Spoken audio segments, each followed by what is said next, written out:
مقاصدنا واغفر لنا ما مضى يا واسع الكرم.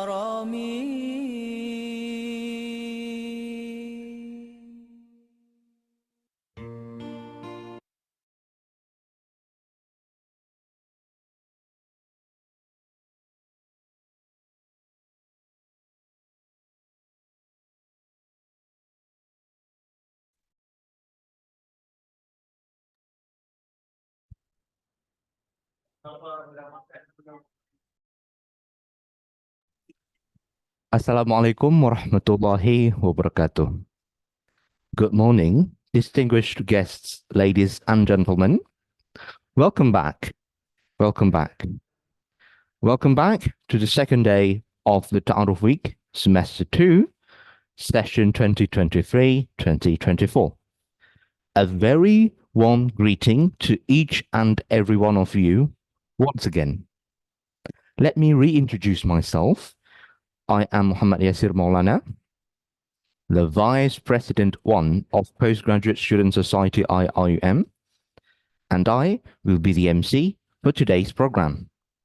On behalf of the organizing committees, once again, I would like to extend our appreciation for your presence today. Before we start, let's recite the Ummul Kitab Al-Fatiha.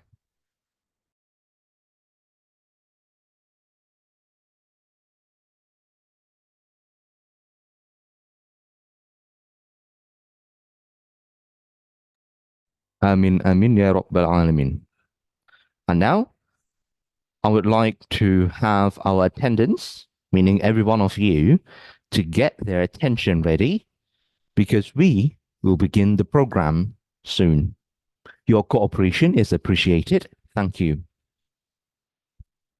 On this second day of Taaruf Week, we will have briefings from some essential divisions in IIM, and then we would also have the sharing from many other speakers in which the knowledge would be beneficial for us. So it is highly encouraged for all of us to stay tuned until the end of the program. Now, since we already have our first speaker of today, so we are going to have the briefing from Finance Division. It will be given by Mr. Saifurijal bin Zaini. He is the Deputy Director, Student Financial Services, Finance Division. Mr. Saifurijal, how are you? Alhamdulillah, I'm fine, Brother Yasir. Yes, thank you, sir. I think, if I'm not mistaken, last time we also had you as our speaker, so it's good to see you back. Thank you, sir. Yeah, welcome. Yeah. So, have you taken your breakfast? Yes, I'm done. Alhamdulillah. Alhamdulillah. That should be an early breakfast. And I think you are locked and loaded for today's session. Thank you, sir. So, without further ado, please welcome Mr. Saifurijal. Okay, thank you very much to the Brother Yasir. Okay, so for today, I was given the 30 minutes actually to brief all the students regarding the financial policy and procedure. So my presentation will be around 15 to 20 minutes, and then the other 10 minutes I will open for the Q&A. However, during the presentation, if there is any question from the student, okay, so please just ask me. Okay, you may put in the chat box, or you can ask me during the presentation as well. Okay, I will share the screen. Hold on.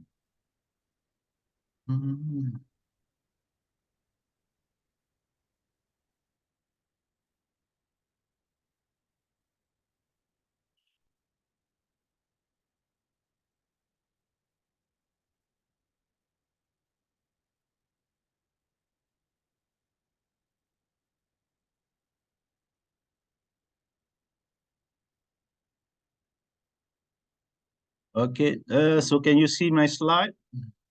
Yes, sir. Very Okay, all clear. right. Then I will Mm. proceed. Okay. Bismillahirrahmanirrahim. Assalamualaikum warahmatullahi taala wabarakatuh. Okay, first of all, I would like to welcome all the new postgraduate students to IIUM. Okay, so for today, I will brief you all regarding the student financial policy and procedures. Okay, so this will be my topics for today. They will be the first I will cover for the type of fees. Okay, what kind of fees that you have to pay while you study in IIUM. Second will be the financial policies and procedure. Okay, financial policy and procedure. This one will cover regarding the rules, when you should pay your fees, and then what will be the financial implication when you are taking study leave, and also what will be the implication when you register the subject or the research subject. Okay, last but not least will be the payment methods. Okay, this payment method will be the method on how are you going to pay the fees, the method on the payment. All right. Okay, so the type of fees. Okay, so basically this will be the fees that the student have to pay. Entrance fees, tuition fees, recurrent academic fees, health insurance for international, hostel fee, bench fee, evaluation fee, and also the. Okay, so I will bring you to our IIUM fee structure. Okay.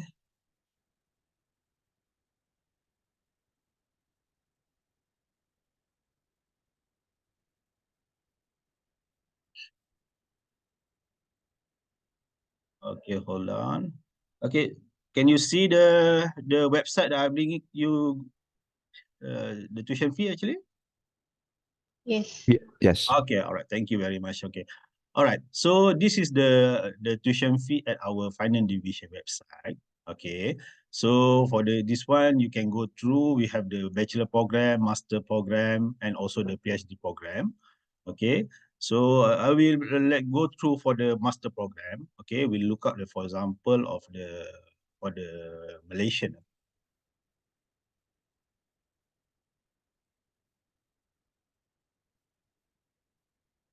Okay, so from here, actually, this is the fee structure for the normal duration of study. For master degree, will be 2 years. For the PhD, will be 3 years. Okay, and then if we let's go through for one kuliah. For example, we look at the Ahmad Ibrahim Kuliah of Law. Okay, there is a type of fees that the student should pay. This will be the entrance, tuition.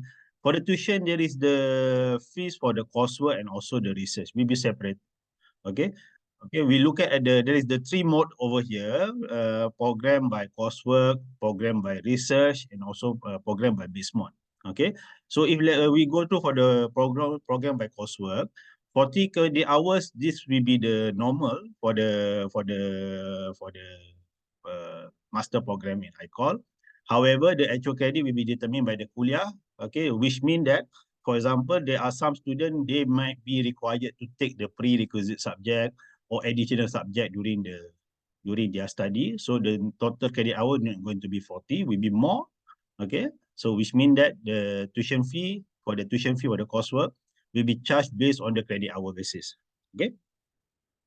So for the coursework, this one, the students have to pay for the entrance fee, and then this tuition fee for the coursework will be charged based on the fee per credit hour, which means that every semester, if you register for the 16 credit hour during the first semester, and then the tuition fee will be charged based on the fee per credit hour. Okay. And then for the tuition, for the research, for the coursework, we don't have any. However, for the research, okay, for the research and mixed mode, okay, if the student register for the research, which means that this research, with the subject that the student register, for example, is the research proposal, dissertation, thesis, and any other research subject actually. Once you start with your research proposal, okay, so you will be charged with the research fee. Okay, research fee will be charged based on according to the semester. Okay, so this one, the charging will be on the semester basis. Okay, and then if during for student who taking research or mixed mode program, okay, if you register the coursework during your study, they will be also charged according to the fee per credit hour. All right, so it will be depend. So which means that every semester when you register your subject, it will be charged accordingly. If you are taking the coursework subject, okay, they will be charged according to credit hour.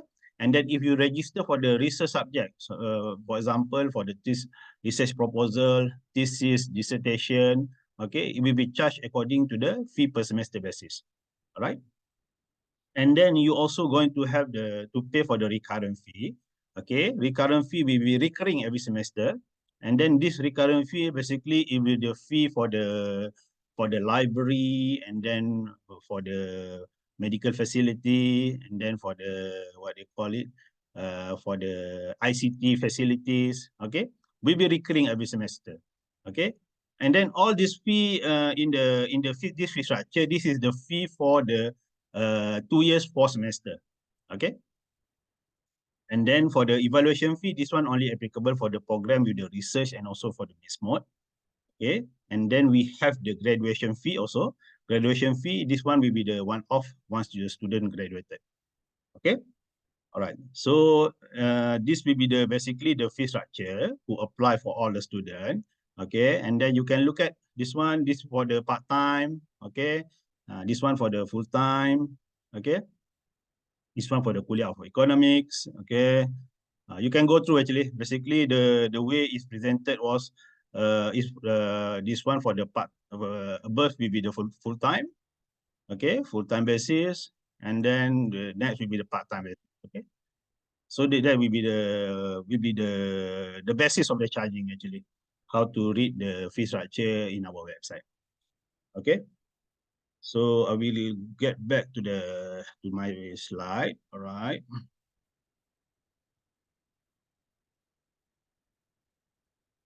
Okay, then this will be the type of the fees, okay? And then we also have the hostel fee rate for those who staying in the hostel, okay? This is the rate. We have the postgraduate room, and then we have the Rukayah room, executive room, and also the undergraduate room, okay? And then the rate will be the per semester basis, okay? And then for the Rukayah will be monthly basis. Okay, this is the rate. If you want to get to stay in the hostel, and then you have to go for the residential service department to get to check whether the availability of the room. Okay. All right. Okay, next, this will be the student financial statement. Okay, I would like to remind all of you, okay, the student financial statement. Okay, this student financial statement, it can be viewed at the iMaklum. Okay, iMaklum over here, if you look at, if you log into the iMaklum, you have to go to the screen of the My Services, and then there is the finance column there. Once you click the financial statement, and then this financial statement will be appear. Okay, so basically this financial statement, it will be recorded all the fees charged to the student and also all the payment record that you have already paid. Okay, for example, if for this student, we have charged the student with the entrance fee, tuition, recurrent, bench fee, and hostel. Okay, this is the fee that we charge during this student during the semester 1. Okay, and then whatever payment the student already paid during the semester, it will be recorded inside the payment column actually. Okay, this is the history, all the payment you already made. So make sure whatever the payment you had paid, okay, for during the first semester will be recorded inside your student financial statement. Okay, if the payment was not recorded, you can email to us. Later, I will share with you our official email. Okay, just to remind, okay, you can just email to us the copy of your payment slip, and then we will going to check, okay, whether what is the reason why it was not recorded in your financial statement. Okay, so the thing is actually what I want to highlight it. This financial statement will be the source of the reference from your start until the end of the study. Okay, you need to refer your financial statement to make sure that the fees and also the payment has been charged and also has been recorded. All right. Okay, so this will be my next topic will be the financial policies and procedure. Okay, so all outstanding fees should be fully settled at least 2 weeks from pre-registration period. Otherwise, student will be barred from the registration for the incoming semester and seen their examination result. Okay, this is applicable for the following semester because for the first semester, all the students must pay the fees before you register. And then the following semester, you must pay the fees at least 2 weeks from the pre-registration, which means that during the second month of the semester, you must fully pay all the fees that you are the fees to the university.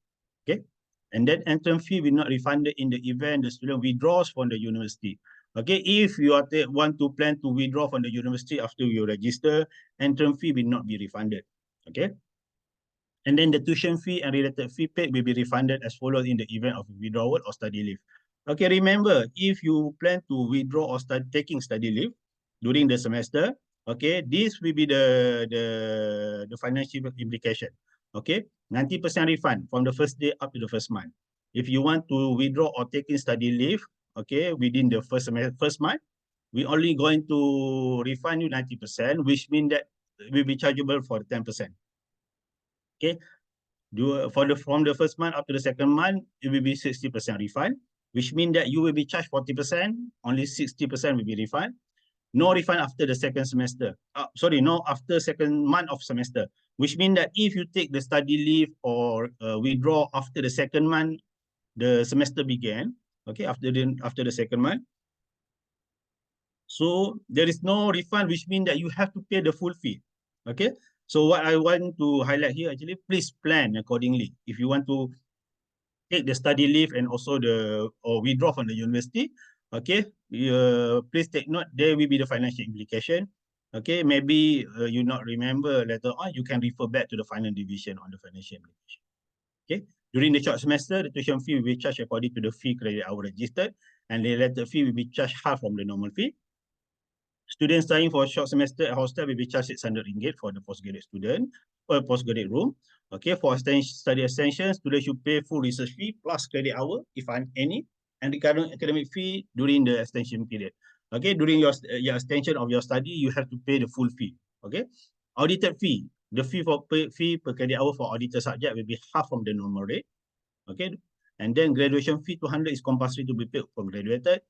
Postgraduate who registered comprehensive exam will be charged additional tuition fee RM 200 ringgit.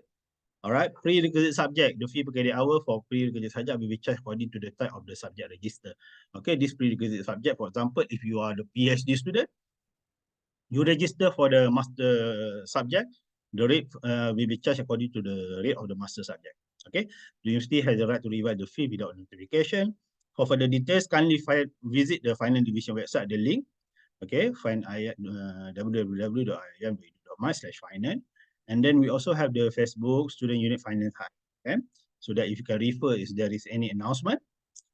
All right. Okay, so this will be my final topic for today. Will basically this payment method. Okay, the details of IUM bank account is Bank Muamalat. That will be our main bank.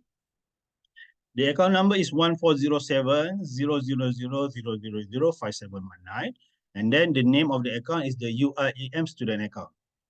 Okay, so all the type of the fees that we charge to the student as per stated in the student financial statement, you must use this account number to make the payment.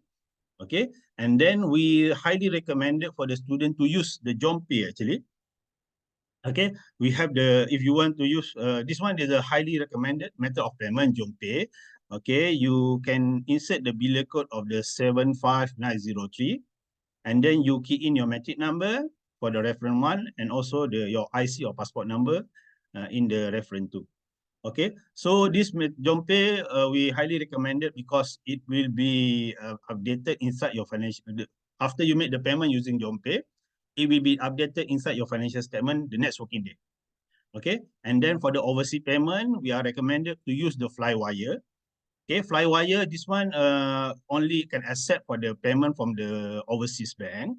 But we want to remind you, please do not use any agent to make the payment using the Flywire. Okay, you only use your own account to make the payment using the Flywire, because there is the attempt to do the the scam, everything, if you use the agent to make the payment using the Flywire. And then we also have the online payment, the e-payment.ium.edu.my. Okay, this is also one of another type of payment that you can use to make the payment using the online banking. Okay, all right. So this will be our official email, finance@iium.edu.my. However, if you want to go specific for the person in charge, this is the name, okay, the person in charge, the contact number, and also the email, okay. So we recommend all the students to use the official email because this official email is monitored by we have the we have the staff who monitor for this email.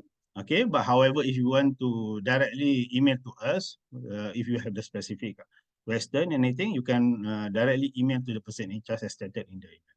Okay, so basically this will be my last slide. I will be just remain this slide over here for the student too. Okay, I think this is only 20 minutes already. I think we can start open for the Q&A. Okay, maybe I pass to Brother Yasir. You have any question in the chat box, anything? Yes, so first of all, thank you, Mr. Saifur Rijal, for the briefing. And we are waiting for the questions, if we do have. So we are welcoming, okay, everyone. If you need to ask questions, please put your questions on the chat box, or else you may also unmute yourself if you're comfortable doing it that way. All right, we're waiting.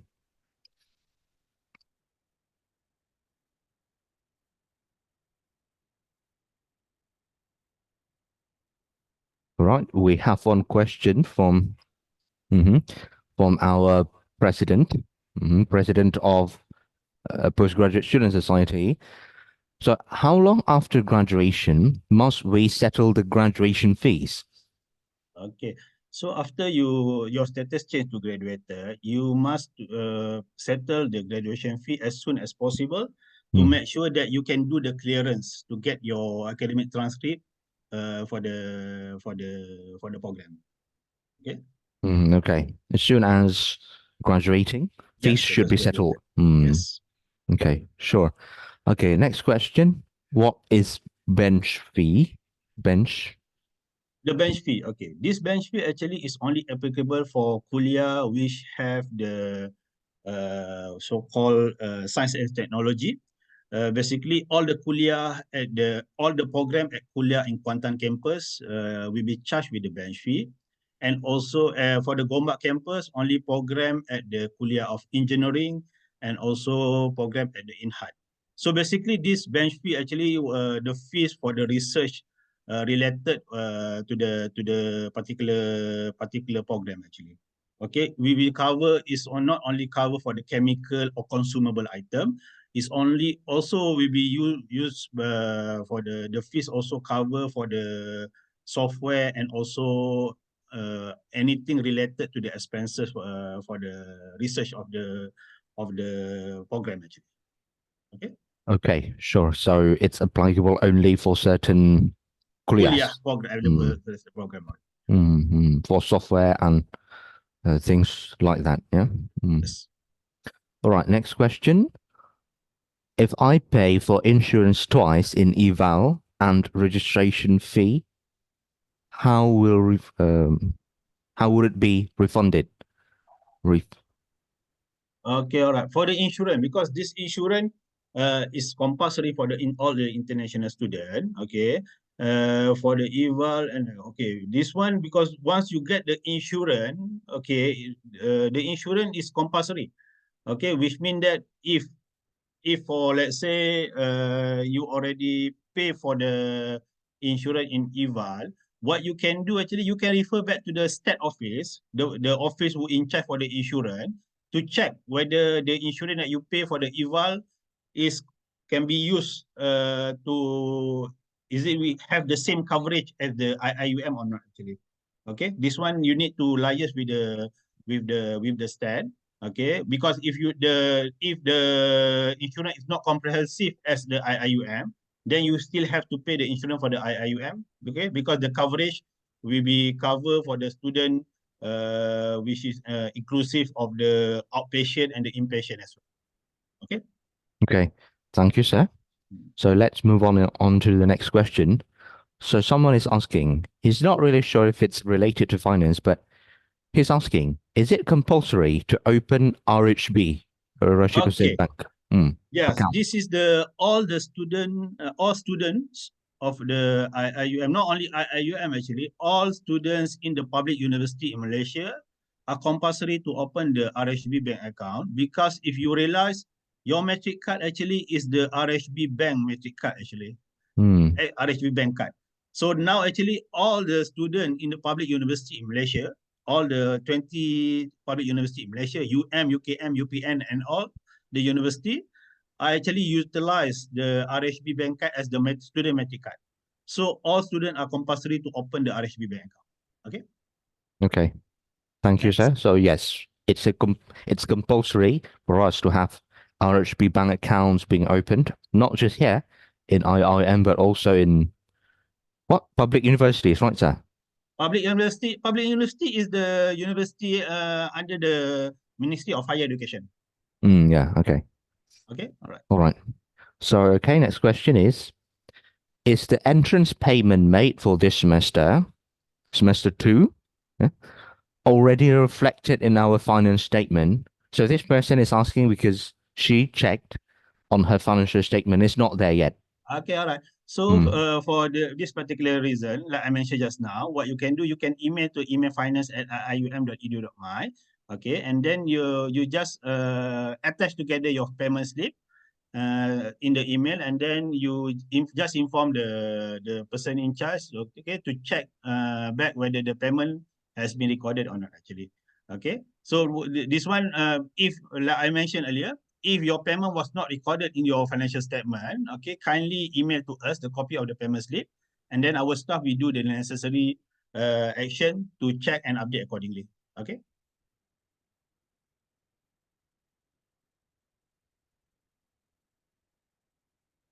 Okay, I think we got another 5 more minutes. I think I go through the chat box quickly, okay? Because this is only left 5 minutes. Any fee reduction for alumni? Yes, we do have for the alumni, but you have to fill up the fee reduction form at the Center for Postgraduate Study. Okay, there is the 20% discount for the alumni. Okay, next, is there a scheme for us to pay semester fee gradually per month instead of paying fully directly? Yes, we do have actually. Okay, you can refer back to our finance division website. We have the monthly installment payment. Okay, which use actually the installment using the bank. Okay, but you have to instruct for the bank to do the standing instruction, which is the means that the monthly deduction on your account on the monthly basis. Okay. And then I have sent email to finance verification my tuition fee payment on 31st February, but there is no reply until now. Why? Okay. Okay, this one, I will take note on this. I will notify back, check back with the person in charge who monitoring for this email. Okay, for the my tuition payment. Okay, this one later on. Alternatively, maybe also you can check your financial statement if the payment has been updated, which means that the payment is already clear with the university and also has been recorded. Anyway, I still going to notify my staff to do checking on the email. All right. So next, for RHB Bank can open at any branches. Yes, you can open at the RHB Bank account at any RHB Bank branches. Okay. Fees reduction for alumni for both part-time and full-time study mode. Yes, for both part-time and part-time study mode. Okay. This one you can refer back to the Center for the Postgraduate Study. Okay, because there is the term on condition. Okay, but the thing is actually if apply for the both part-time and full-time study. Okay, so I think that's all in the chat box, and then I think it's only almost 9:30 already. So I pass back to the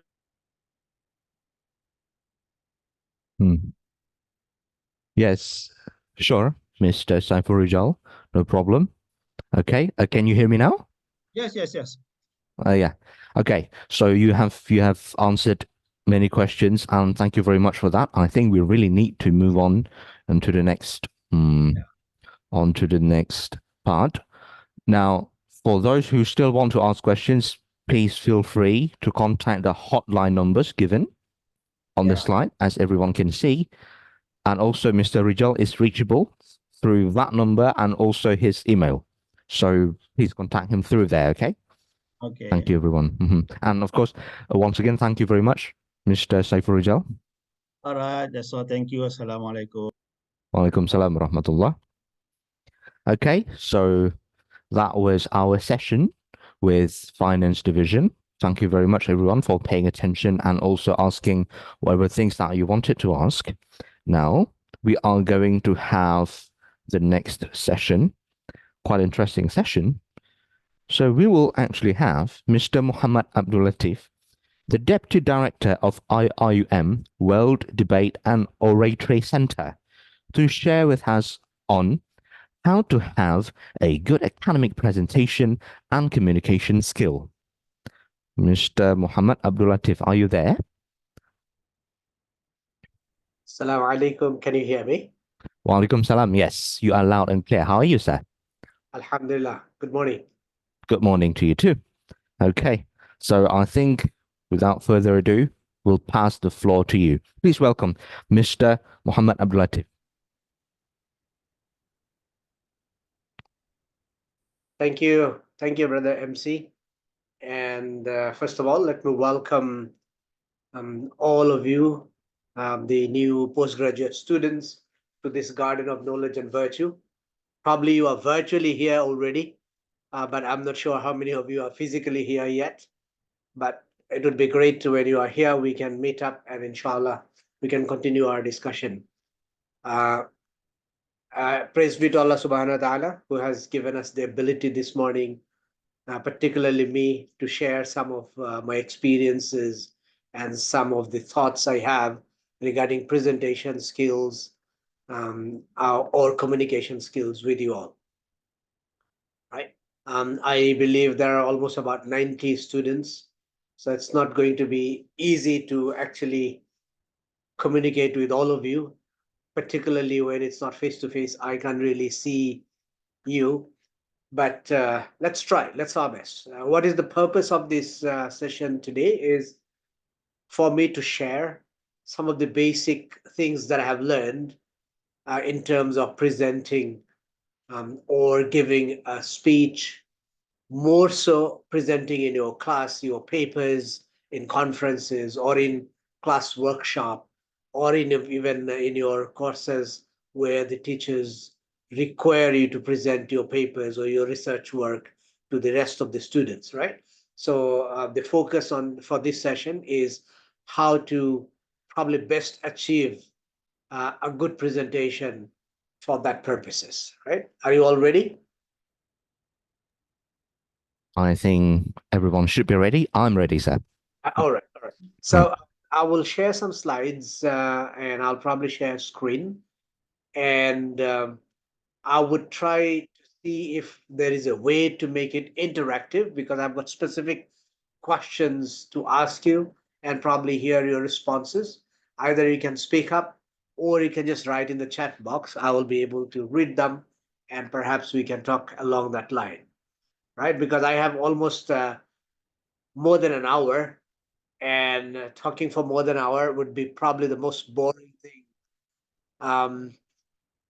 And it's going to be a lecture, and I don't like it. I want to make it as interactive as possible. Right, so let me begin, right? My topic is a sharing session on presentation and communication skills. I'll share my slides. I did put up some ideas together to share with you. Let me see my PowerPoint, right?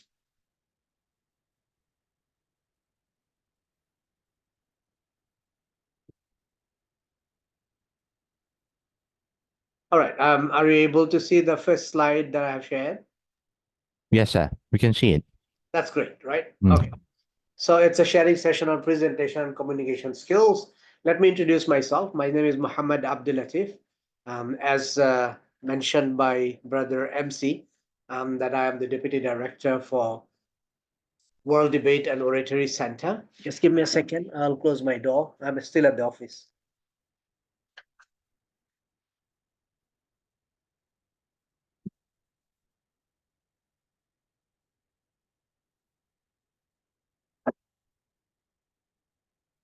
All right, just a little bit more about myself. I have graduated from law from this university, and then I did my master's of comparative law. And then I started working as a trainer and administrator for debate, public speaking, and oratorical skills with Day2 World Debate and Oratory Center. So I'm still working as a trainer come administrator in this center. So as a student, when I was a student, I used to debate for the university, and I debated in competitive debating, public speaking, representing the university in many national and international competitions. So what I'm sharing with you isn't what I have academically studied, but what I'm sharing with you is what I have experienced in the process of representing the university in different debate and public speaking competitions, right? So it's more of hands-on than academic knowledge. But of course, I did do some reading academically as well, just for the sake of enriching my knowledge, but it's not an academic as such, right? Okay, so we're talking about presentation skills. The first thing I want to talk about what presentation skill is and why is it important. Probably you would know, obviously, from the word itself, presentation skills refers to speaking to a group of people, right? You speak to a group of people in an organized and easily relatable manner. The purpose of this presentation or speech is to give information. Most of the time, in our case, as a student or lecturers, we present or we speak or we deliver lecture with a purpose to give information. But there are also elements of to influence, to persuade, and we do this often using audiovisual aids like slides, video content, flip charts, whatever is suitable. And obviously, any presentation would involve good verbal communication skills. When you say communication skills, and what we are focusing on is an individual to group communication, right? When you present in your class or when you present a research paper in a seminar, you are actually presenting to a group of people. It's not one-on-one communication, unlike probably your communication with your supervisor individually, but we are talking about communication to a group of people where you are presenting either to inform them, to influence them, to persuade them, whatever the purpose could be, right? Why is it important? Can I have some feedback on this? Why do you think this communication or presentation skill is important? Anybody has any opinion? You can write on the chat box. You can relate from your own lifetime experiences why presentation skills are important. Maybe you can relate to your work field or your experience as a student, why you found it important. Or if you found it not important, you can mention that too. Okay, that's great. Somebody said, Sister Fatin, to tell others about your findings, about our findings. Yes, mostly when you do research, you want to tell people about your findings. Yes, to deliver the ideas. What ideas you have, you want to others to know about it. All right. Yeah, that's probably always the case with us as students, to engage with participants to ensure that they are there.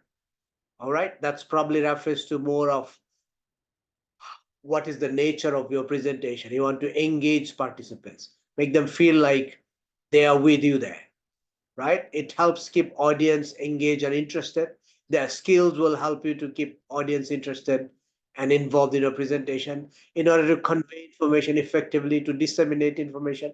Yes, so it is important in lot of instances, right? If you become, now you are going to start on your postgraduate studies, so obviously you will have to do probably every course, or even your research paper you will have to present in seminar, you will have to present in your class, so that happens, right? And you will be probably graded for it.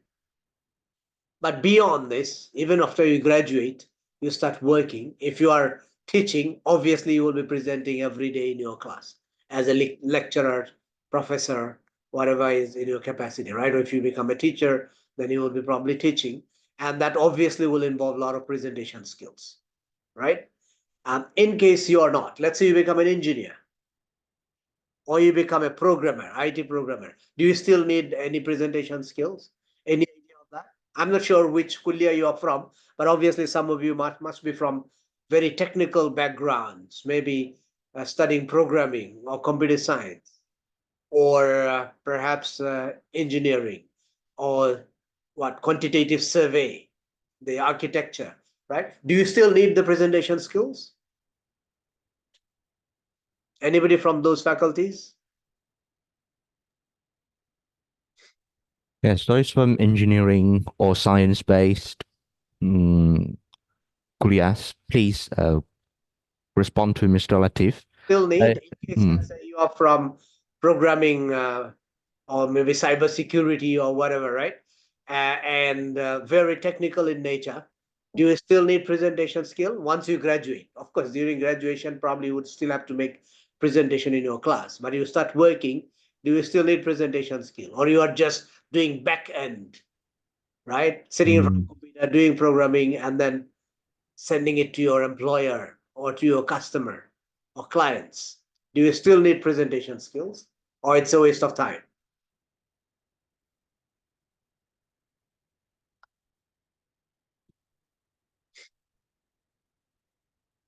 Anyone? Yes, please. Please respond. Yes, someone is. Yes, especially if one's work involves consultancy.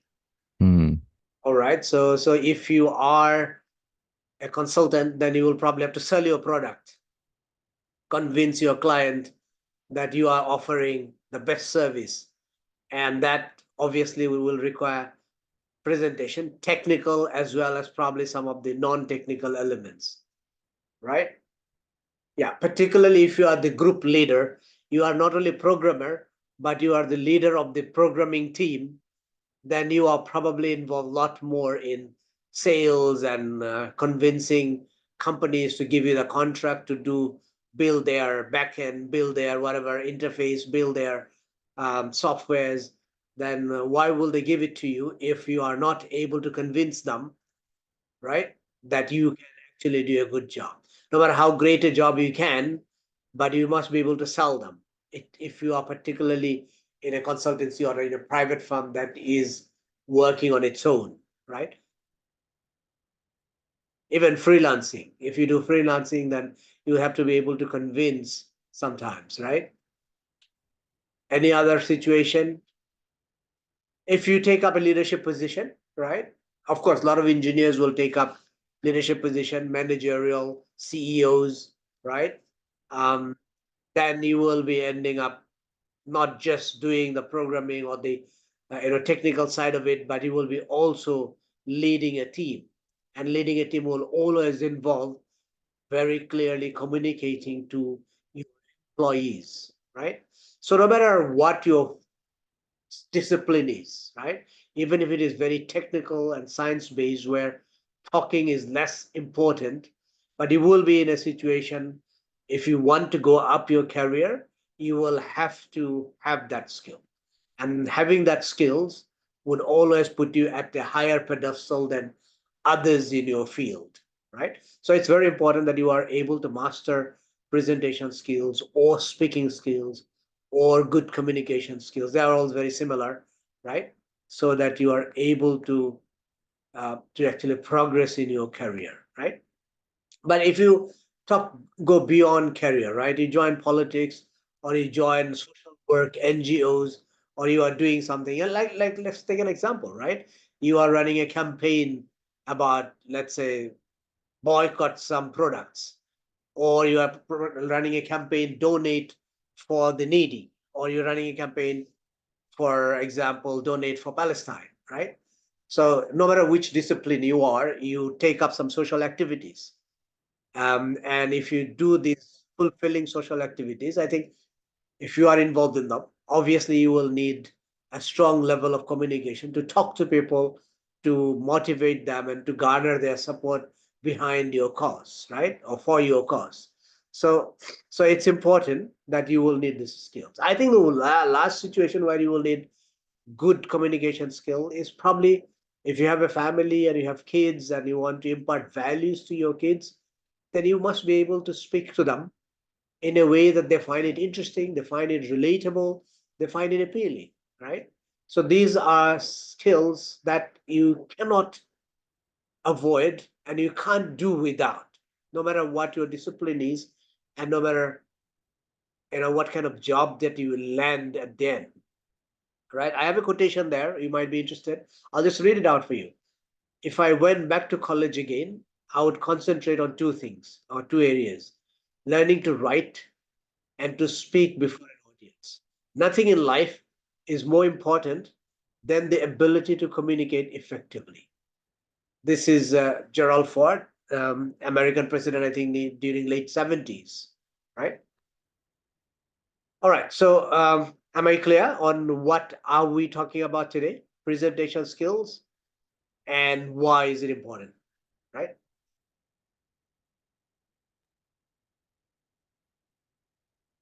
It's clear, sir. Thank you. I want you to share with me on this. This is my next area of discussion. Challenges and barriers to presenting your ideas to a group. Right, I'll open my chat so that I can see all your views.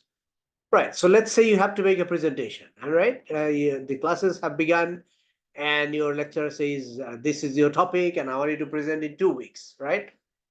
Can we identify or hear everybody's views in terms of what would you think would be your challenges or barriers that you might face, or you usually face, or you have faced before, so that we can all share? This is a sharing session, right? So I want to get sharing to be done by everybody. I'm sharing what I have, and I want you to share what experiences or difficulties that you faced or you might face, you think, right? So if I, let's say, as a lecturer, tell my class, and you are all in your class, that I want you to present next week on a particular topic. Maybe I want you to present next week on why it is important for, let's say, to be internet savvy or tech savvy, or why is it important to have good mental health, or what is mental health, why is it important to maintain a good mental health, so whatever the topic is, it could, most of the time it would probably relate to your discipline.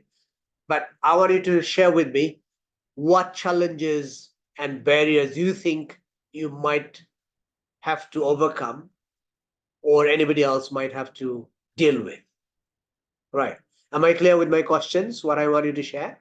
Feeling anxious. Somebody says feeling anxious. Oh, that's good. That's probably the number one thing that I have in my mind as well. That if I have to present, I will be anxious. And I was anxious about this presentation as well.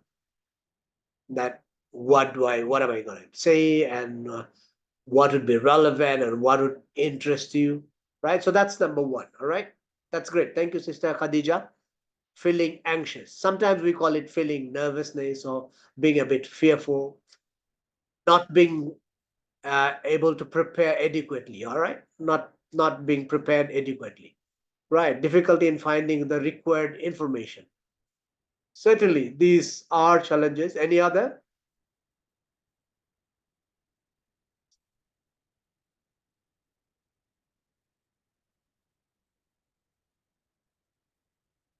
Anybody else has any other challenge that you might think that you might have to face? How to arrange your thought, speech, what to say first and what after that. Yeah, that's true. That's true. Afraid that the idea is not good, information overload. Yeah. Sometimes I meet better person in that subject in a conference. I feel hectic, nervous, anxious. Yeah. Audience engagement, audience are sleeping and I don't know what to do. Fear to be judged. Yep, obviously. Sometimes not fluently speaking, making it slow and afraid. Yeah. Okay. Imposter syndrome. I'll probably need a bit of explanation on that. We will talk about it. Difficult when there are clashes in idea with group members. All right, that's great. That's great. Sharing overloaded information. All right, there are many. Continue the ideas flowing. Let's start with the very first one, right? Let's start with the very first one, and I want you to give me feedback, right? When it comes to presentation or speech, the very first problem that we need to deal with is anxiety, the fear or nervousness, right? Can someone share with me on this? Why people are nervous? What could be the reason that we are nervous sometimes about certain things, right? So I think it would be the fear of being judged. I had that before. All right. So I could be anxious or I could be nervous because I am afraid of being judged, that people will be judging me. Mm. And when it is a presentation, of course, there is a question of grades. What grade will I get? Will I get an A? Will I get a B? Will I get an M? Mm. Right? So that's one of the factors what causes nervousness, right? Any other reason why people are nervous? You know what I am nervous about? Eating durian. I don't know how many of you know what durian is, right? I am probably not nervous in situations like this, right, where I'm talking to a group of um, students and I am talking about something or sharing something in classroom or online. But I will be nervous if I am giving a speech on maybe in a big hall in front of all professors. Then I'll be nervous. Why? People can be nervous because they are not sure whether they are making presentation will make sense, right? Trembling, some medical condition, not having good information. So nervousness has sometimes specific reasons. Sometimes it's just psychological. So this low self-esteem, it is probably more psychological, but lack of vocab is probably a real reason, right? Unless you really don't lack vocab, you are good in English. Let's say you are making presentation in English, you are already good at it, but psychologically you feel that your English is not good enough. So in that case, the problem is not real. It's only a perception that you have, right? So anxiety or fear or nervousness is very natural, and sometimes it has the specific reasons. Sometimes, let's talk about fear, right? Okay, here it is, right? So sometimes it's very natural, sometimes it's based on a specific reason, and the reason could be valid. Sometimes it's just a feeling. The reason is baseless, right? So when you are nervous, sometimes you lose voice, sometimes your voice trembles, sometimes you forget your speech, sometimes you get stuck, sometimes you lose your cool and probably end up saying things that you shouldn't be saying or raise your voice, right? A lot of things can happen when you're nervous. How do you deal with them? We talked about the reasons, right? Many people are looking at you, so that could be a reason why you are nervous. Fear of saying wrong words, wrong things. You don't know what to expect from your audience, feeling overwhelmed, worried about grades, being judged, worries about if my professor will agree. So these are some of the reasons. You gave a lot more reasons, and that's great, right? It could be any reason, right? Um, Worried that I am a native Arabic speaker or I'm a native Bengali speaker and I'm presenting in English and I am not used to doing that very often. So I am not sure whether my English or my way of speaking English will be understood by this very international crowd, or will my English be good enough? People will like it or not? People will understand or not? So these could be many reasons why the anxiety or nervousness may kick in. And let's talk about how to deal with it, right? Okay, I have listed down a few ways. All right.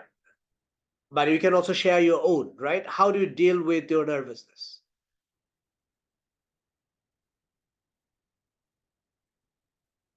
You might have your own idea.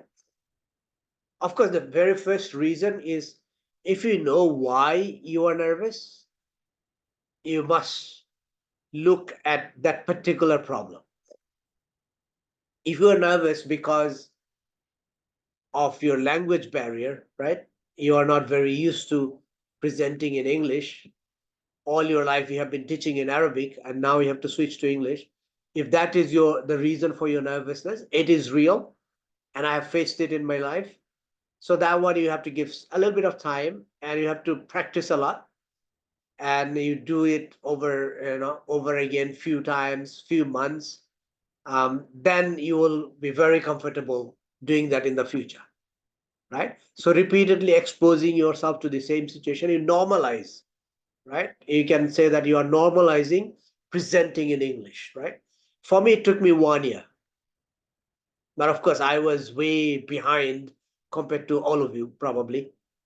So I spent a lot of time speaking in English with my friends and um, speaking in English, presenting in classes, and I attended a lot of extracurricular activities. And there, any opportunity where I would have an option to speak up, I will speak up. Right? I did that for continuously for 6 months.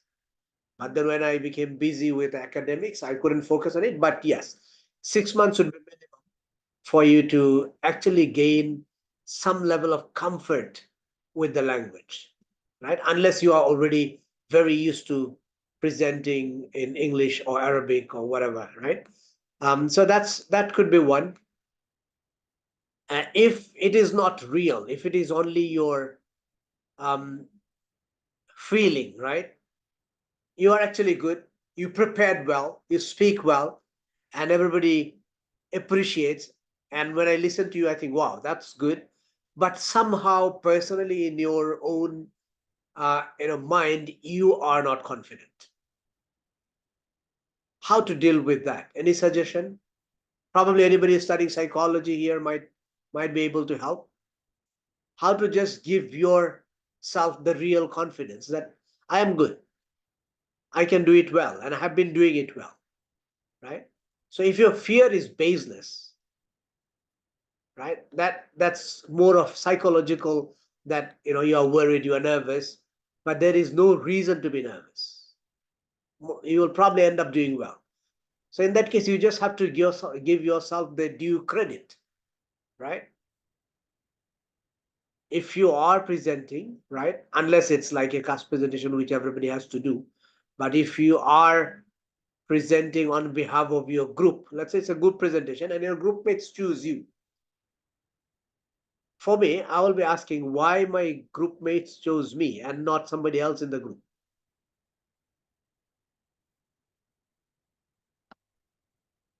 If they chose me, that means they had confidence in me. If they chose me, that means they thought I am better than them. Right? So if I am speaking, there must be a reason why I'm speaking.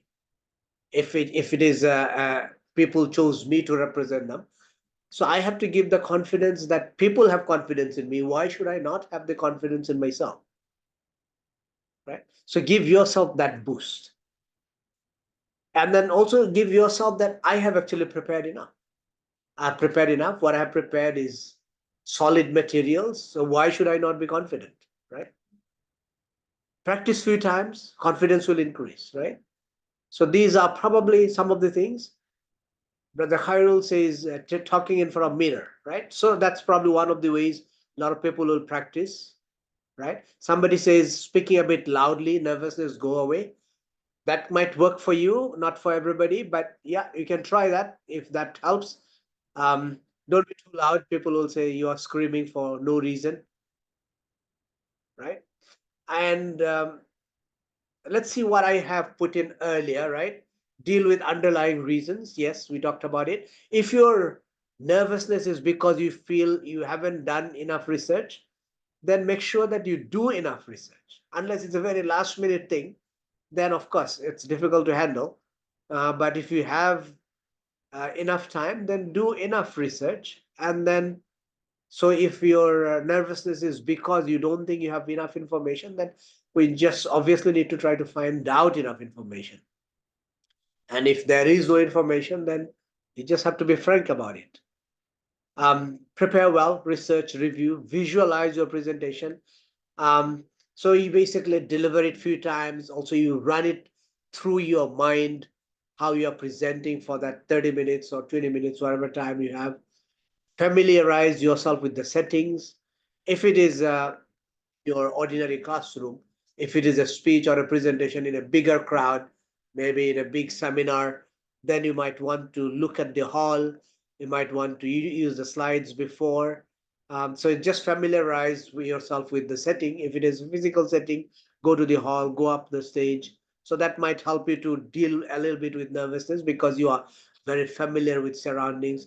If you know some of the people who are there listening to your presentation, that's also good. Then you can talk to them in advance, see what they're expecting and what they think would be important on that topic. So you can incorporate some of those discussion that you have, right? So these things will help you that then you know what your audience is expecting, what kind of audiences you have, what kind of hall setting you have, right? How many people will be attending. So this familiarity will slowly probably help you to reduce nervousness.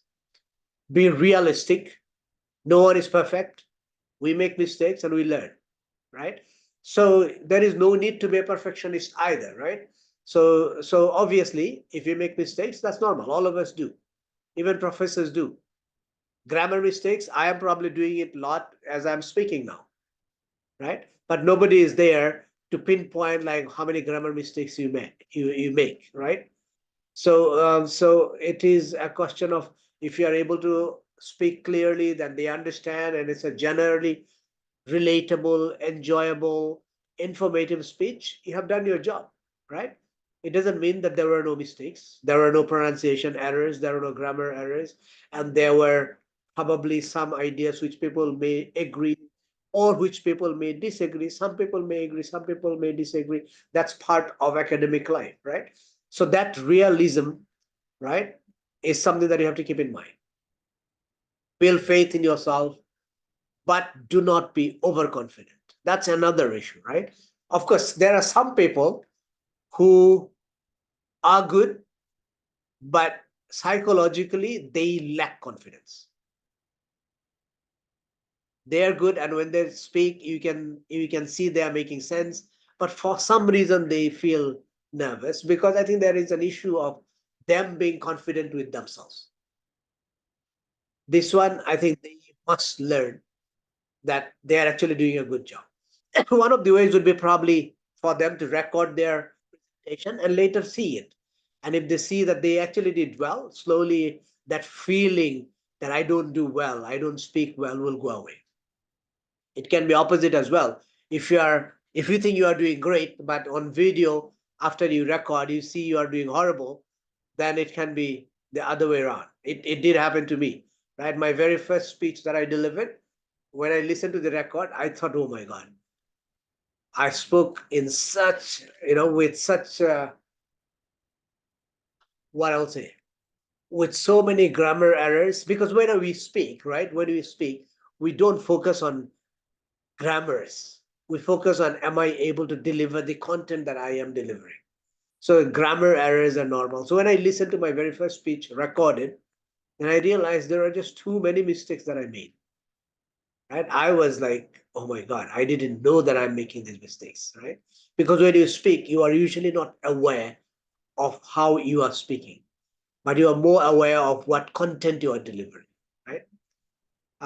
So yes, you need to build confidence in yourself, but do not be overconfident. The problem is having overconfidence will probably reduce your focus on preparing well, and sometimes you take things for granted, and then you get a shock of your life because you find that the presentation is not as good as you expected because you are just taking it too lightly, right? So dealing with fear, last thing that I want to talk about it is the idea that you got to practice. The more you practice, the better your presentation will be. So if it is a class presentation due in 2 weeks, right, probably you will be presenting it in front of the mirror or in front of few friends who are willing to listen to you, maybe 2-3 times, or at least once, or you present and then record and then see where you can improve. Practice makes it perfect. If you practice, you will be not only confident, but you can also see how you can improve the structure and the delivery of the presentation.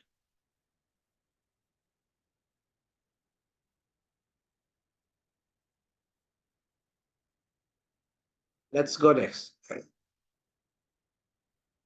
Okay, this is what a good presentation, how a good presentation would be defined most of the time. So a presentation could be good because its contents are good, right? So the what we call information, right? So people are judging your presentation, or your professors will be judging your presentation based on content, right? Critique, content, analysis, right? Are they rich? Are they appropriate to the audience, right? Are they exciting? Are they new, right? Are they something that people thought, wow, that's interesting, I never thought it that way, right? So your presentation will be first, it may make an impact. It may, people may say, wow, I like that presentation. It could be because the content is good. It could also be because the style is good, right? Of course, a good combination of all three would be important. But sometimes a presentation which is rich in content, very good in content, but it can lose its impact because the style isn't good. When I talk about style, you talk about clarity, body language, eye contact, voice projection, a lot of other stuff. We'll go more in details on these, right? And then when you talk about the last thing, if the organization of your speech or structure of your presentation is good, right?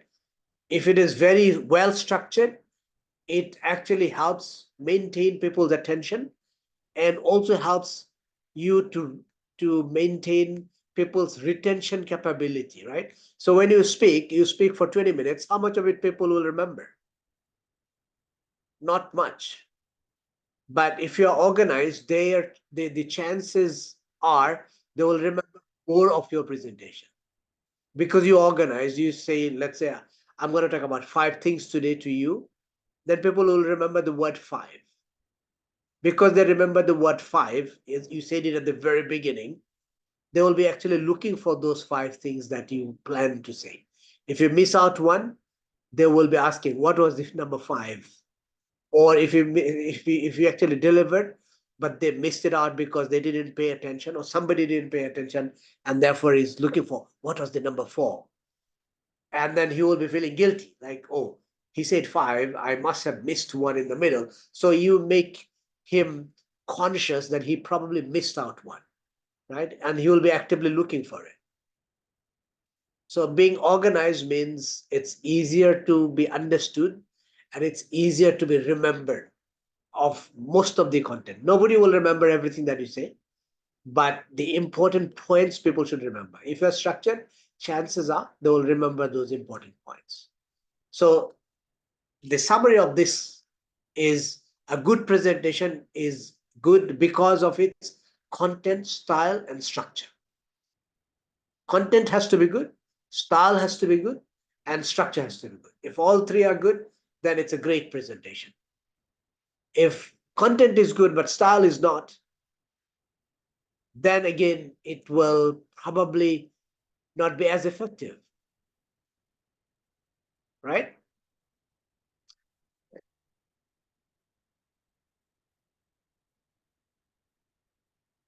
Let's proceed.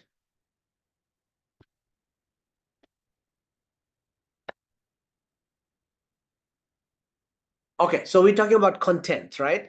The content has got these 3 main elements: an introduction, and a body, and a conclusion. Of course, it's too general, right? Introduction, what could be an introduction? Anybody? So you are making a presentation. What would you include in your introduction? Can you guys give me a minute? My phone is ringing, and that's my wife. I need to just quickly pick it up.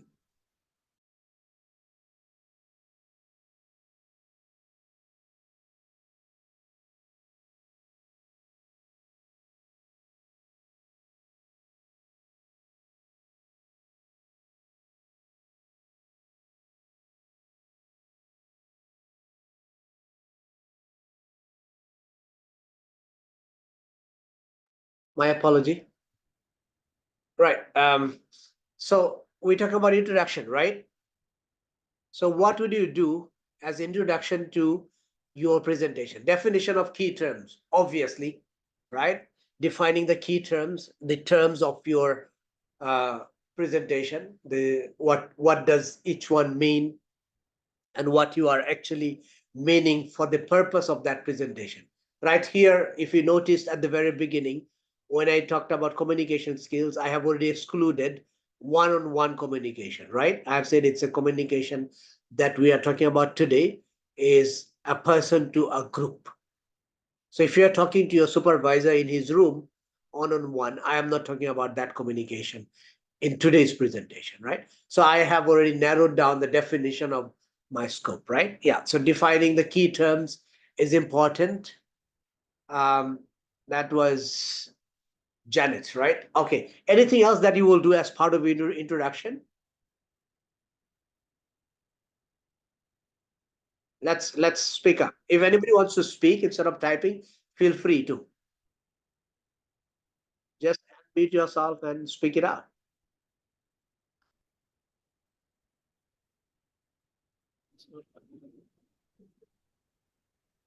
Background issue of the topic. Lovely. Yes, obviously, if there are backgrounds that people need to know before you get into your actual body, that should be included in the presentation. Yeah, introduction part of the presentation.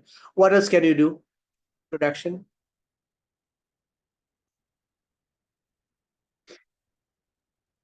How about some interesting gimmicks, sir? But of course, the appropriate ones.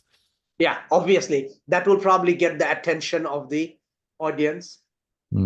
Some startling data, maybe something that surprises everybody. Yeah, sure. That will be attention getter. One type of attention getter. Right. Anything else from anybody? We probably have, maybe I have a slide later on this. There are different ways to do this, right? A preview of what's coming up would be part of that introduction. A preview is always good, right? Yeah, that's exactly what I'm talking about. Galaxy S7 Edge to everybody, talking about what the presentation will cover, right? A quick synopsis, right? Okay, I'm talking about 5 things today, right? So that would be probably towards the end of your intro. An intro could have few elements: an attention getter, a preview, or what is going to be covered, an intro about yourself, perhaps, right? And of course, a good wish for everybody. Good morning, assalamu alaikum wa rahmatullah. All these things will be part of your introduction, right? If it is a team presentation, you might want to introduce your team, right? And again, it's up to you how you introduce your team, right? You can be creative about it. Instead of just saying the name of your team members, you can talk a little bit about them, make it interesting, right? So my team member so and so is still single. He hails from a country which is this and that, right? And we make it interesting. So these are all, of course, a simple presentation would be, ladies and gentlemen, I am Muhammad Abdul Latif, and I am so and so. I'll be presenting this. So that's also part of the intro, a simple and straightforward intro, right? Introduction could have a quotation, right? So these are some of the ways to have an intro. And then body, right? Body is the main part of the speech that you have covered a little bit in the intro, and then here you build, right? All necessary information or points, critiques, discussion, these must have its own organization, all right? Structure and flow, right? So what is the body? Body is about all the points that you want to discuss, or all the issues that you want to raise, or all the findings that you want to include, and how your research processes, all these, right? So, and this body, although here appears just as a body, but this body will have its own structure. What do I mean by this? What I mean is, there could be 5 things that you want to talk about in the body. So tell them that in this presentation, there are these 5 things that I have mentioned that I will talk about. And these 5 are 1, 2, 3, 4, 5. And let me start with the first one. and then you finish. Then you go into the second one. What are these 5 things? It could be based on why, when, where, how. It could be. It could be a structure of like past, present, future, right? Any structure which is logical would be important to build this body. For academic presentation, let's say you are making an academic presentation on maybe child abuse, or domestic abuse, right? Then your body will be probably explaining what domestic abuse is, number 1. Number 2, why it happens. Number 3, what are the ways to prevent domestic abuse, right? So I'm again giving a possible structure based on what, when, where, how, right? So the whole body must have that kind of a structure. Otherwise, you are speaking for 15 minutes and you are probably jumping from one point to another, one issue to another, and the audience will be confused. Audience will not be able to keep track. But if your body is organized in, let's say, 5, 6 main areas of focus, and you mention them that these are the 5 areas of focus in my discussion, and then you tell them one by one those 5 areas, that's what I mean when having a structure of your own body, right? A speech structure is intro, body, and conclusion. But the body structure is there are 5 focus areas, right? And how you decide those 3, 4, 5 focus areas depending on the topic, right? So this is why, what I mean by exactly an anatomy of speech. There'll be an intro, and there'll be a body which has got few areas of focus, specifically organized and with a proper flow. And then you bring a conclusion. Conclusion, you can review back what you have said, right? Somebody, I don't remember who that was, said that a speech, a structure should be tell them what you will tell them, and finally tell them what you have just told them. So that means you preview what's coming, and then actually give them what you actually plan to give. And then you tell them, I have just told you these things. That's again a reminder in a very summarized form, right? So tell them what you will tell them, and then tell them what you already plan to tell them, and then tell them what you have just told them, right? So that's preview, body, and conclusion, right? So yeah, so this is a basic structure of a speech. If you are not organized, people will find it difficult to follow, and people will find it difficult to remember what was the main content of your presentation.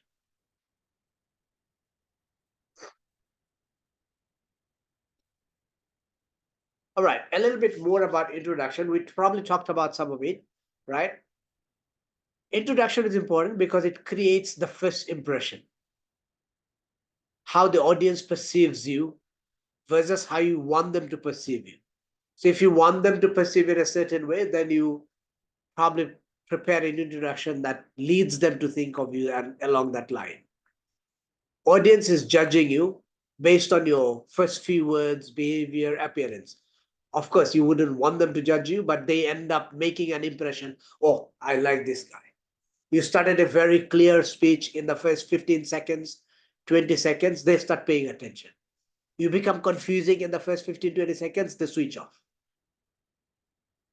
Right? They will put their headphone on and then start listening to music, or start talking to your friends sitting next to them, because you are unable to create that first impression that, oh, it's worth to listen to this guy, right?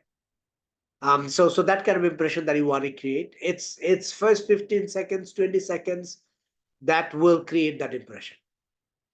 Your objective is to give them a reason to listen to, or give a content review, establish credibility, tell them purpose of your speech, you grab attention. It could be many things, right? But if you do that first 15, 20 seconds or 30 seconds well, you already got them. Then after that, things should be just very easy for you to maintain, all right? If you lose them in the first 20 seconds, it's very hard to get them back. And why will you lose them? Any idea? When do you lose in the first 20 seconds? I will suggest that first 20 seconds should be, or 30 seconds should be a very prepared, fully written, if possible, kind of introduction. If you have a quotation that you want to start with, write down the quotation and speak out, right? Mention that quotation. If you want to give salam as the first thing, then you write down exactly, right? So first 20, 30 seconds of your speech is, to me, I would prefer it fully written and rehearsed. So once you start, otherwise, imagine if you start the first 20 seconds of your speech, you say, I am talking about yani, and then apani, and then you start fumbling in the first 20 seconds and you forget what your topic is. And even to mention the topic, you are trying to look for your notes and finding out where you wrote down the topic. Or to mention the topic itself, you are looking at the screen. In the first 20 seconds, you're looking at the screen for 10 seconds or 15 seconds of it. Then you're probably not going to make it, right? First 20 seconds, it's fully in your mind or fully written on your paper, and then you are just following it, looking at the people, and then you create that first impression. After that, if you lose a little bit, you're looking at the paper more, you're looking at the screen more, that's probably acceptable. But the first 20 seconds should be sharp. And that's when people decide, okay, it's worth listening to this guy. He speaks well. He is making sense. And I think I want to know about these things, right? If you create that impression, then you are going to do well. Right.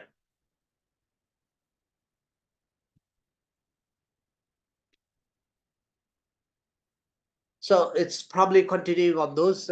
It could be a question. People can start with a question. What do you think if something like this happened? And then everybody start thinking, wow, he's asking a question straight away, right? And then they will start thinking about answer, right? A story. Some people will start with a story. You can start with a quotation. You can start with a shocking image, right? Visual. Statistics. You can give them a startling statistics, right? Shocking statistics. And then people say, oh, I didn't know that it's, for example, you're making a presentation and then you say, do you know how many people were actually killed by Israel in the last 2-3 months? Probably people know. And then you give them the figure. Immediately you get people's attention, right? Sometimes you can have a joke to begin with, but maybe serious presentation not recommended on that. Later you can probably bring it a bit lighter mode. Expert opinion. Sometimes you can have a sound effect to get attention. So all of these, depending on what your purpose is and what your personality is like and what your topic is. So you can choose some of these to be part of that very first 15-20 seconds of your speech.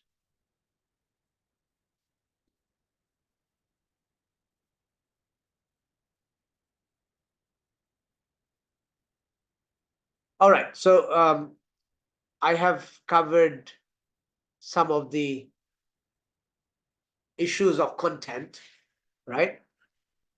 Let me just take a break on this.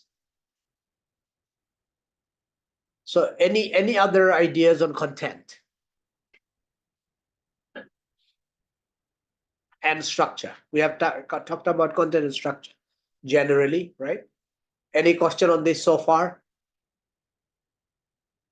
We do have some more slides about how to prepare, what would be a good idea in terms of covering as many grounds as possible, or how to generate some content. We'll talk about them later a little bit more.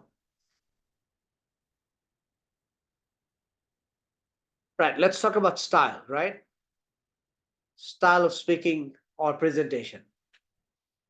I've identified 4 main areas that we can focus: facial expression, clarity and language, body language, which includes eyes, hands, movements, vocal style.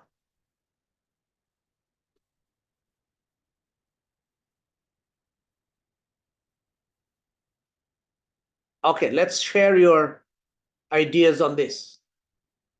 So how would you want your facial expression to be when you are making a presentation? Any comment?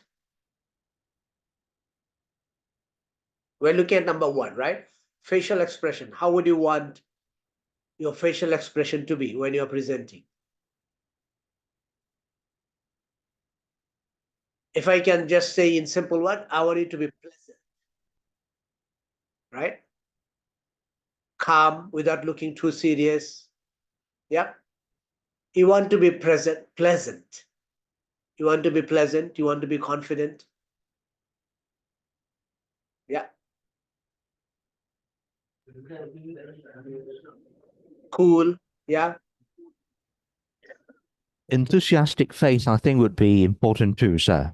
Lovely. Yes. Mm. You must show that you are interested in it. It's Mm. not like a feeling like I'm forced, so I'm doing it, right? I have to do it, so I am here. No, I am here because I'm enjoying to do this.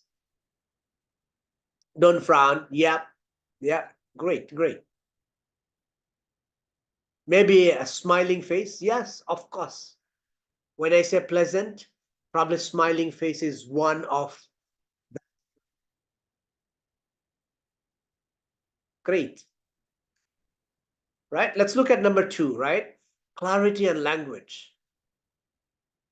What does that mean?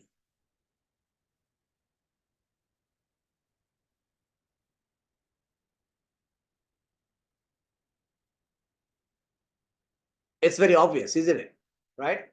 So in terms of clarity and language, you want to be as clear as possible. How do you become clear as possible?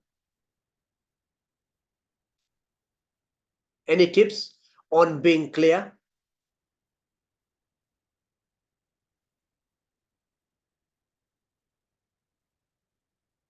You are presenting and you want to be very clear.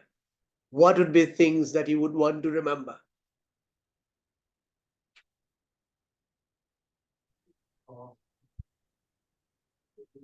Avoid too much of technical language.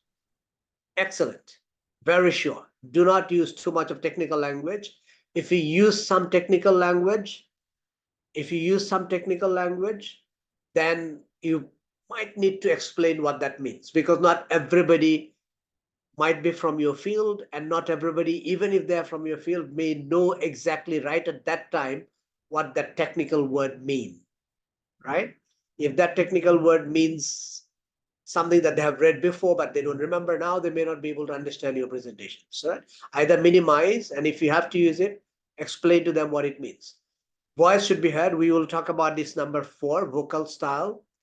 Do not talk too fast. Yes, if you speak fast, chances are you will not be clear.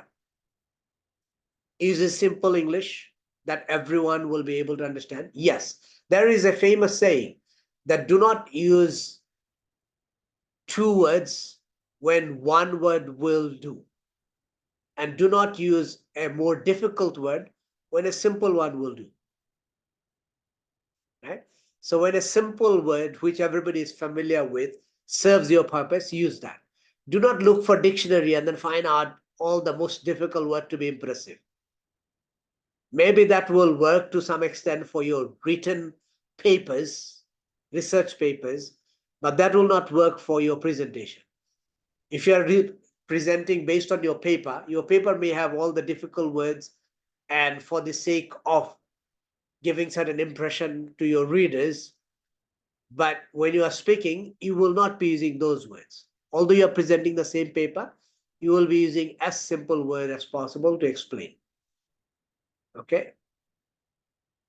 Do not go round and round and round. Make it simple, straightforward. Short sentences is always good. Of course, when we talk about language, pronunciation is also important. And that's something that sometimes we suffer, because probably most of us are not native speakers of English. And if you are making a presentation in English, sometimes the way we speak English is highly influenced by our native language, be it Malay or Bengali or Arabic or French, right? When you speak English, the way we speak our own native language influences the way we pronounce many words. And that can be difficult for some people to understand. You will probably see this in IAU a lot of time, particularly those among the new students who coming from their background, probably studying first time overseas. Then you will see that everybody speaks English so differently, right? Somebody coming from French colonies speaking in English, and somebody come from India or maybe some Arab countries speaking English very differently. Of course, you get used to listening to them and slowly you understand what they mean and what those words are. But at the very beginning, sometimes it can be difficult. So when it comes to pronunciation, I would recommend that you try to avoid as much as possible the native language influence on the way you pronounce English words, right? Right. For example, a lot of people I'm from Bangladesh, right? A lot of us confuse between J and Z, right? Is it zebra or it is gibra, right? So that's kind of confusion happens. And then if somebody is not aware, somebody is not from your own country, or somebody has not been exposed to people from different cultures, will find it difficult to understand, right? Is it zoo or is it Jew? Right? Zoo and Jew. You would probably slowly see that what I'm referring to, right? Or maybe a lot of our Arab students, they cannot pronounce P. For P, for them will become B. If you're not aware, then you might have trouble understanding them when they're making presentation. So of course, one is a multicultural environment slowly will probably acquaint you that these are different ways of speaking English that exist due to people coming from different backgrounds. But as a presenter, you would want to be as close as possible, not to be influenced by your native language. A lot of Malaysians also do not pronounce the last few consonants, like for example, right? I have listened to a lot of my Malaysian students. The word confidence, they also confident. CE will go missing, right?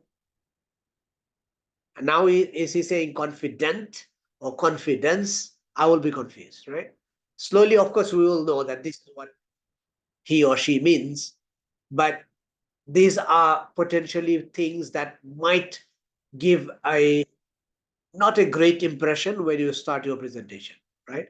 So you might want to make sure that at least first few seconds of your speech or first 1 minute of your speech, you are presenting in a way that there are no obvious words that you have difficulty pronouncing, right?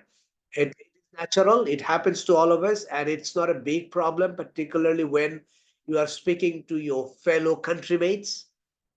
But it is a problem when you are speaking to an international crowd, and some of whom are not aware that your native language has this influence in your way of speaking English. I've listened to a lot of Indonesian students in my training, right? And sometimes I have trouble understanding them, right?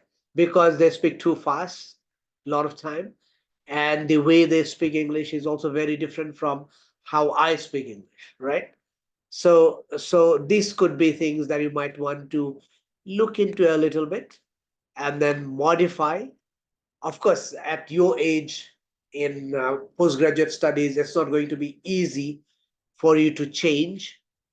Kids pick up language very fast and they speak like real native speakers because of the environment, right? If you grew up in Malaysia, your kids grow up in Malaysia, they will be speaking Malay like Malay if you are not a Malaysian. And if you are not a British, but your kids grow up in England or some native cities, then you will see that the kids speak exactly the way the natives speak, because it's easier at that age to pick up the language, the pronunciation and everything. But at our age, it's going to be relatively difficult to speak the way others or native speakers speak. But the bottom line is what I'm motivating or what I'm encouraging is try to minimize the influence of your native language into how you speak English. All right. I hope I'm clear on that. And you will see that a lot of students in your class presentation, you'll see a lot of students end up making presentation where the English is so much influenced by their native language. Sometimes you find it difficult to understand what word was it. What word did he say just now, right? I'll give you another example, right? The word focus, right? I've listened to a lot of Indonesian students in my class. They say focus. Initially, I had trouble. That what word was that, right? Then as I see many of them using it, then I'm now, if I listen to an Indonesian student in my class presenting, I would immediately know that he is from Indonesia because those peculiar words, the way they were pronouncing, not all of them, right? And this is not a negative thing about any students from any particular country. I'm talking about all, right? Arabs have their own problem. Bangladeshis, Indians have their own problem. And then Indonesian, Malaysians have their own problems, right? These are issues. These are not going to put you behind in your life. But when you're making a presentation in English, avoiding them and trying to fix some of those will help you to create a better impression. All right. Okay, let's move on to body language. I want you to tell me, right? So body language means your hands, your eyes, your movements. How do you want to appear, or what do you want to do? What should your hands do when you are making presentation? Anybody?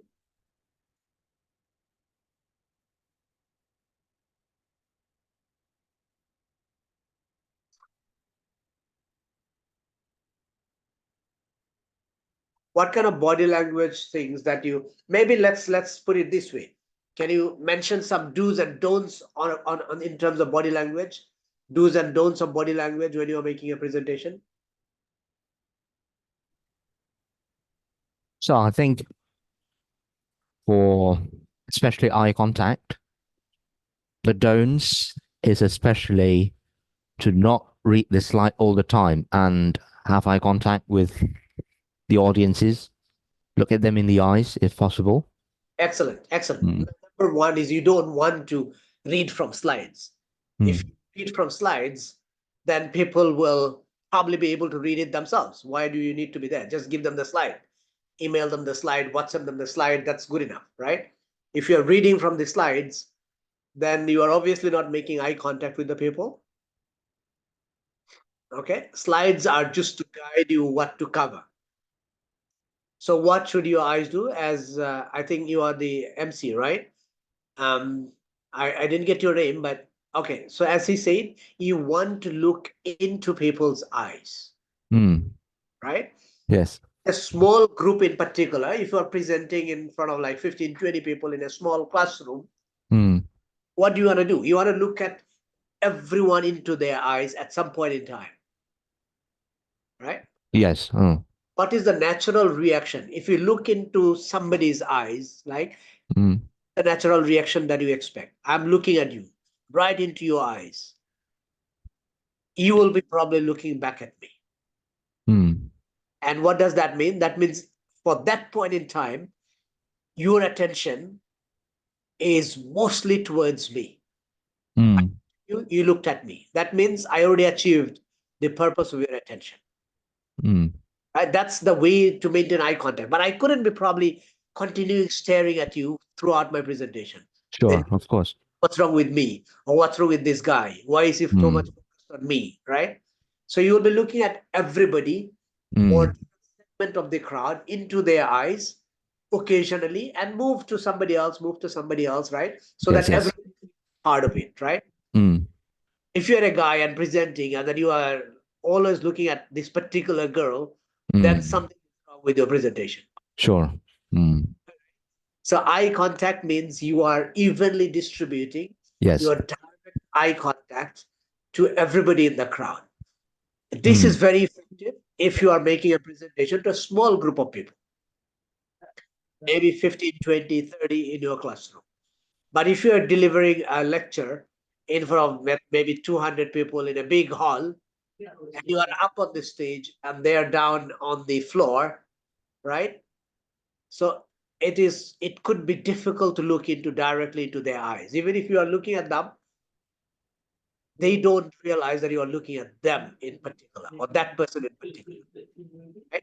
So you might want to just scan through different parts of the audience so that they feel that you are actually looking at them.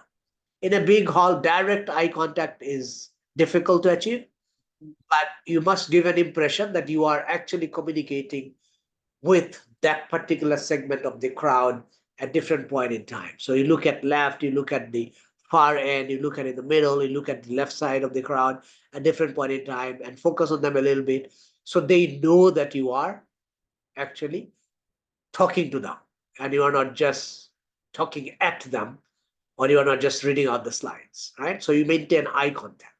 Great, lovely, right? What else? Somebody said, spread your hands unnecessary while talking, right? I think for hands, how about the idea of putting hands in your pocket?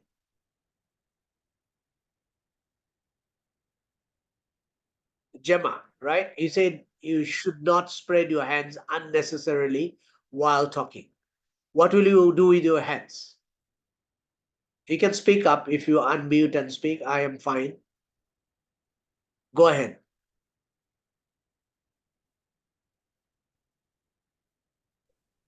Please unmute yourself if you. I mean, you can unmute yourself. Don't worry. Gemma, you raised your hand. You probably want to share something.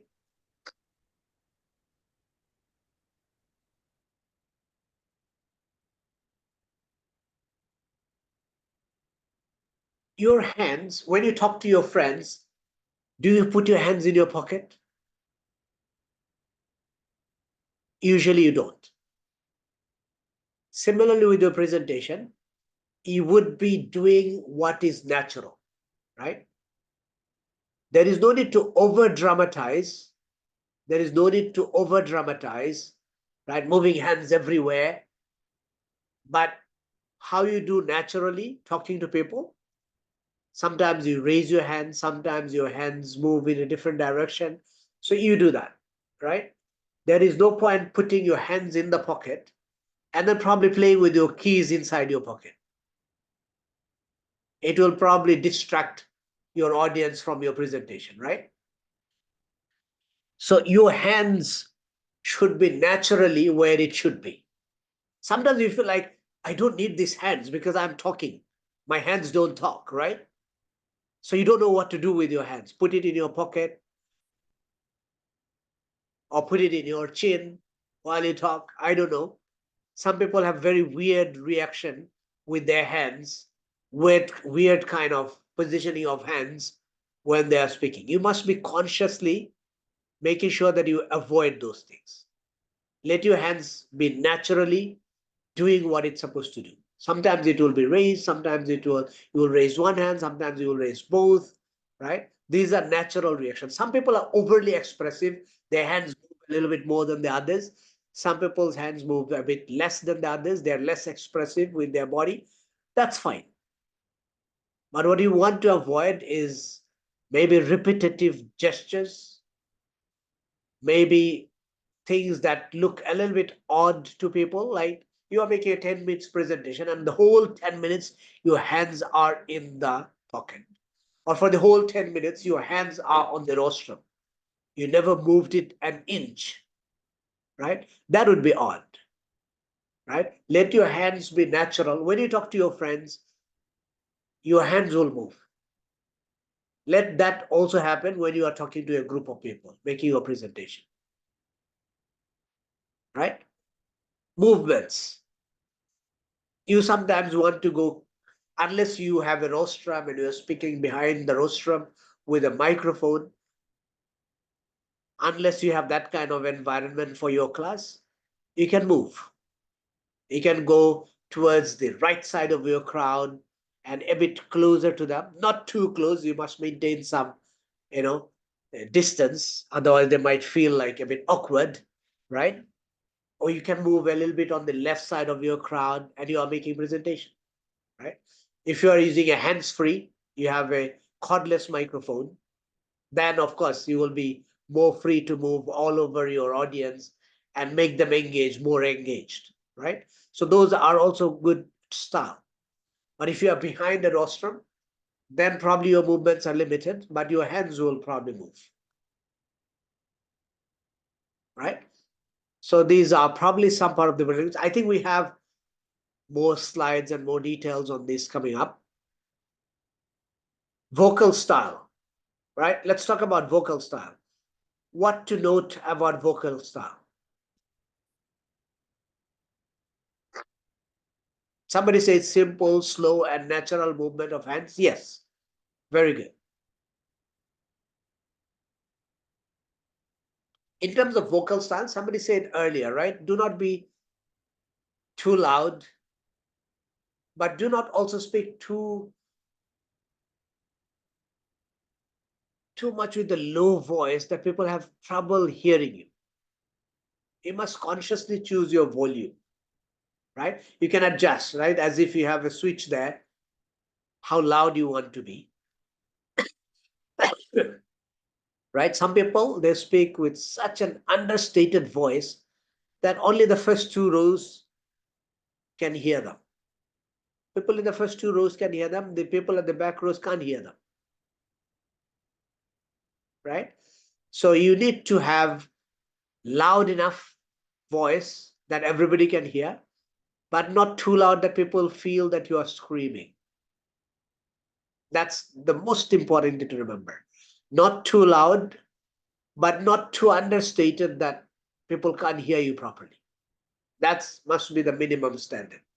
It can bring some up and down, right? Sometimes a bit louder, sometimes you slow down, tone down a little bit, right? Sometimes you can go a little bit faster, sometimes you can slow down a little bit. So that variation also keeps people engaged, makes people pay more attention.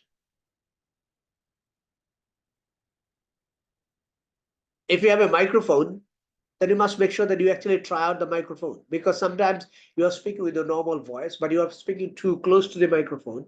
It sounds so loud. And sometimes you are up on the stage, you don't realize these things.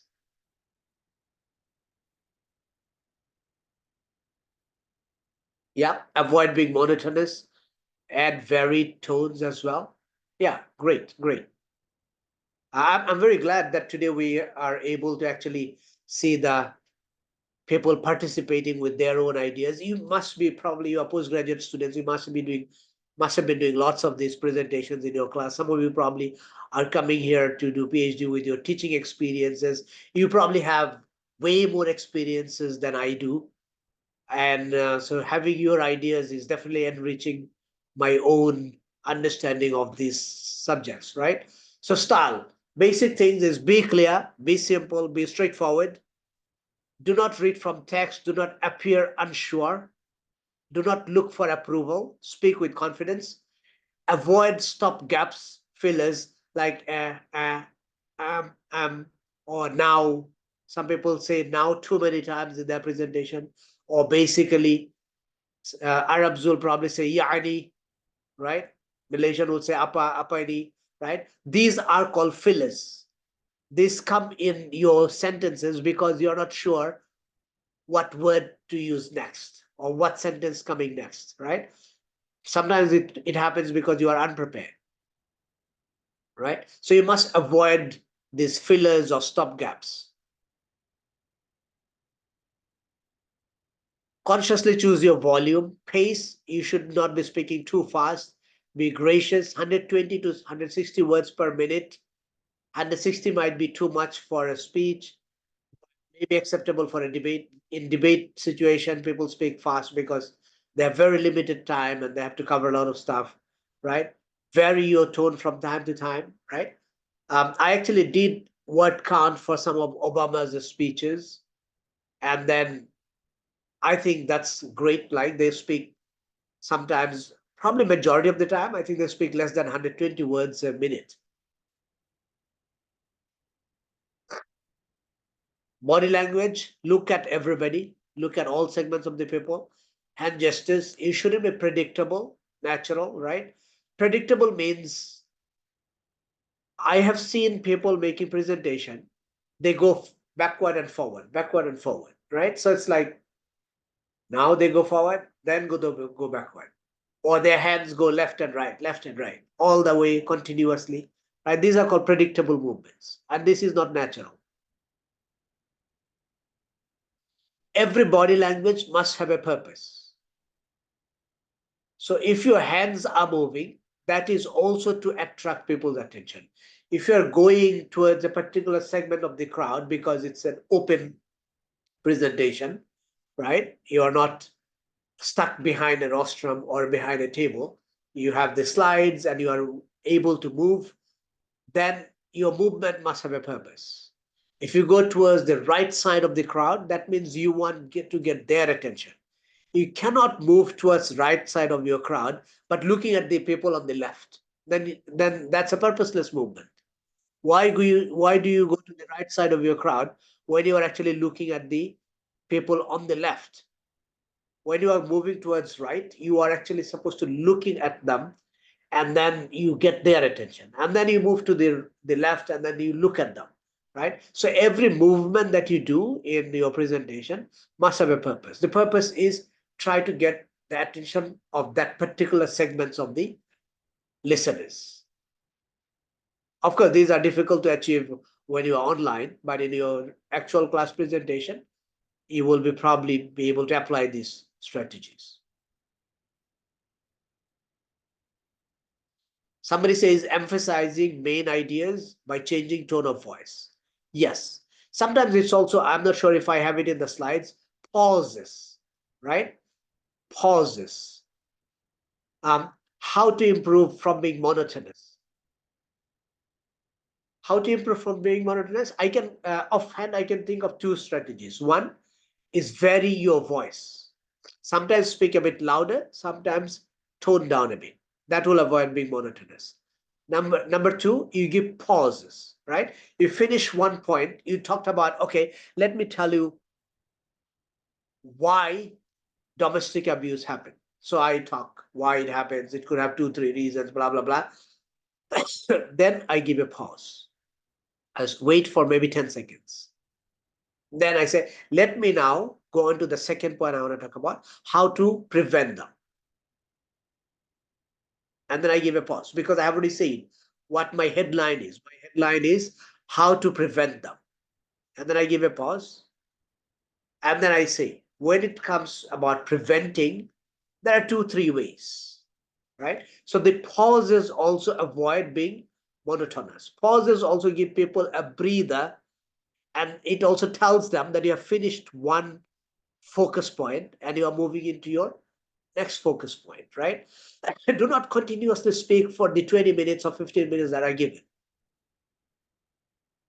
At some point in time, you have to take a breather, let people breathe, and then let people also understand, digest what you have just finished before you move into next point. These also avoid being monotonous. I'm talking too much. I'm already having some signals of coughing and voice irritation. So I guess I'll have to listen to you more. So we talked about body language. Let's go on to the next. Preparation of a presentation.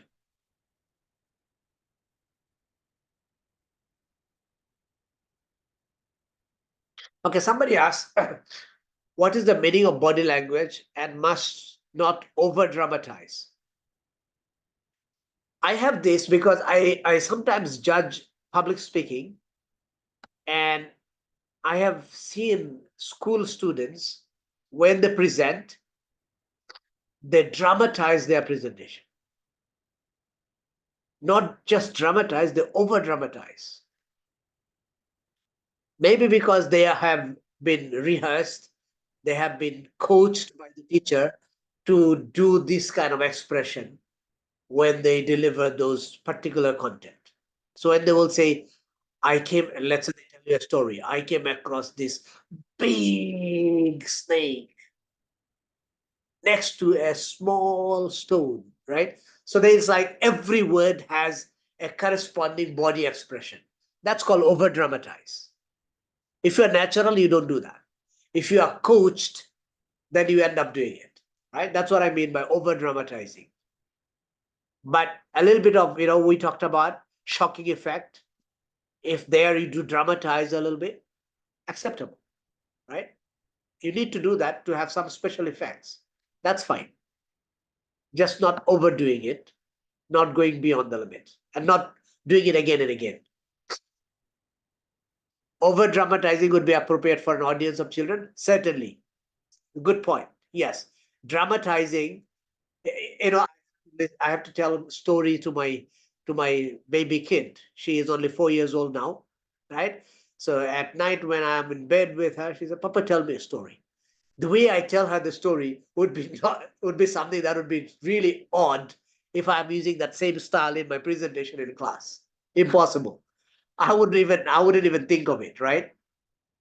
The way I speak, the way I tell her the story, it's entirely different. That would be over traumatizing if I do that in a master's presentation or in my even undergrad class presentation.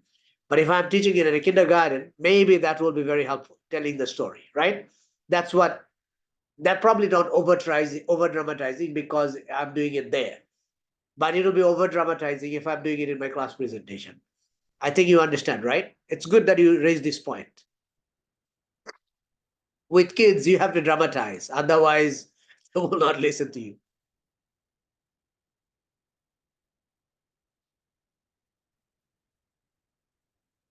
We use neutral words. I'm not sure what you mean. You mean words like gender neutral, he, she, and then people feel they're left out. As much as possible, yeah, politically correct words so that nobody feels left out. If you have an international crowd, then you must acknowledge the nature of the crowd, and therefore choice of words sometimes would be important. For example, right, if you are delivering a lecture, you have Malaysians and then international students. If you use certain Malay words, then you must also keep in mind that there are international students who may not understand that. So you might want to explain what that means and why is that relevant. All right, we're talking about preparing for presentation. How do you go about preparing a presentation?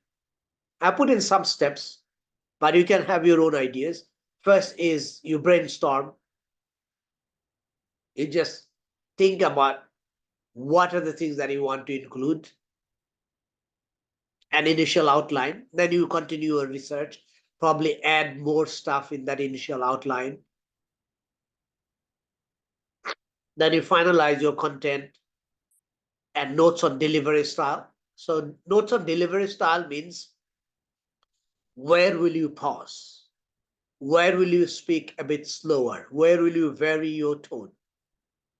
These are also, it's called style notes. This is called style notes. And a good presentation will have some style notes.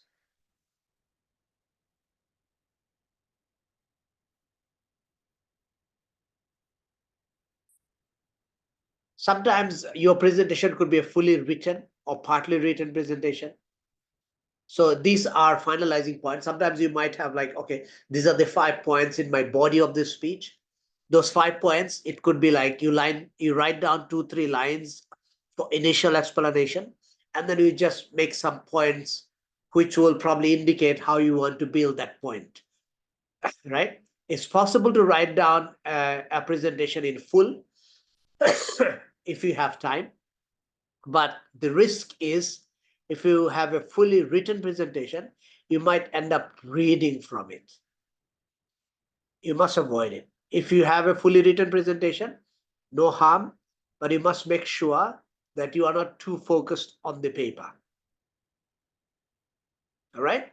You must be able to maintain eye contact. You must be able to maintain body language. You must be able to maintain, people feel that they are engaged in your presentation. A lot of people who write it fully, they memorize, they sound like very indifferent.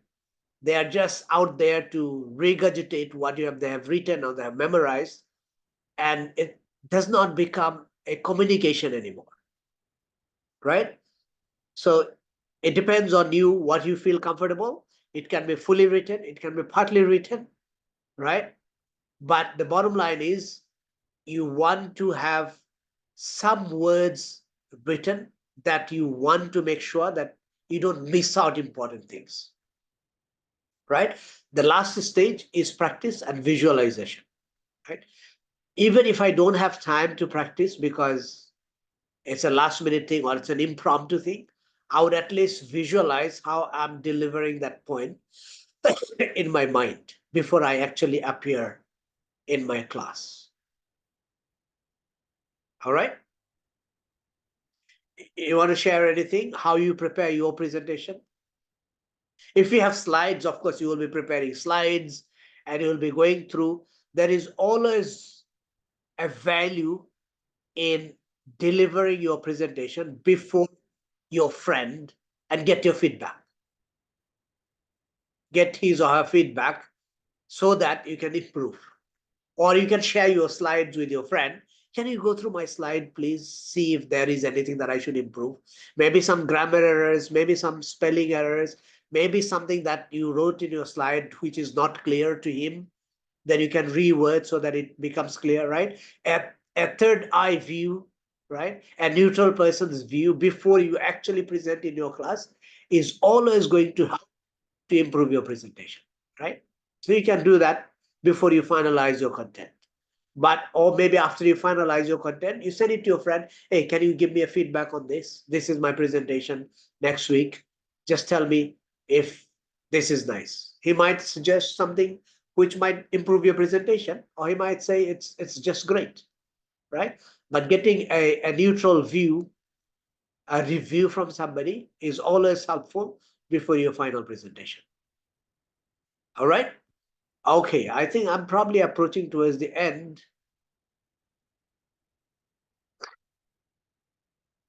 We talked about it already, right? How do you build the content of your body, right? The body part of your speech. Ask WH questions, find answers, research. Not everything that you know about the subject is relevant. Focus on the content that are directly relevant and logical. Make sure to include some wow content or factor, right? It could be a data. It could be something that people say, oh, I didn't think that way. Oh, I didn't know that, right? So if everything that you say is very general and very common and everybody knows it, then they will say, why am I here, right? That kind of feeling in the audience. Prioritize based on the nature of the audience, organize and focus, right? Focus, organize for focus and retention, right?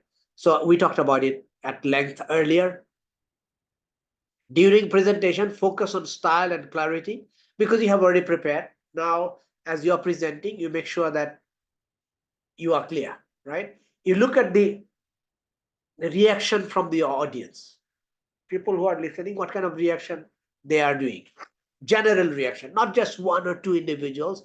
Maybe one individual has got a message coming on his phone and he's worried about it. So that one particular individual is an exception. But overall, you have 20, 30 students listening to them. You see what is their reaction. From their reaction, you would know whether they are able to follow what you are saying. Try to engage them and then see if they're asking certain questions. That means you are already serving your purpose, right? So focus on the reaction from your listeners. Maintain your focus and composure. Do not let questions or audience reaction lose your focus. Okay, sometimes audience may disagree with you. That's lovely, right? You shouldn't be worried about it, right? In life, there are different views. Some people will agree with you, some people will not agree with you, right? And you can deal with them in a mature manner, right? You can agree with them that yes, your views are also correct, right? So it doesn't have to be, you don't have to be defensive, right? Not everybody will agree with everything that you say. Right, I think this is probably my last slides. Just some quotes that I thought would be interesting to share with you from Plato, right? A wise man speaks because he has something to say. A fool speaks because he has to say something. If you have an important point to make, don't try to be subtle or clever. Use a pile driver, hit the point once, then come back and hit it again. Then hit it a third time, a tremendous whack, right? That means if you have a point, make sure that that point is driven down in everybody's mind. And finally, make sure you have finished speaking before your audience has finished listening. Okay, that means a presentation that is too long. I actually found that my presentation today would be too long. I am not sure why I have too long. If I have 1.5 hours to present, I would usually include some practice sessions, right? I would listen, I'll give some 10 minutes to prepare. I'll listen to some presentation from the members of the audience, but being online, I thought that would be difficult. So I tried to make it as engaging as possible in other ways, right? Otherwise, I think if you speak for too long, chances are you will lose interest from the people. All right, I think that's all what I have prepared to share with you. I hope I have benefited, and I certainly have benefited from your feedback, right?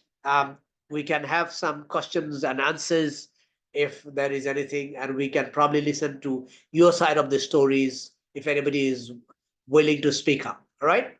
Thank you, Brother MC. Let's open the floor. Sure. And so, of course, we are going to open a Q&A session, but before that, we would like, me on behalf of my friends here, we would like to thank you very much for your sharing. These are really expensive information, so to speak, because these things are extremely important for us to go through our presentations in class or even later when we actually enter the real world. I mean, the working world is going to be very much needed because to share a little bit myself, I'm actually also a presentation trainer, and I could always relate with all the points that you are saying, and these are really important. I can't really share it today, but you, sir, you are doing it for us today, so thank you very much, sir. And of course, You're most yeah, welcome. yeah, and so yes, please, everyone, you are encouraged to ask Mr. Latif if you have any concerns regarding presentations. Okay, yes, please. Don't worry if you need to open your microphone, okay? Just speak up.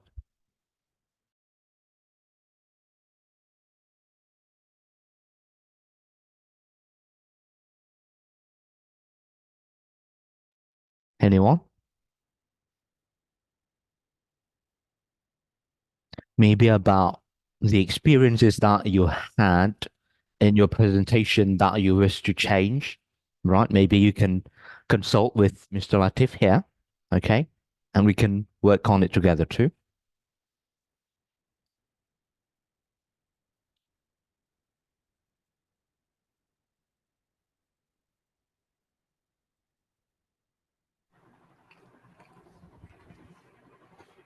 Yes. Brother Tawheed, you are opening your microphone. Would you like to ask any questions? Yes, brother, may I speak?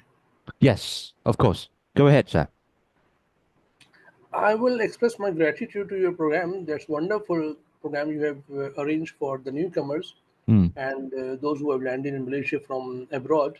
And it has given us a lot of feedback about the kind of system that the university is running, and it's a good orientation of about how the university is working and how the students have to be catered and to be taught, and how the programs would run in different faculties and in different programs of education. So I will express my gratitude and appreciate the team you have engaged for this program for since yesterday, throughout the day today as well. So I'm very grateful for your kind cooperation and kind orientation of the students like us who have just landed and are very much new to the university and to the program and to its all vision and mission. So it's very nice to have a team like you and your all colleagues. So I'm very much happy and very much pleased to see all of you and to attend the program. Thank you very much. Yes, thank you very much, sir, for your appreciation. We are humbled with your remarks, and yes, welcome to IIM. Okay, we hope to see you soon.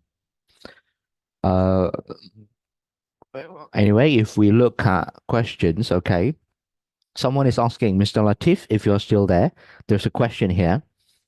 In your opinion, can I use clip from YouTube to begin my speech? Okay, like one part of the introduction. So could we use YouTube clips? Yeah, I think it's fine, but it shouldn't be too long. If it is too long, then it takes away from your credits, right? You want to be doing what you're supposed to do. So it's a short clip that is important and you feel like it will have an extra impact, why not? I do share a lot of videos in my own training and I incorporate them in my presentation as well. But today I chose not to, right? So short videos of like 2 minutes, 1 minute, sometimes just 30 seconds to show certain aspects, right? And sometimes if it is a long YouTube, then that itself becomes my lecture. So it's a 15 minutes YouTube video, and after that I have 15 minutes group discussion based on the video. So that's a very different, all right? That depends on what your purpose is. If it is a class presentation, a very short one, I think will do no harm. It can add value, yes. Sure. So it shouldn't be too long. Okay. So we should research the appropriateness of the clip, yeah, and try to rationalize whether we need it or not. All right. Somebody says, you want to meet me. My office is right above the visa office. Visa office is at 2. Most of you probably know where the visa office is. The cafe visa office is what? Zouk Cafe or something? Right? Top of it, the visa office at level 2, and I'm at level 3. So if you come during office hour, usually you will find me. It's called IIM World Debate and Oratory Center. It's very near the main auditorium. It's part of the main auditorium building, but we are at level 3, right at the end of the corridor, right above the visa office. You can come anytime and look for me, right? On how to reduce filler words when speaking, especially one who is accustomed to it. I would recommend that you record your speech, right? You record your presentation and then see how many fillers are there, what kind of fillers are there. And then if you are aware that you are using this kind of fillers at this point in time, then it's easier to avoid it, number one. Number two, when you practice, if you have a filler, you stop and you restart. If you have a 1 minute speech without a filler, then slowly you will be able to avoid them for a longer version of the speech, right? You need to exercise them. You need to practice them to speak without fillers. It's better to keep quiet for a few seconds, give a pause, then use a filler to fill the gap.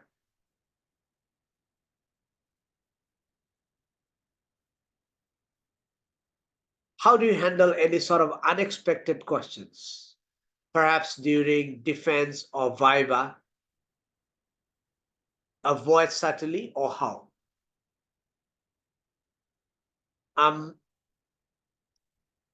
Unexpected questions can happen. Yeah, can happen. Take your time to think. You don't have to immediately respond. Take a little bit of time, at least few seconds to think, and then answer. Alternatively, you can always, I don't know, depending on the situation, you can always say, okay, I haven't really researched answers to these questions. I guess I'll have to find out. And then perhaps I can get back to you. That could be an option, right? If you try to avoid subtly, then I think the people who are asking the questions would know that you are avoiding. So I don't think that trick would work with professors. or that trick would work with people who are aware of what they are exactly asking you. Right? In debate, we do that. In competition, we do that. We try to avoid subtly. The worst case scenario is they know that I'm avoiding it. Politicians always dodge, right? Politicians, when they cannot answer questions, they will dodge. They will give you all the other things they want to give you anyway, right? But in an academic presentation, it's good to acknowledge that you are not ready to answer that question, and then perhaps you can come back with it. Or in an academic presentation, you can also ask them, I don't have a ready answer for this. What do you think? How we can deal with it, right? So you can always generate a discussion along that line. Okay.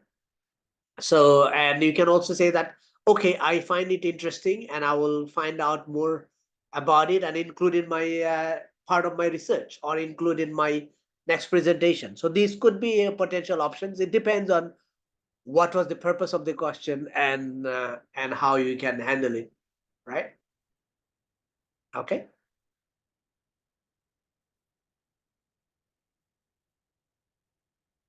Anything else from anyone?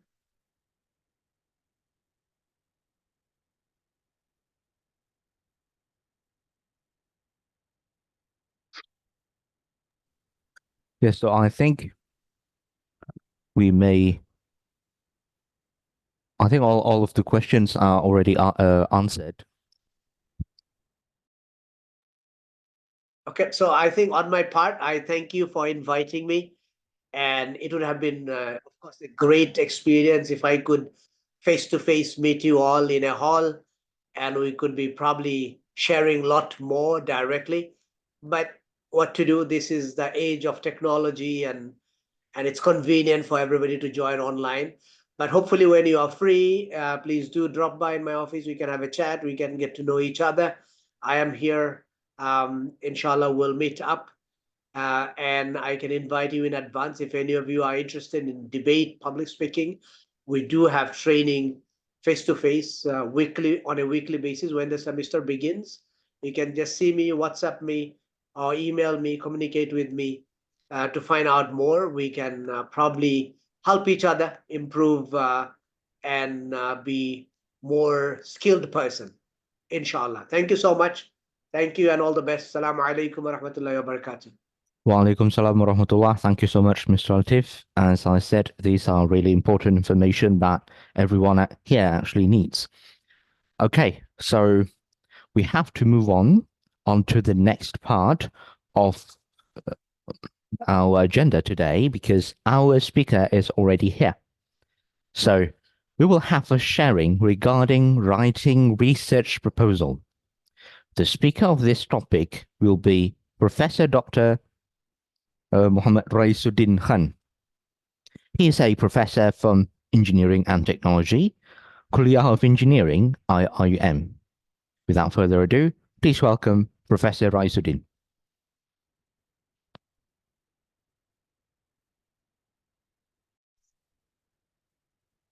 Assalamu alaikum. Wa alaikum salam wa rahmatullah, Professor. Am I audible? You are audible. Yes, loud and clear. Thank you. So let me share my stuff.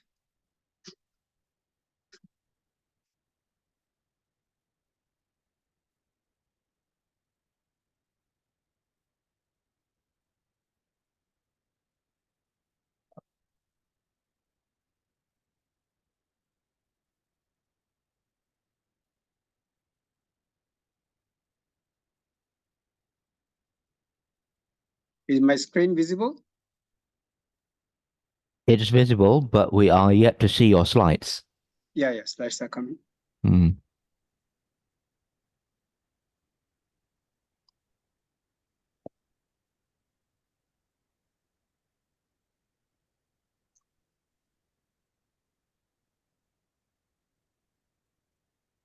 Is it? Slides are working? It is working. We can see it. Okay, so thank you very much, Mr. Chairperson. So, Assalamu alaikum warahmatullahi wabarakatuh. sisters and brothers, welcome to IIUM, the Garden of Knowledge. So here I am to present you this topic, research proposal, how to write it. So as a postgraduate student, this is one of the key elements which actually lead you to the graduation and the end. So if you don't have a proper research proposal, then you get stuck at the very beginning, because this is the first thing you need to do. So here you can see what are the contents of this presentation. So basically, at the first place, I'm going to introduce what is a research proposal. And in a research proposal, what are the elements we generally put? Introduction or background, it depends upon the format. In general, either people use introduction or people use background. Then in this is basically contained in chapter 1. It depends how the format is what is called suggested from a particular university. So in our university, we actually give it is in terms of chapters. So chapter 1 will contain the introduction or background, and inside this chapter there will be problem statement, objectives, research scope, research philosophy, like this. And chapter 2 generally contains the literature review. Then comes research methodology, research outcome, Gantt chart, and list of references. On the right side, you can see the research title and supervisor. So you cannot go to these items if you don't have a research title, if you don't have a supervisor.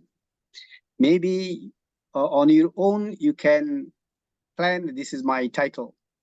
But at the end, when you find a supervisor, he says, no, this is not my area. I am not interested to work in this area. Then you are in problem. So that's why the first requirement is basically to find a supervisor. So supervisor help you in two aspects. He will help you to identify the area, the title, and once this has been settled, then the rest of the things are your task. Then you have to prepare a research proposal which needs to be approved to proceed in your research. So what is a research proposal? When should it be written? Who should write it? What are the elements of a research proposal? So if you go for the research proposal, a research proposal is a document containing complete aspects of the research prepared by the researcher or team of researchers. Here, this is basically a general way of expressing is a research proposal. Sometimes research proposal is also submitted to the research granting agencies. In that case, often it is a research team. In your case, you are seeking postgraduate degrees. For your case, basically, you and your supervisors are the team members, but the major task is yours. The supervisor will help you improve the proposal.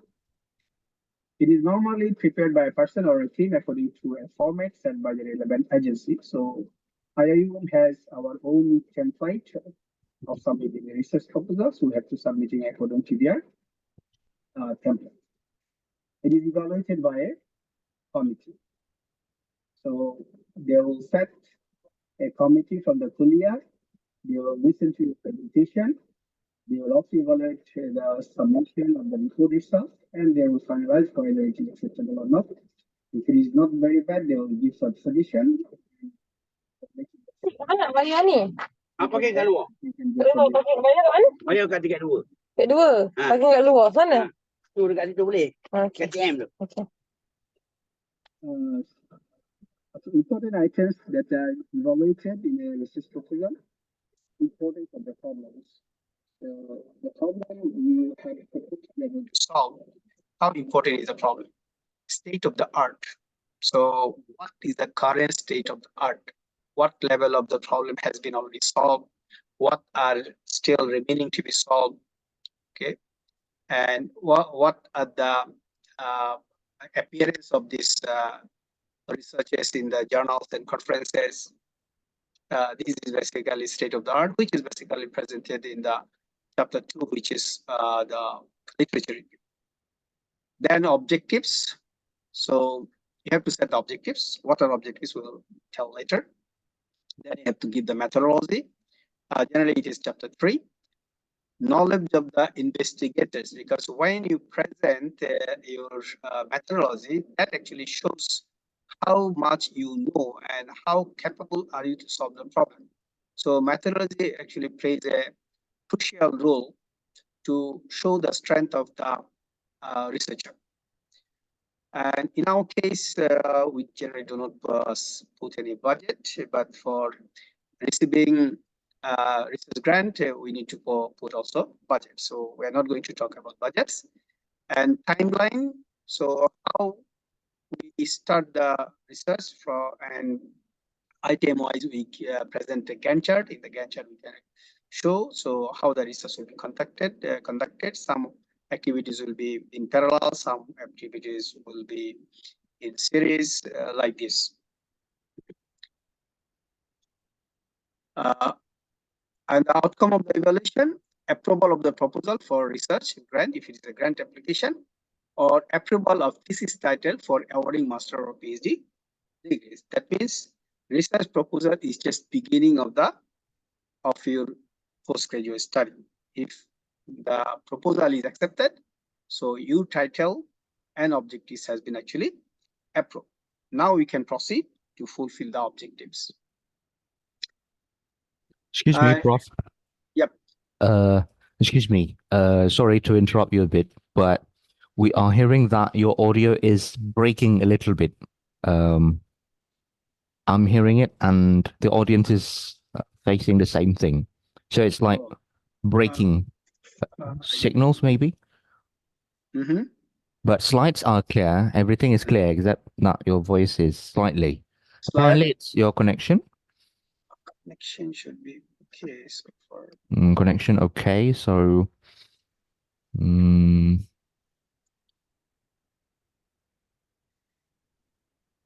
Can Never mind, I think, for a while. Now is it okay? Seems to be okay. Seems to be okay. Okay. Maybe I bring it closer. Oh, yeah. Okay. Thank you, Prof. Project title is the name by which the research will be known. Therefore, it should not be too long, not too short. It can indicate research area, subject matter, and scope. So the interesting thing is that all these things, if you want to do, you have to actually undertake a literature review. That actually helps to write the chapter 1. This is very interesting, unlike writing a book. The way a thesis is presented, the way a research proposal is presented, the writing basically starts from chapter 2, which is basically the literature review. That actually helps guide you to determine the title of the proposal, then the what is called objectives, as well as methodology. So all actually comes based on your literature review. So chapter 2 is a very, very important chapter. Often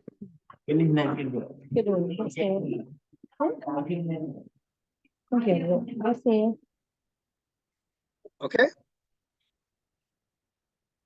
Okay, here's a few of the examples we can see of titles.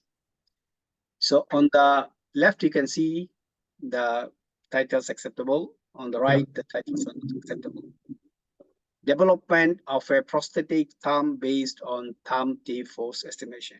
By the way, let me make it clear, I'm coming from Kulia of Engineering, so many of the terminology title will be engineering related. It will not be that general. But whatever area you work, you have to just come up with your titles in that particular area. So if you compare the next one, development of prosthetic thumb. So that doesn't actually give a proper direction, because prosthetic thumbs are being developed by many researchers. So if you tell development of a prosthetic thumb, people understand what difference are you going to make. So that is why you have to give a hint in your title. And if you look at the title on the left is prosthetic thumb based on thumb tape force estimation. So there is an item that is the basis. The second one, fuzzy logic algorithm for temperature distribution control. And is counterpart to not acceptable. Fuzzy logic algorithm can be for many kind of decision making. So that cannot be a research title. Design of an intelligent level crossing control system using sound recognition system. So level crossing can have the image processing, can have the railway data, so many things, but here is the sound, okay? And research and development of vibration isolation is MR damper. So research and development, when you put this kind of title, this is basically a research program. This is not a research title. And often you will find even when you go to the journals or conferences, they often use these two terms, new or novel. They are not actually encouraged to write this. When you are doing research, anyway, it is new or novel. So development of novel or new algorithm, development of new or novel, this and that. So try to avoid these terms, new and novel, in the title. And of course, in our case, we never put this, but when we put submit research proposal for research grant seeking, in that case, we did the investigator's qualification. And you have to put what is your degree, like this. So qualified persons or team qualified persons who will undertake the research project. In our case, it is very clear. You have already got the admission for postgraduate studies.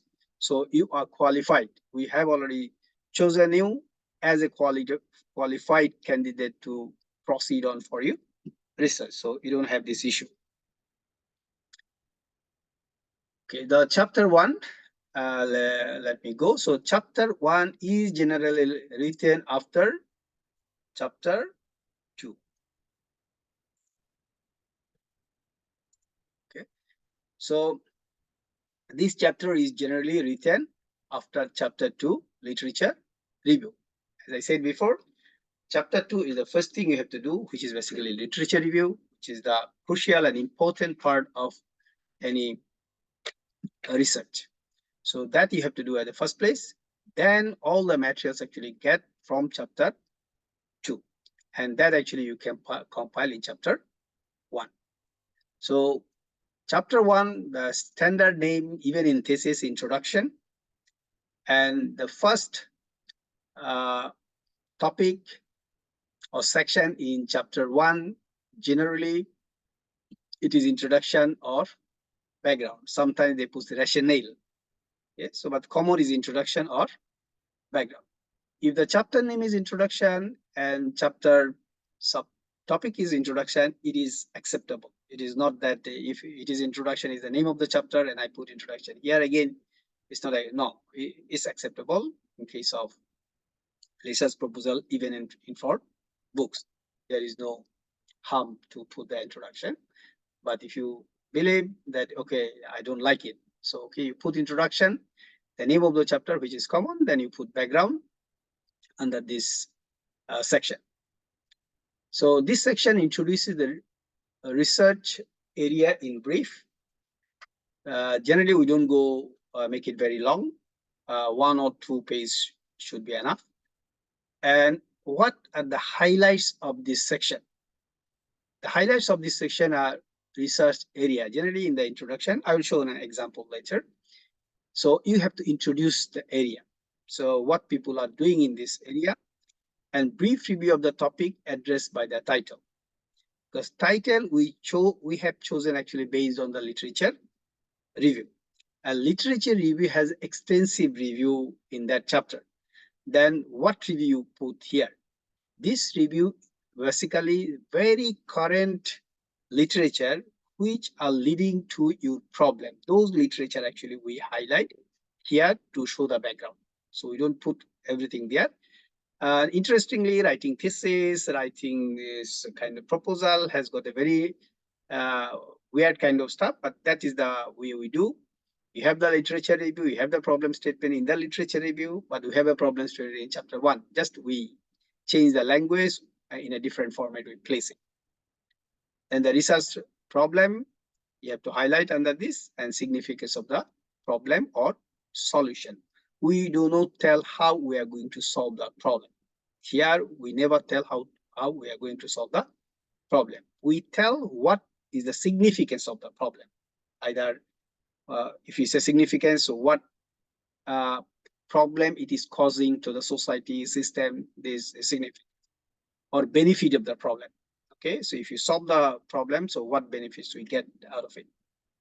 Then problem statement. Problem statement, we have a particular style how to write the problem statement. I will show some example later. And objectives. So how you actually break down the total work to conduct it. And objectives and methodology later I'll show. Sometimes people get confused. They make the objectives and methodology exactly same. Basically, it's not the same. Each objectives require few methods. So that is the way the methodology is longer than objectives. Research scope. So in the research scope, basically we list the boundary of the research, how much we will solve and how much we will leave it for further research. And in our case, in IIUM, if you are a PhD candidate, you have to put one more item in the research proposal, which you call the research philosophy. Research philosophy is basically the rationale of why this research will be successful. That is the research philosophy. Now, if you go to chapter 2, so which is literature review. So review of research papers and books. Books, I put the color a bit fade. Generally, we go not to books specifically in engineering, but in some areas they have to go even for the books. The law, IRK, they have to consult so many books. In our case, the books we call the consolidated knowledge. Basically, if it is a theory, in the books, in most of the cases, we don't refer the books.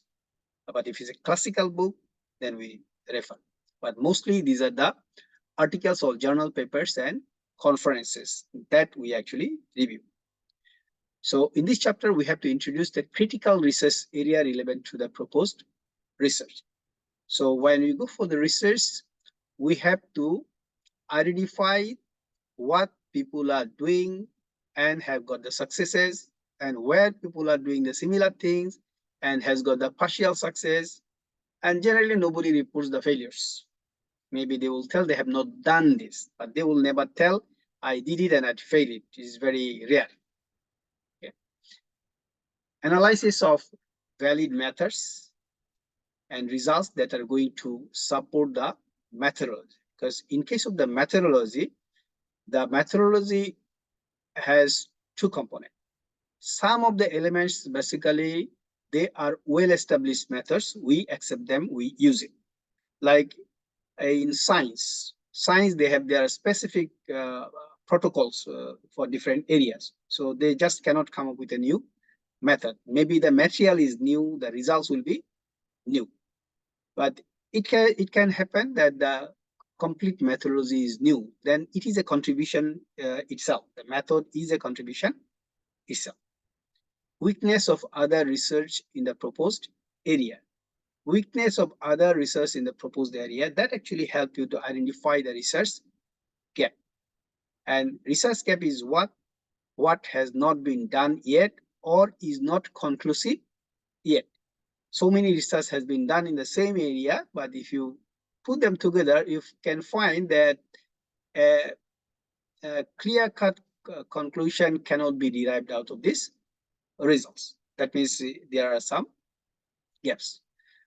And when we write this chapter, the style is follow the style of writing history. That means you have to start from past research until the current research. That is the style of writing the chapter 2. And we identify the critical areas as mentioned above. The critical areas, you put them as sections and subsections. So it is just not with a single section. It consists of multiple sections. Is a comparison table of the benchmarking papers. So when we undertake this, write this chapter, because we have done so many reviews, so not all these reviews are very crucial. Some of the research papers, later on you will discover, you have to consult it again and again during in research. We call the benchmarking papers. So these papers we put in a table and compare what they have and what they do not have. And when we write this chapter also, sometimes the student write one after one author's works. Not necessarily you have to put it like that. Sometimes you'll find few authors or few articles are in the same area and they have only minor differences and they have many things common. In those cases, if the common issue is your concern, you just put in a single paragraph that common issue, and inside because we are from what is called adopting APA referencing style. So you put all the references in this list instead of one by one by one. So sometimes you have the idea, okay, there are 5 members, so I have to write 5 different paragraphs. Not necessary unless they are completely different. But you have the common things and that is your interest. In that case, these common things you put in a single paragraph and just mention who are the people who actually contributed in this common area. The last section should be summary. This chapter, we conclude with a section we call the summary.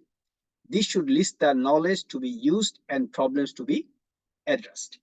So whatever knowledge you find in this section, you can say, now we can understand this chapter, why it is so important, because we identified the methods and techniques well established, which I can use. And we identified what are the knowledges available in this area, which you can actually manipulate to generate new knowledge, and the problem which I'm going to solve. So in the summary, generally we list it. It is common to put the summary in a single paragraph. When you call summary, sometimes people summarize everything, whatever we wrote up there. No, it is not that. It is basically related to what you are going to use in methodology and what you are going to solve.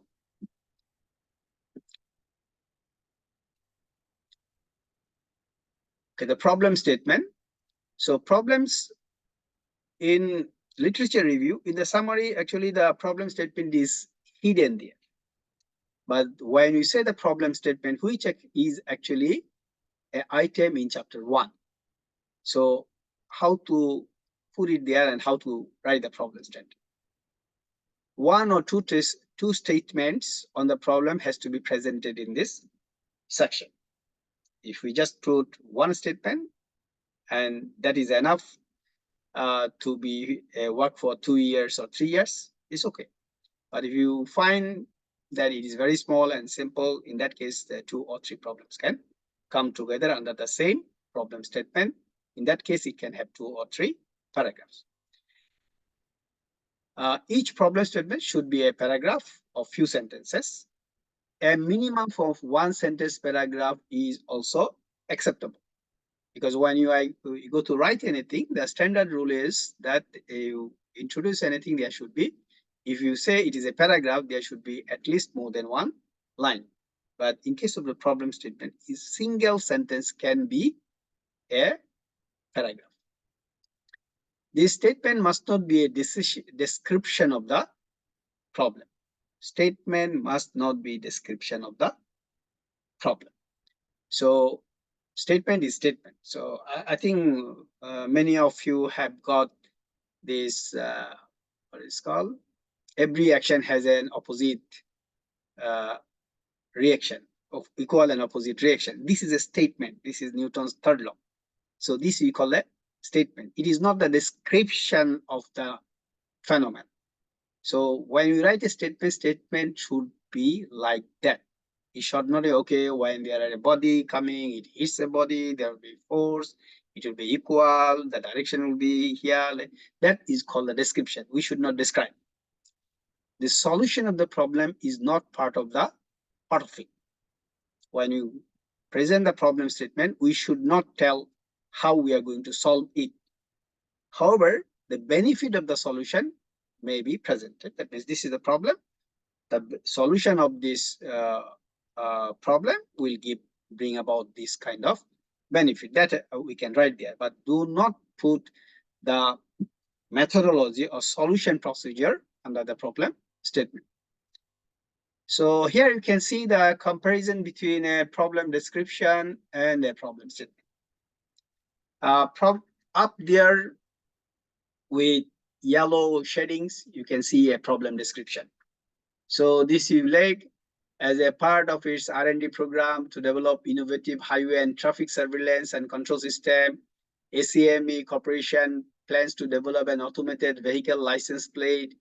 Then currently license plate numbers are read manually, etc., etc. So it's a whole description. What is the problem? But out of this, when we come up with the problem statement, then you see the problem statement is very straightforward, and it contains whatever is actually present in the description.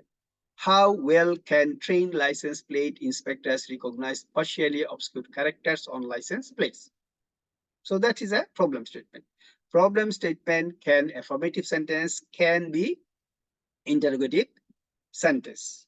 Okay, depending upon the research, the problem statement appears. So here you can see three problem statements of different nature. The first one is a complaint. So customers complain that the battery in the portable drill of model ABC loses its charges very quickly when it is not being used. So this statement is very clear what is the problem. This particular model, the battery of this model loses charges quickly. So that is the problem. So it's very clear what will be the benefit if we solve the problem. So if you put the solution next to the benefit out of it is good. But if you do not put, there is no harm. Then the requirement base, design a more effective and reliable windshield wiper. Okay. So this kind of statement are not well accepted, but we can write it in an affirmative form. Designing of a more effective and reliable windshield wiper, as the wipers currently are not wiping successfully. So that is the problem. Then question, I already presented one question before. Now here is another one. How well can humans recognize the characters? Oh, this is the same.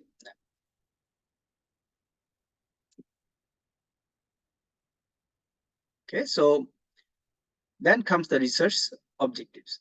Research objectives are basically derived from the problem statement.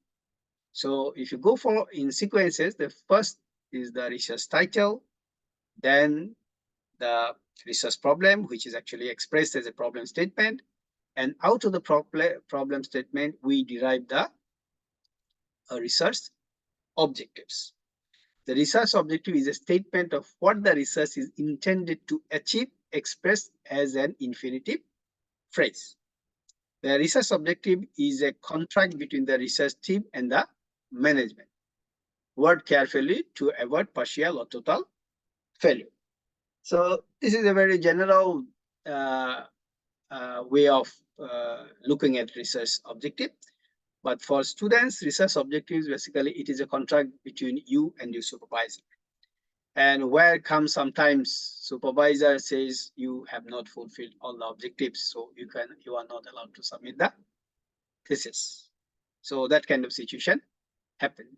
So you discuss when you propose your objectives, you confirm these are achievable objectives and there are no constraints to fulfill these objectives, and do not make very wide.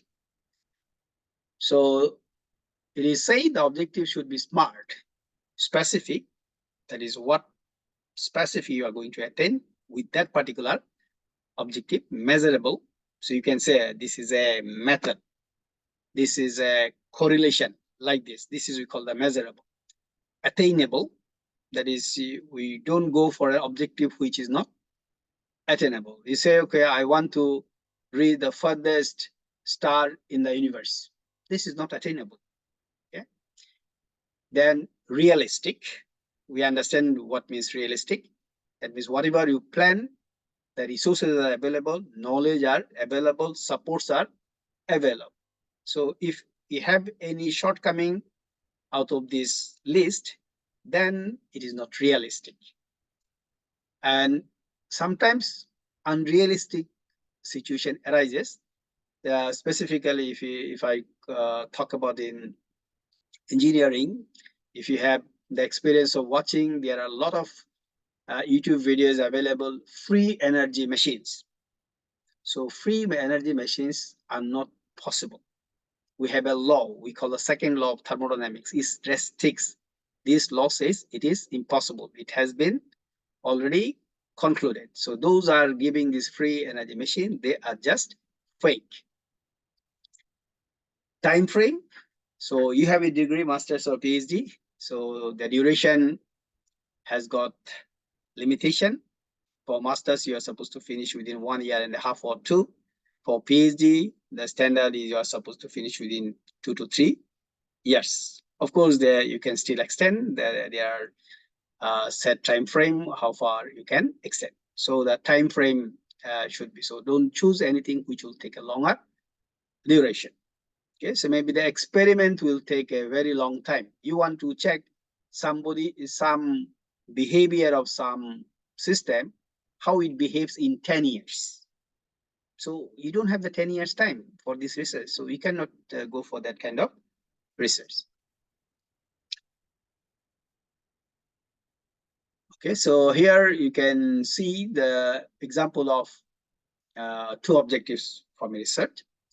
To develop a sensorless anti-swing control algorithm for an automatic gantry crane system. Those are not in engineering, you don't have an understanding what it is. It is basically, you see that crane has got the cables, which is picking stuff with these cables. So when the crane moves, it actually swings. So the swing we need to reduce. So the current swing is using the sensors. Sensors are expensive and they spoil. You have to replace, like, so they are proposing, they want to have achieve this objective. They want to have a control algorithm which are sensorless. And to evaluate performance of the control algorithm, experimental. So the algorithm at the first place, then experimentally they confirm whether the performance is satisfactory.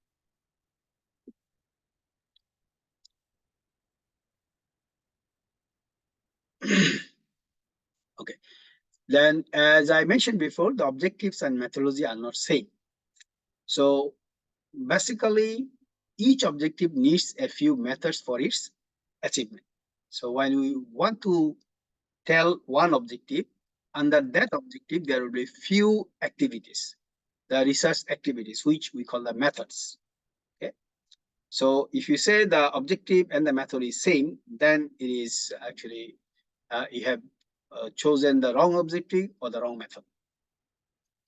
Restatement of the objective is not acceptable as the methodology. As I just mentioned, don't write the objectives again in the list of the methods, because in that case, it cannot be accepted.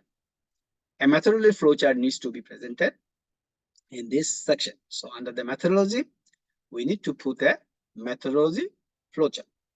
Now, when we talk about the methodology flowchart, some of the people, they understand, okay, it's a flowchart, we just put sequentially one after one activities. That is okay, it looks as a methodology, but the weak part of this kind of flowchart is when you say the research, search again and again, that search again and again component is missing.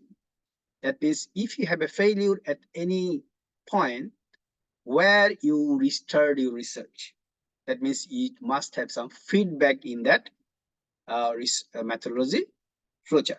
In the methodology statements, steps, you can say sequentially what you are going to do, but you don't need to mention the feedback. But in the flowchart, you have to show the feedback loop.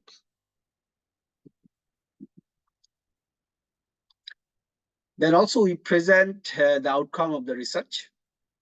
So this is a list of countable forecasted outcomes that are related to your set objectives. So outcomes is actually not necessarily all the objectives will give you the outcome. Sometimes one objective complements the other objective, but you will have some outcomes. So what are the outcomes? This is a list like the, it can be a new theory. You can say it's new theory which can forecast this thing. Okay. New technology. It can make something doable. New algorithm, new data set, new methods, something. So those are basically the outcomes of the research. So in your case also, you need to present what are the outcomes. In our students' research proposal, they put one of the outcomes, which is number of papers. Number of papers by default, it is there, but that is not the main outcome. Main outcome are the knowledge components, the whatever theories, technologies, algorithm actually are the outcome of this research. As long those are the new things, of course, you will have the publications, but you still can place how many publications you will have out of this research. And don't be too optimistic. Oh, I want to have 10 publications out of it. For your research, whatever is the requirement by the university or your faculty, you just maybe one extra.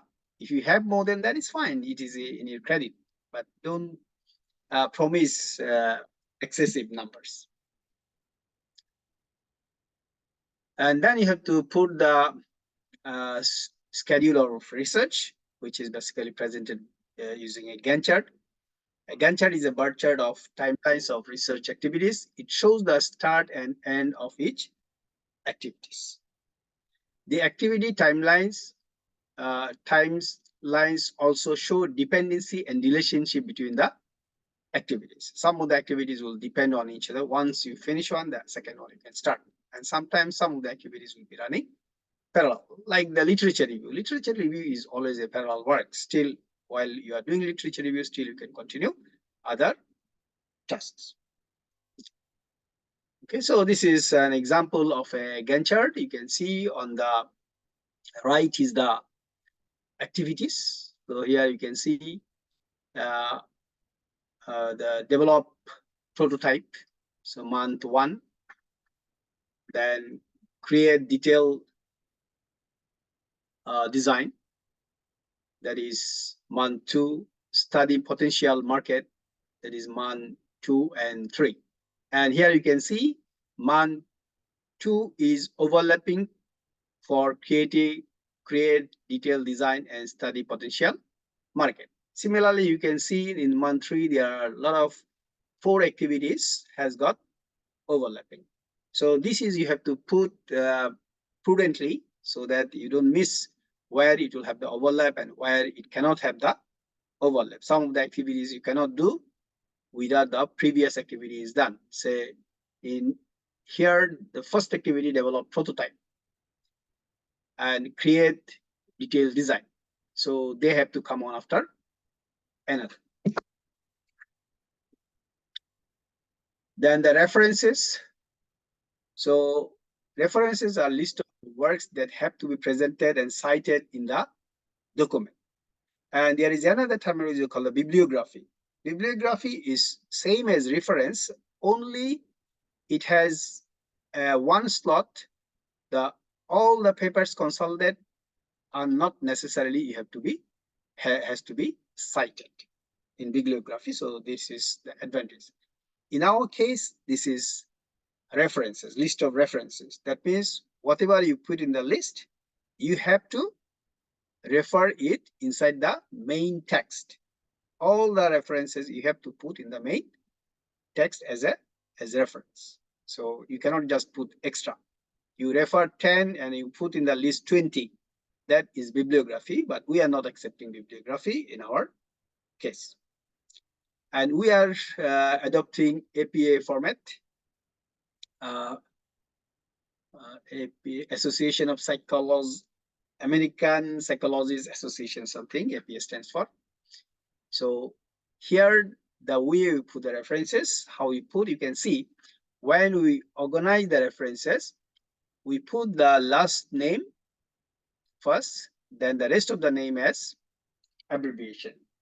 Then separate by comma, then the second name, third name, like this, and within bracket, the year of publication, then title of the publication, then italics is the, what do you call, the journal, and if it is a DOI, so we will also put the DOI, like this. And there is an indent, you have to follow this indent, and spacing between one reference to another reference has to be more than the inside this. That if it is 1, then you can put 1.5 or 2. So that is basically the standard. And there are some reference generators. You can learn it. I think our libraries helps you to learn few of the software. So once you have the list of the references available, you use those softwares, then it can help you put in the list of the references and link to the citation inside the text. So I would suggest to learn those things. Mendeley is one of it. Okay, and here when you organize the reference, you have to remember that we organize alphabetically, not by year. Okay, year is not the issue. Here you can say this is 2017, this is 2023, but this is 2019. It's because you are organizing according to alphabetically, so years may be different. But when you write the literature review, generally you have to go from the older year to the newer years. That is the style we follow. Okay, so this is what is the slide telling about the research proposal. Now I'm going to show you a research proposal itself, showing the key elements of the proposal. Okay.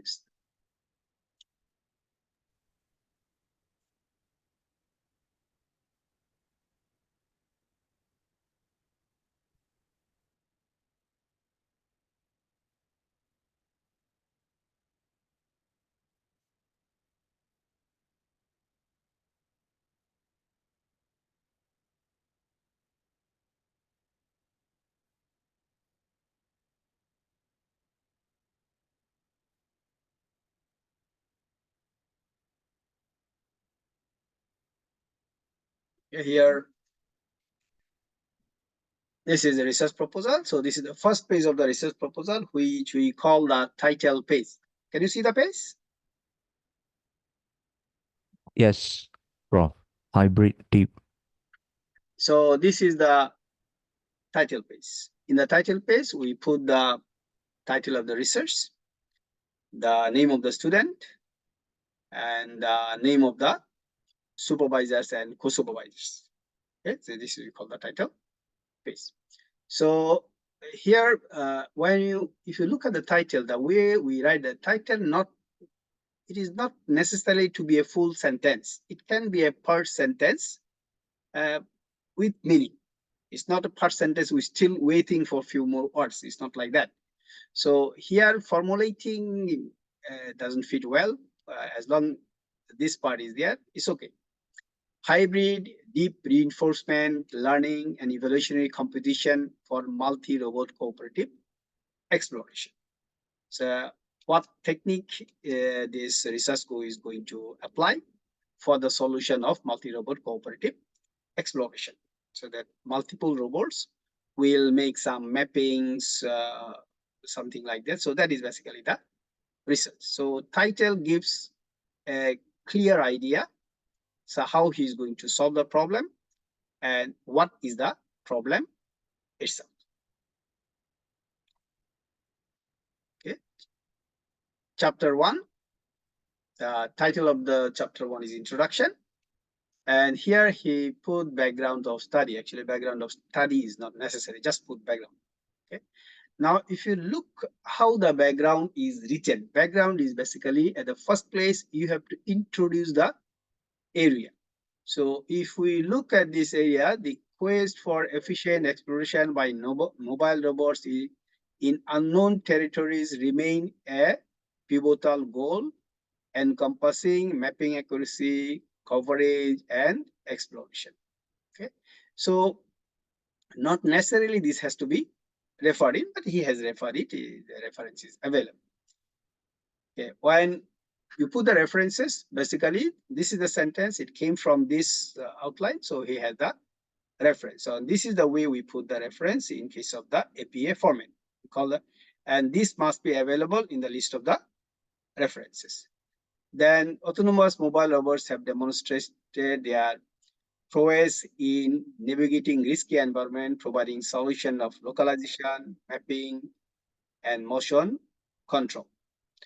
So simultaneous localization, etc., etc. So here you can see the words very related to this work are actually highlighted and presented here. So all the words that are presented in the literature review are not in this list.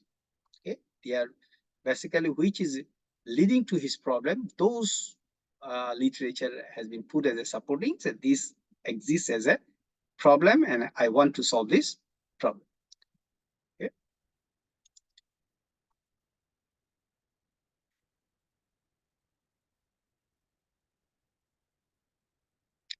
Here you can see the problem hinted is also here.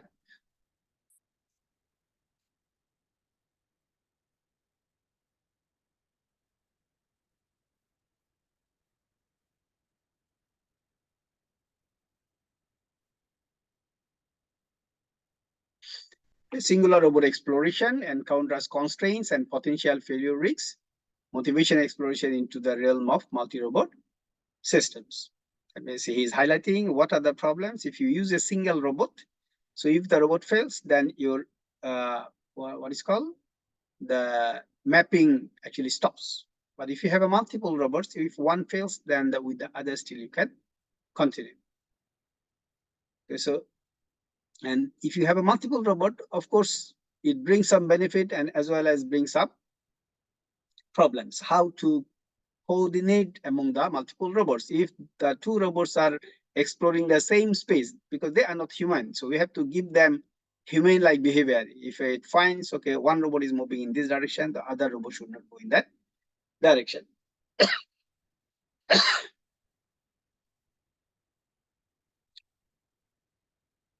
Okay, now we go to the problem statement. So this is the problem statement of this.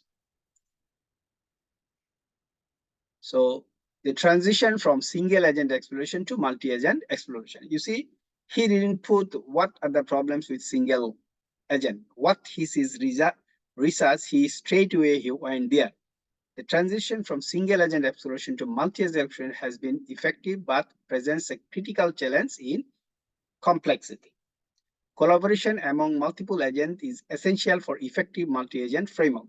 Yet current systems rely primarily on heuristic approaches lacking inherent learning capabilities. So what are the current practices and what are the problems? So it has a problem of the learning capability. This limits their adaptability in unknown and dynamic environments. That means the robots we are sending in an unknown environment to explore. In multi-agent deep learning reinforcement learning, a persistent issue involves limited decision-making capacity, impacting the adaptability and effectiveness of DRL-based system in intricate real-world scenario. Additionally, prolonged training times is in achieving cooperation among multiple agents in DRL stem from limited reasoning capabilities. Enhancing these capabilities within multiple agent DRL framework is crucial for their efficiency in diverse and challenging environment. So you see the last sentence highlights the benefit. Up the list are the different problems. And the last is the benefit of the solution of the Then objectives. Here, the way he put the objectives, he put what is called explanation of the objectives. That is not actually necessary. It is, we can actually remove it. But anyway, if you look at this is one of the styles, the way you can write. So you see the objectives, then you put a sentence. Sometimes some people just write following the objective set for the research. It's acceptable. You can write it, or you can have a better approach. You put a main goal. So what is the main goal of the research? And to achieve the goal, how many objectives you are going to set. So in this case, you can see the primary objective, or sometimes we call the main goal of this research, is to employ a hybrid deep reinforcement learning and evolutionary competition approach to model and simulate autonomous exploration using OpenAI ROS. This research is structured into 4 main parts, is dedicated to achieving specific objectives. These objectives are outlined as follows. So this is the priming sentence he put, and then he is putting the objectives. Now, if you look at the objectives, he is achieving 1 or 2 items out of each of them.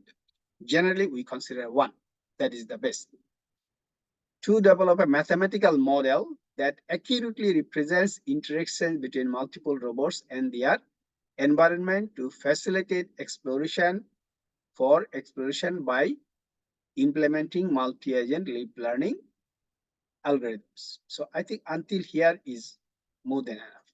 So this part is not necessary. Okay. So until here is quite good. So what is the objective? And it's very clearly stated.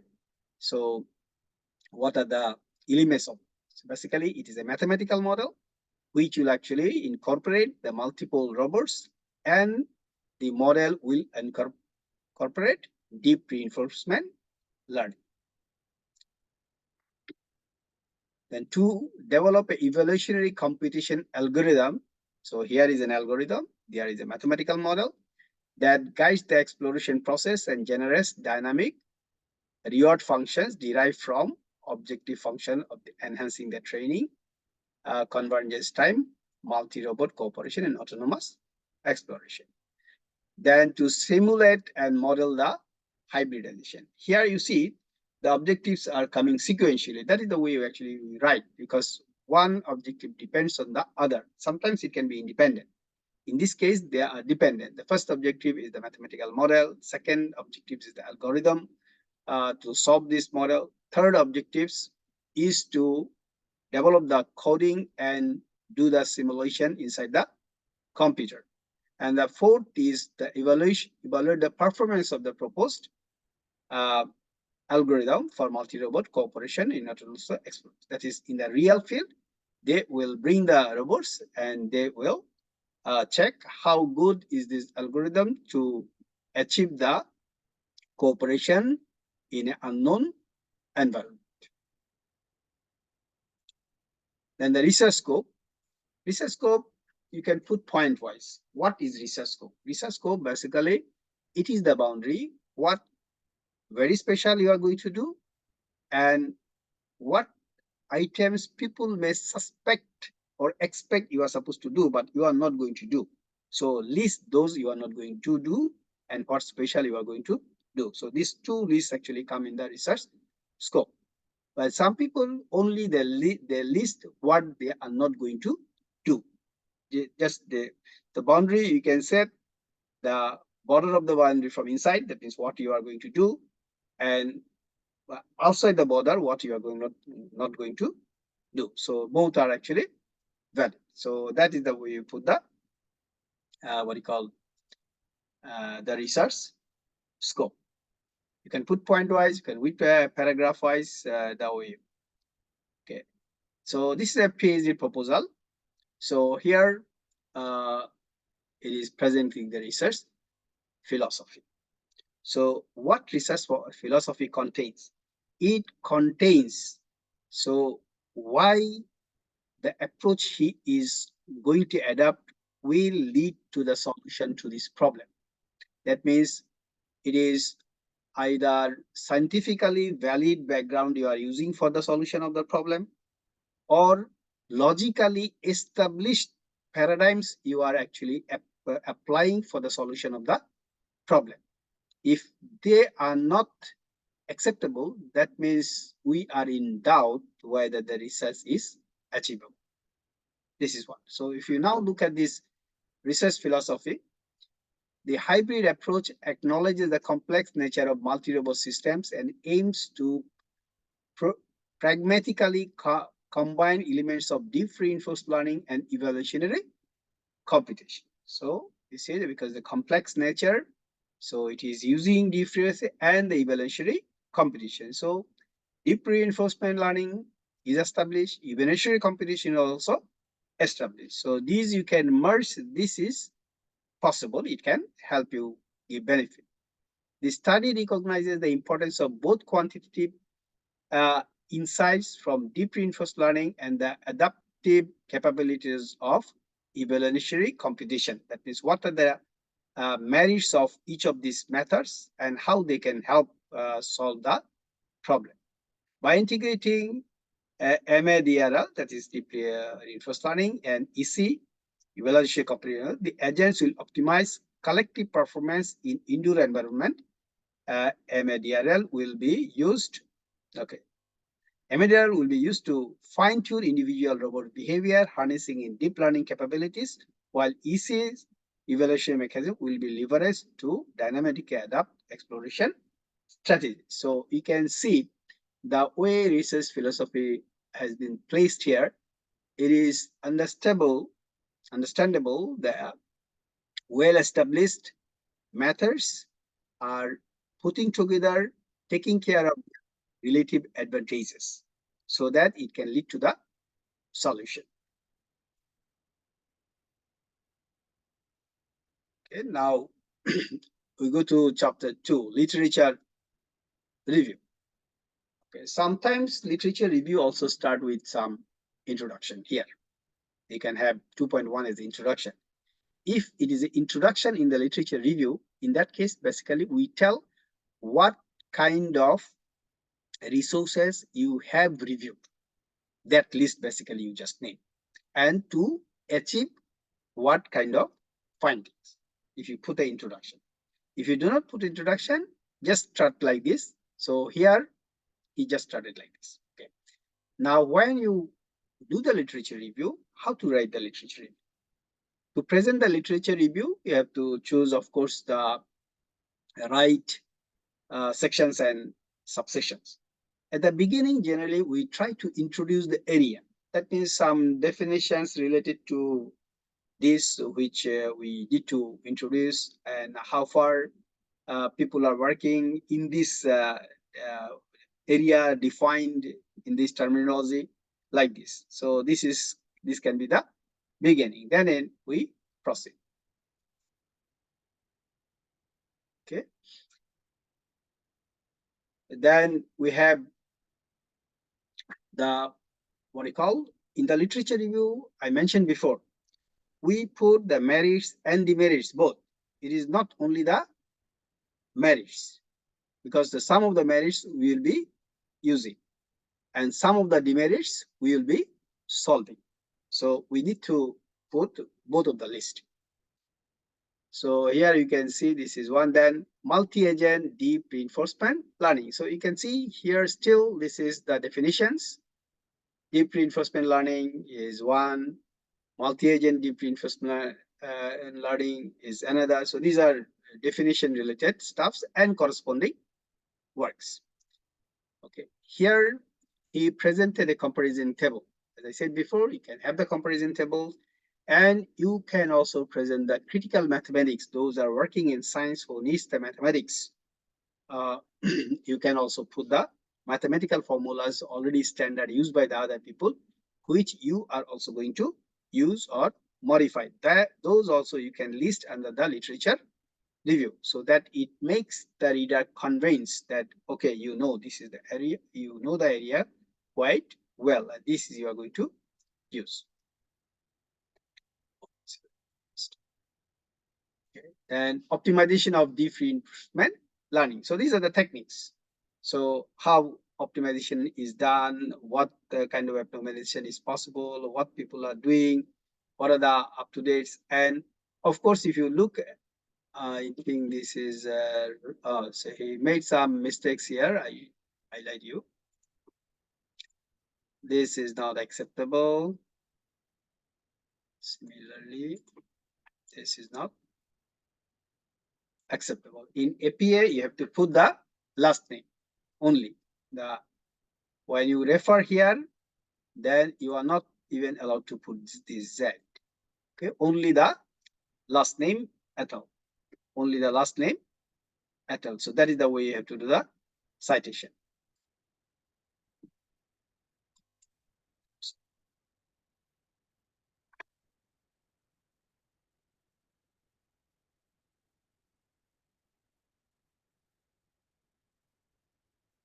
So this is not allowed. When you go to inside the text site, you just put the last name and the year. If it is a multiple name, then put et al. If it is a single name, you put just the single name and without the extended part of the names. And here you can see you have the multiple authors. So this is one author with his years. This is another author. This is another author. And when you separate them, then you put the semicolon because author's name is ended with a comma. Okay, so this is okay, here. This is the summary, as I said before. In the literature review, you put the summary. So basically, summary is the list of the things which is going to do a use, and list of the things which actually related helps him to find the problem statement. So here I have corrected. You can see, based on the literature, it is evident that various optimization strategies in DRL concerning multi-robot operation is the current research trend. Solutions encompass refining training process and shape reward functions to guide learning. These strategies aim to enhance learning efficiency in complex scenario. That means what are the good things? It is listed here. However, a notable research gap is the lack of incorporation of reasoning entities during the exploration phase in training. Existing optimization methods rely on global planner algorithms demanding prior knowledge of the environment.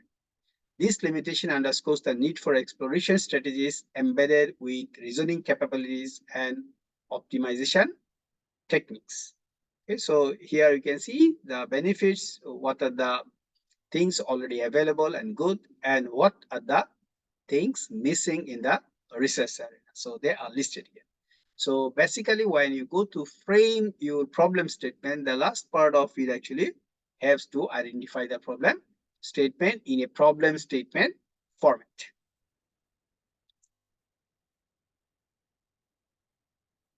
Are you with me?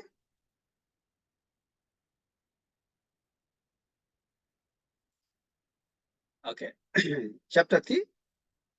This is the methodology or research methodology. Here, he didn't put with sections. Okay, you still can have sections, and you can have an introduction section as well. And the introduction, you can just mention what this chapter is talking about. Then you can go to the methodology. So here you can see the methodology description is being placed here. What he's going to do one after another. So this is basically put under this list. So, and thereafter he is putting his, what do you call, the flowchart. So this is a flowchart. And remember, whenever we put anything figured, all must be referred inside the text. You just following flowchart. This kind of sentence is not acceptable. So here you see the flowchart is shown in figure 1. It is acceptable. So you have to mention. Then you have the flowchart. As I said before, there are feedbacks. Okay, wherever something is missing, something doesn't work, then where you start it again. So here, if this segment of the research, if it's not acceptable at that level, then you have to start it from here. If this segment of the research is not acceptable, then you have to come back here. So that is the way you have to put it. And be what you call careful in designing a flowchart. Sometimes the flowchart to use the paper, because when you use the flowchart, you have to have the writings inside the blocks. In that case, if you find you go centrally, then it is very big. In that case, you can go few ways. So you can start from here, then go up, then start in again here, then go like this. So this is the way you can go. So this is one set of blocks, then you start another set of blocks, then you start another set of blocks. This is the way you can optimize the space. If still you have the problem, then you can have the standard symbols. You have the what is called the numbering. Then you can go to the next page and you can put the next flowchart. Okay, results and discussion is not the part of, because he was going for a comprehensive exam as well. For comprehensive exam, basically the current works they need to show. So for a research proposal, that is not the requirement. But what is the requirement? The expected outcomes. So what should be the outcomes of this research?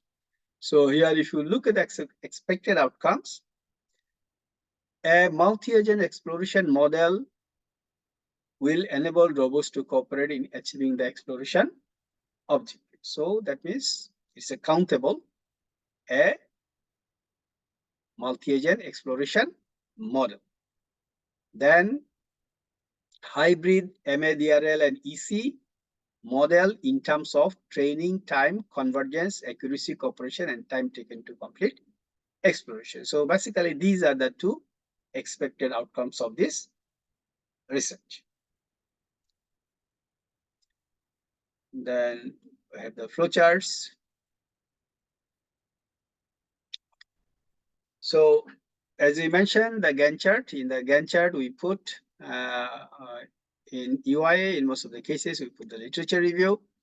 But remember, if it is a proposal for grant application, you are not allowed to put literature review there, because grant application, they already assume that you have this significant literature review already have done, so you are ready to make a proposal and do the work. So they don't want to spend money for literature review. For us, the literature review, you can continue for a few months still, or if you want to continue until the end, it's fine. Okay. Then the activities. So here, if you go inside the what you call methodology, here he embedded all these activities inside his methodology paragraph. Okay. Or if you go to the flowchart, you can find in the different blocks he has got the activities. So these are the activities actually listed.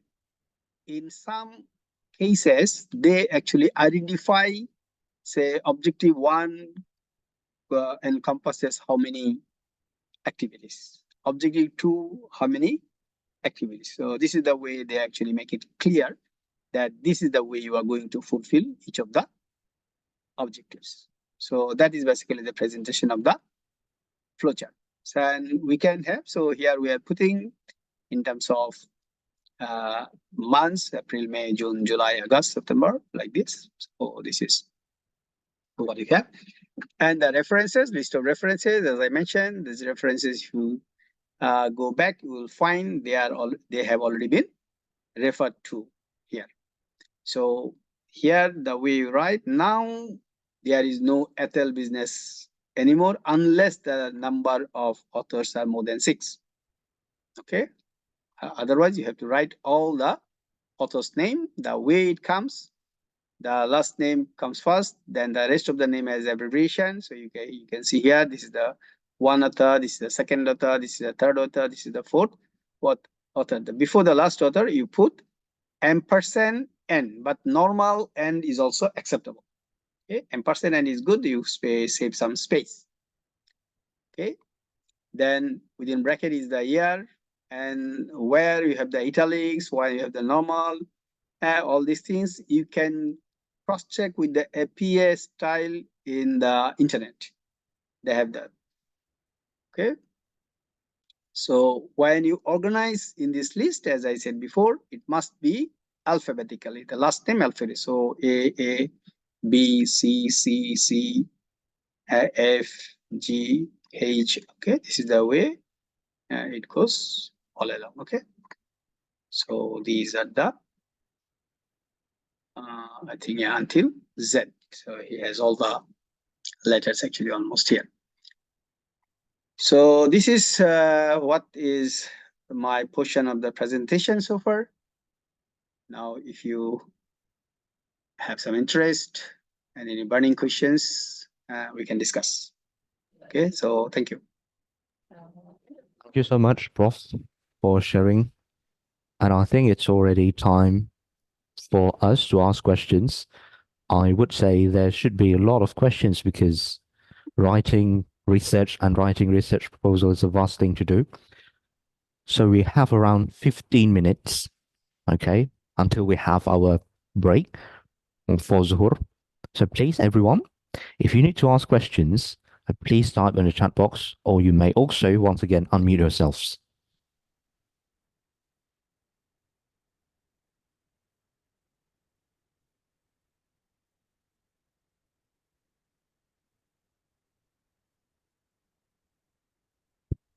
Okay, actually, someone is texting, but this person is texting direct message. So please, for those, don't forget to set your message to be sent to everyone, not just me. Okay, everyone in meeting. Click everyone in meeting. But by the way, the question is this, Prof.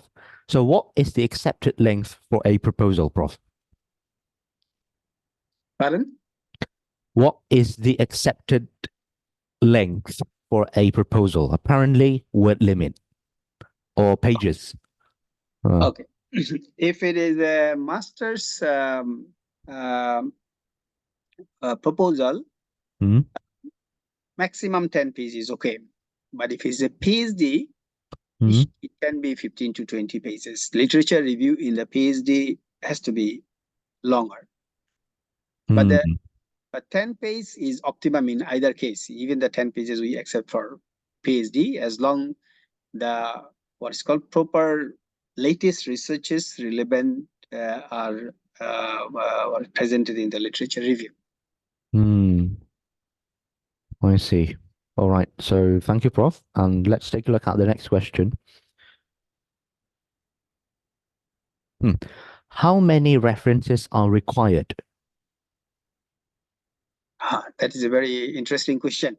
This is always the question starting from our undergraduate FYP. Generally, if it is a master's program, for research proposal, you don't have to place so many literature. For research proposal, if it is 20 to 25 is okay.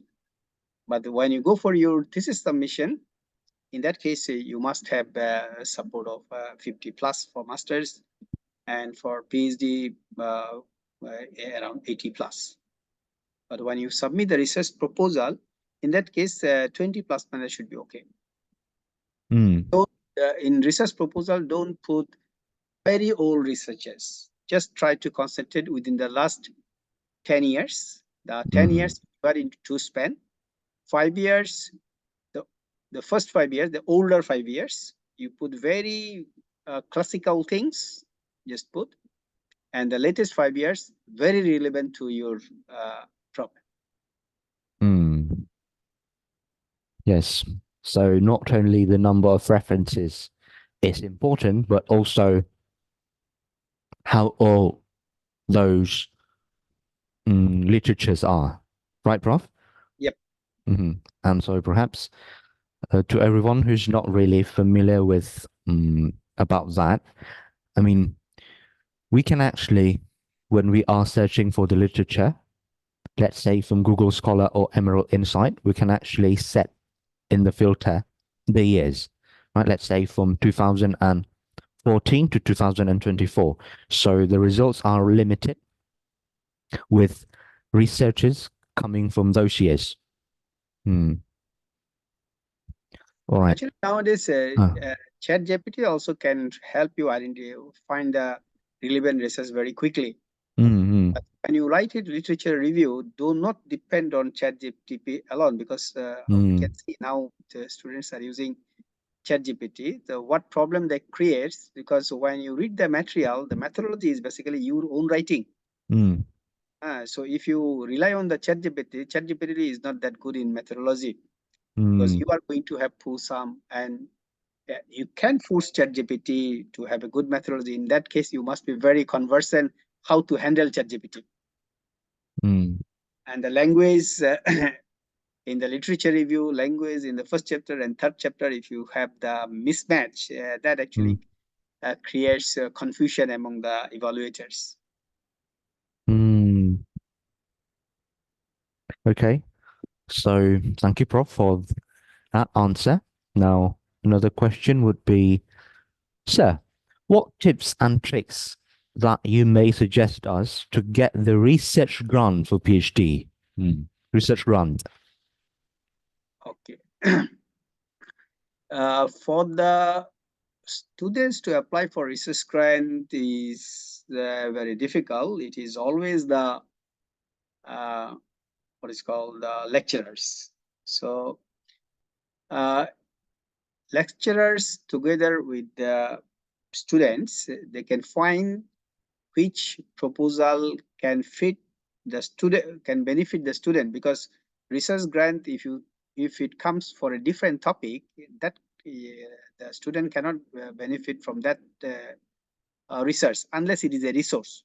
If it is a salary of the student, that he is not allowed to take the salary from that project, but the resources maybe can be shared like this.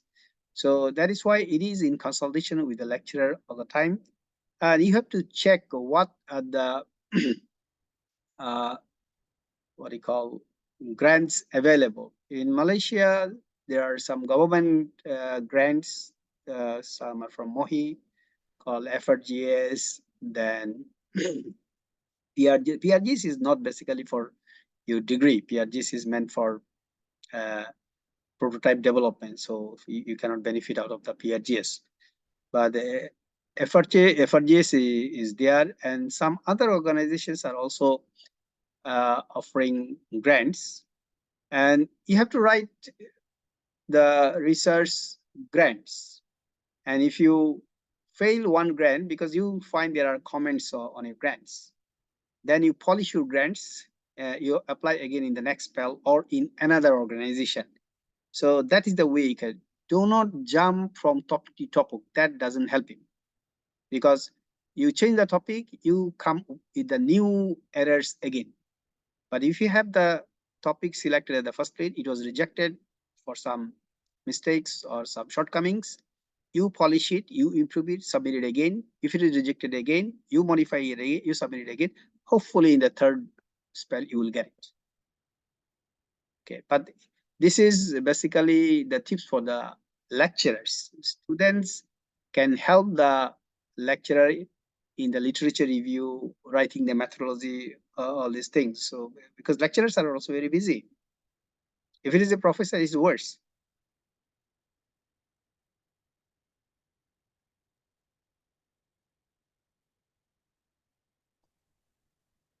Excuse me. All right. So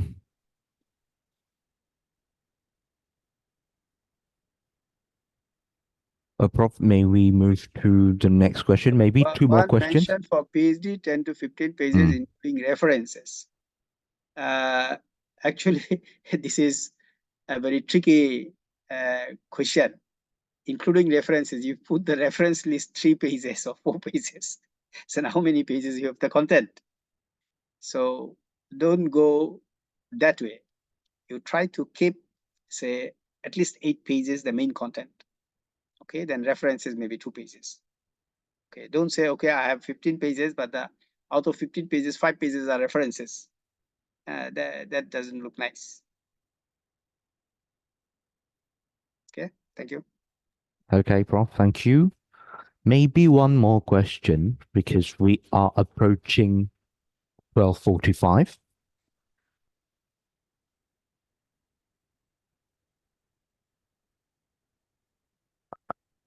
Let's select this question. For literature review, some supervisors or examiner might emphasize us to look at recent study related to our topic. If our research topic is rarely touched by recent researchers, will it be allowed for us to use or refer literature 10 to 15 years ago in our literature review? Is it okay? 10 to 15 years, this is always a big question. 10 to 15 years reference is okay, but do not put more than 2 to 3. This is what. And if it depends upon the areas, some of the areas, specifically because I told you I'm from the engineering background, so we have so much progress during the last 2 or 3 decades. You cannot say that things 15 years ago, whatever happened, it is still new. It's almost impossible for us. But in some other areas, maybe.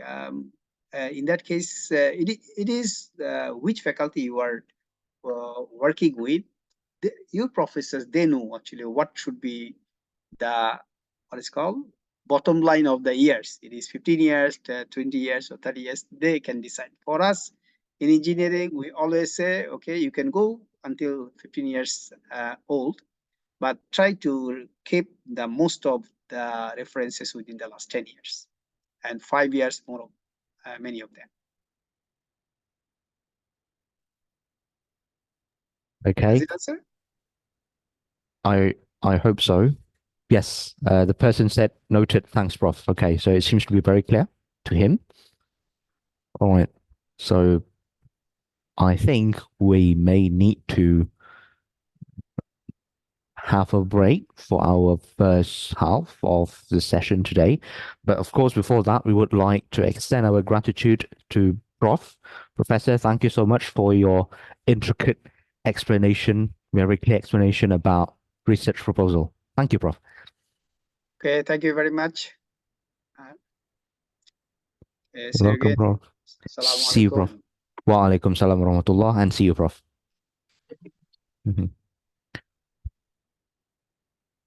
Right. So before we begin our break for lunch and zuhur, once again, we would like to remind you that we are going to have an outing, all right, visiting places for educational purposes, of course. So our outing would be conducted on February 29th, 2024. Yes, 29th of February 2024. Now, please, okay, register with the link that is provided by our president here. Okay, it's given, because then we would need those who already registered and given the confirmation email. For those who want to join, you need to have your confirmation email and you need to register, obviously, then only you can join. Okay, so once again, don't forget about the outing. When will we get the information? Okay, sorry, when we will get the confirmation? The confirmation for the outing would be sent to you by this night, inshallah. Yeah, okay. So I think that's quite clear about our outing event. Now, ladies and gentlemen, similar to yesterday, we will take a break until 2:30, okay, 2:30 p.m. for lunch and Zuhur prayer. So thank you very much. I hope to see you again. Okay. Excuse me, someone said, does it mean tomorrow we won't have Zoom meeting? Yes, we won't. Of course, tomorrow is dedicated for outing. It's dedicated for outing, okay? So don't worry. Okay. We'll see everyone at 2:30. Don't forget to get back. Thank you and see you then. Assalamualaikum warahmatullahi wabarakatuh.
Assalamualaikum warahmatullahi wabarakatuh.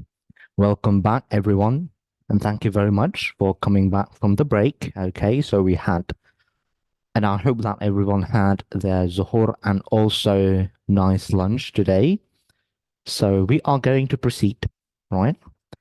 Right now, we have to continue by hearing a briefing from an extremely important department.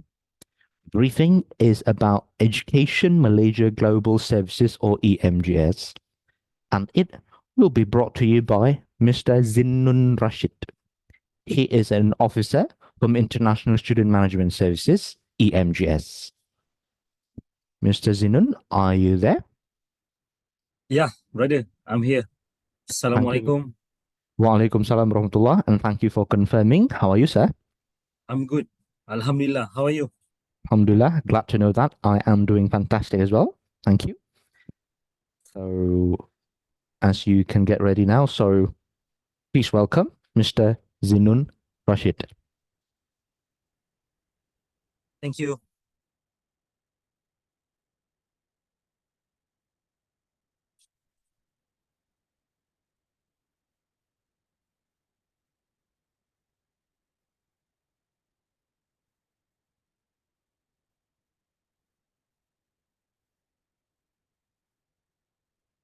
Can I present now? Or we wanted to wait for another person to came into the meeting first? Sure, no problem. Whenever you are ready, sir. Okay, right. Thank you, brother. Sure. All right, I think I can start now. Assalamualaikum and a very good evening to all of you. I would like to thank to IIUM inviting EMDS to give an opportunity to meet virtually all new postgraduate students from International Islamic University Malaysia. And I also wanted to present, today I wanted to present about the student pass application process. It is including the new application process and renewal application process as well. Right, so it is an honor to stand before you today and address this esteemed gathering. My name is Zainun Rashid. You can call me Zain, and I'm from Education Malaysia Global Services. And currently, I'm working under the Department of International Student Management and Services. Basically, it's the operational team to process all the international student application in Malaysia. So today, I'm going to start with my presentation. My presentation will be focused on the student pass application, mainly on the new application. Right. So before that, I think I would like to tell all of you what is EMGS. Right. So EMGS, Education Malaysia Global Services, is a company limited by guarantee, CLBG, under the purview of Ministry of Higher Education Malaysia. EMGS is the official gateway for all international students interested in pursuing higher education at Malaysia, public and private education institution, together with language center and training center as well. So EMGS operate as one-stop center for international students. And then it is also responsible for the global promotion of education Malaysia. All right. In terms of scope of service, EMGS operational team divided into three parts. Number one is the pre-arrival unit, where we process all new applications. We process all new international student application. And we also have on-arrival unit, where we have a booth at Isaac at KLIA 1 and KLIA 2 before the immigration clearance. So I would like to advise to all international students, if you have any issue related to the clearance at the airport, please contact our officer at International Student Arrival Center, Isaac KLIA 1 and KLIA 2. They will assist you accordingly if you have any issues before get clearance at the immigration counter. Okay. And lastly, we also have the post-arrival team. Post-arrival team, where we focus on to process the renewal application and also produce an I-card to the international students. Okay. Right. So in terms of screening, what EMGS is doing is basically we check in terms of the academic, we check in terms of the qualification, the authenticity of the academic result. Other than that, we also check in terms of security matter.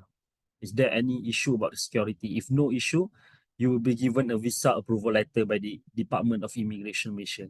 And lastly, once you enter Malaysia as a student, so the most important part, you must undergo the post-medical screening. If you are fit to study, then no issue. We can continue your application for the endorsement of student pass applications. Right. So without further ado, I will share with you the process flow for new application, and then it is divided between pre and post arrival. But I'm sure all of you have go through the pre-arrival process, where the application that you have to make the application, you have to wait for the visa approval letter, and so on.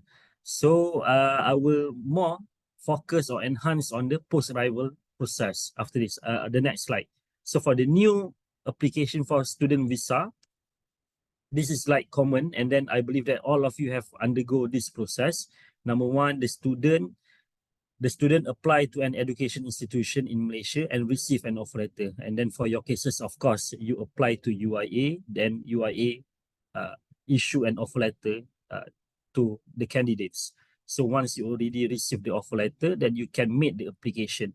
For UIA international student, starting from 1st January, the only option, even before this, the only option for you is direct application, which means student create an application through the Education Malaysia website, and then must submit or upload that particular document inside the green box. Number one is the offer letter from the IIUM, and then passport data page. For new application, we required 18 months of validity passport 18 months validity of passport. And then we need a passport size photo, health declaration form, academic qualification. And then if you are from these 3 countries, we need NOC, LOE, NOL for these 3 particular countries, Sudan, Iran, and Oman. And then for the payment, you can make payment through telegraph transfer, TT payment. This is, you have to walk into the bank, and then bank will transfer the money to EMDS account. And then secondly, you also can make through credit card payment. And then lastly, for application starting from 1st January, there is no pay through institution. It is only available for number 1 and number 2 payment channel only.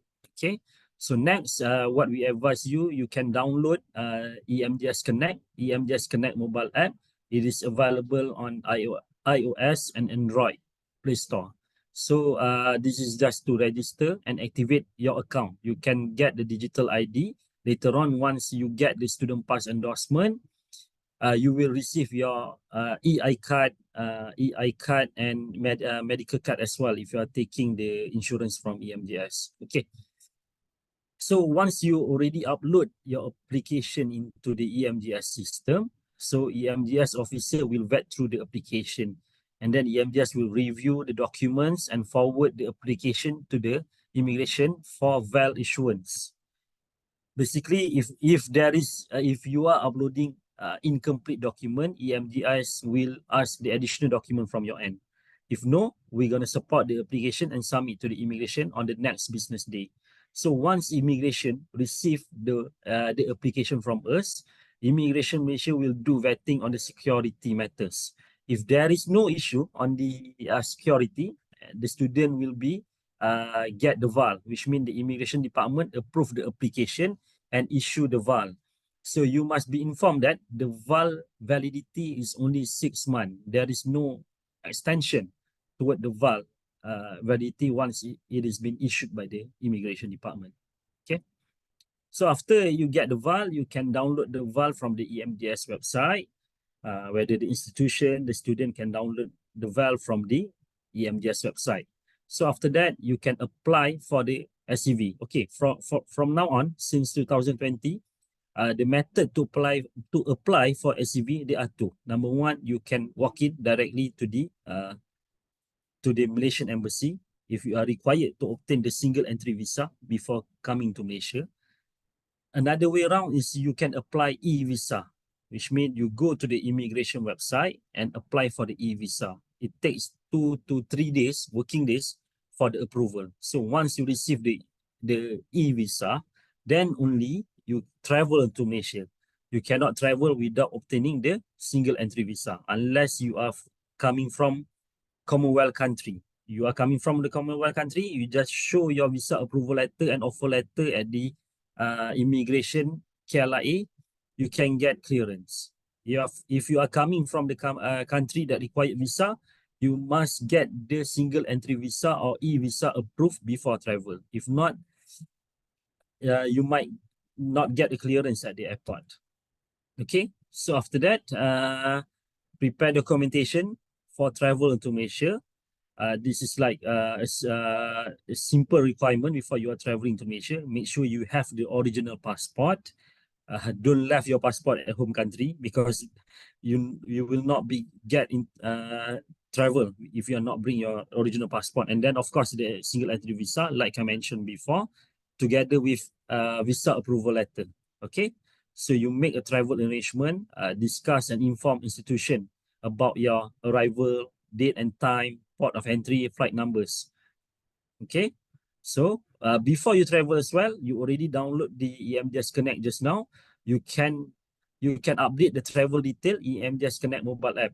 Like I said before, we have a counter at KLIA 1 and KLIA 2.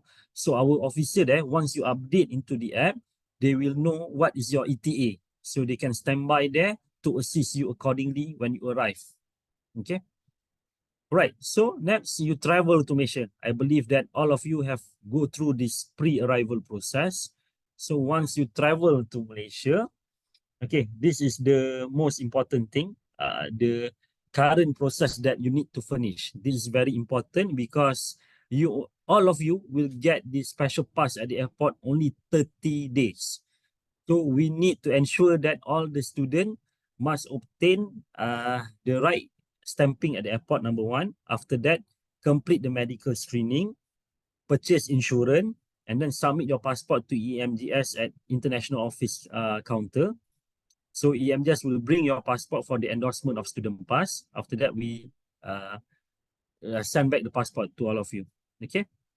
So student arrive in Malaysia once the student travel, and then register upon arrival at the KLIA 1, KLIA 2 IZ counter we call. Okay. So after that, once you already registered at IZ counter, then we get the immigration clearance, proceed and to the counter, normally counter 54 and 55 at the immigration counter. So immigration, like I said, they will issue the special pass for 30 days. So you need to ensure that the you must ensure that you get the student pass before 30 days. Okay. So after that, you hit the campus. Okay, what you have to do, I believe that you already arrived at the campus. So you have to register at the international office. You settle everything about the tuition fee and everything. So after you register at the campus, you have to undergo the medical screening. This is compulsory. Post-medical screening is compulsory. You have to undergo at the IIUM clinic. We advise after 2 to 3 working days when you arrive, you do the post-medical screening. So after that, the clinic will email to EMTS about the result of post-medical screening. If you are fit to study, then you have to purchase the insurance. You can do concurrently, which means after you settle the post-medical screening, you go to the insurance and purchase the insurance. So after that, EMGS will contact you through the email. We will inform you, we will contact you through the email once we receive the medical screening from the clinic IIUM. So at the same time, after that, you purchase the insurance. So EMDS will collect your passport based on appointment basis. So for example, tomorrow EMDS will be collect your passport. So you need to bring your passport together with the insurance governor. After that, EMDS will collect your passport and submit your passport to the immigration department to issue your student pass. Okay. After that, once immigration issue the student pass, later on they will provide together with the iCard. So we will provide back with you the passport with student pass endorsement and the iCard as well. Okay. this is the process for new application.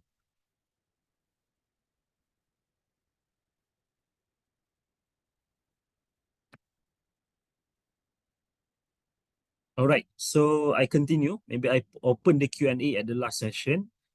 So, okay, this is renewal of student pass. Okay, normally you will get your student pass, the validity of the student pass is 1 year. Okay, and then for renewal,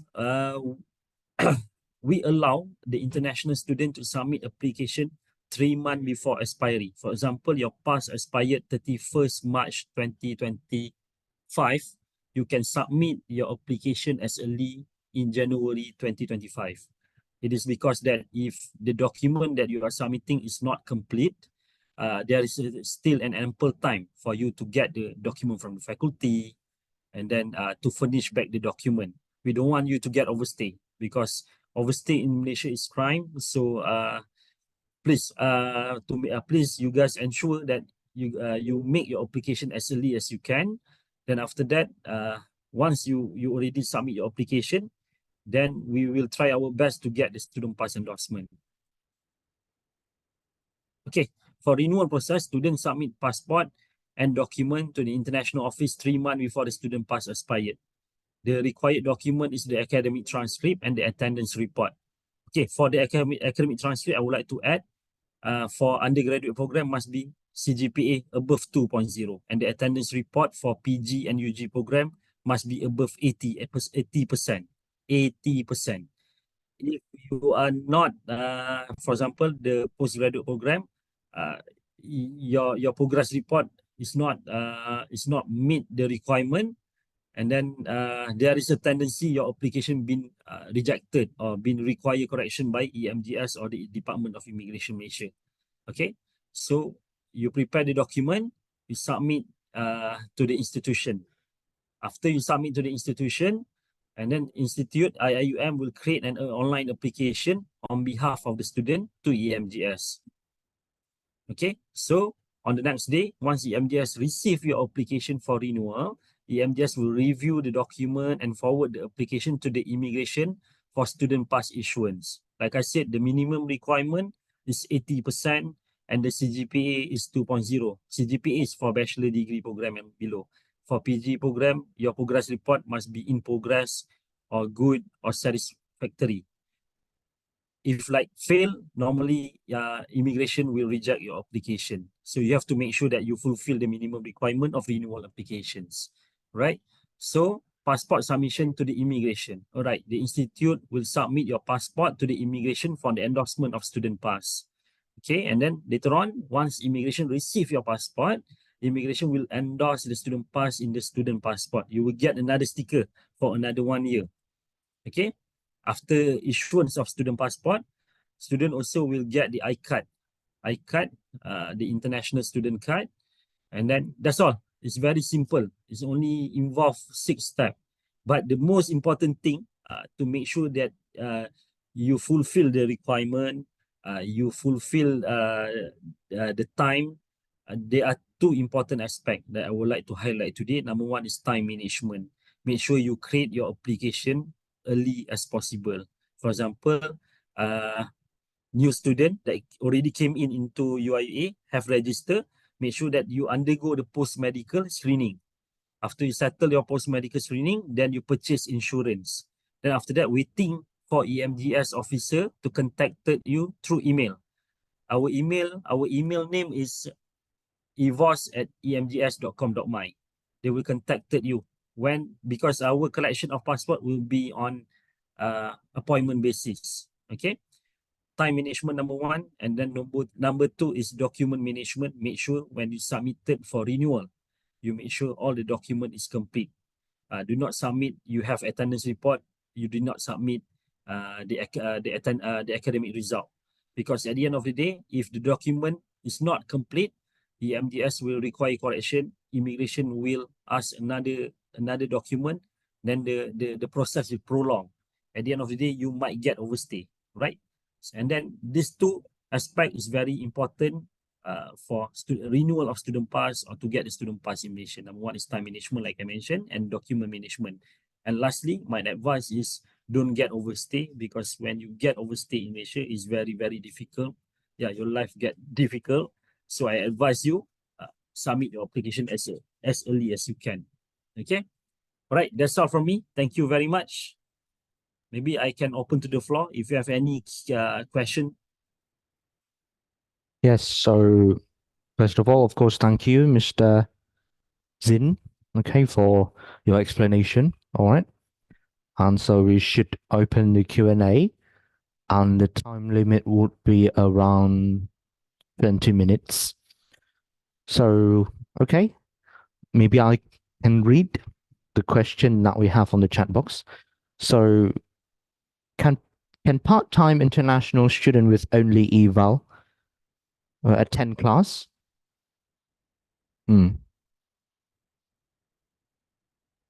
Sorry, sir, you are muted. You may unmute first.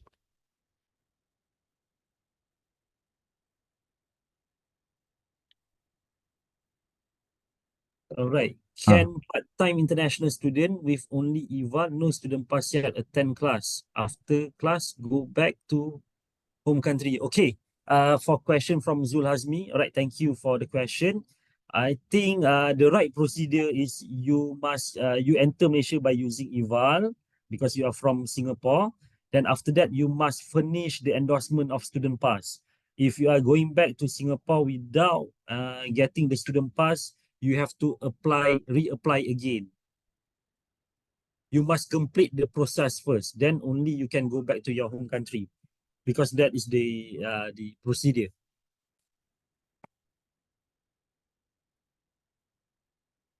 Okay, brother. Next question. Okay. And I think the same person asks again. And also for part-time international student, can the passport stamping be done quickly if student need to go back to home country?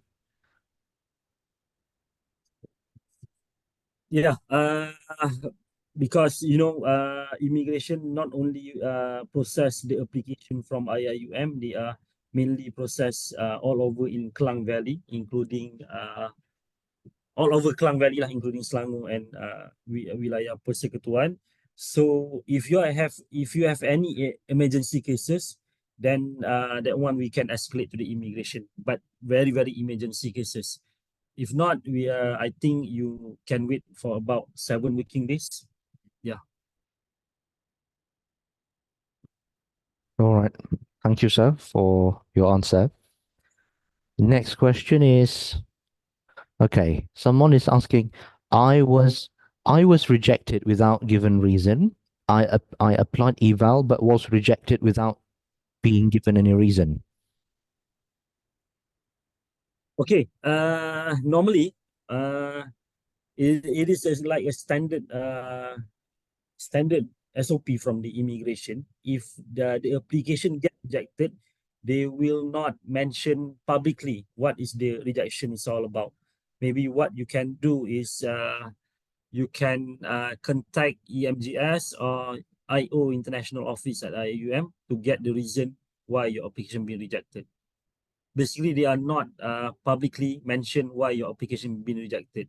Same goes to like other country. If you go to Australia as well, if you not been you deny to get enter, they will not publicly say that why you get rejected.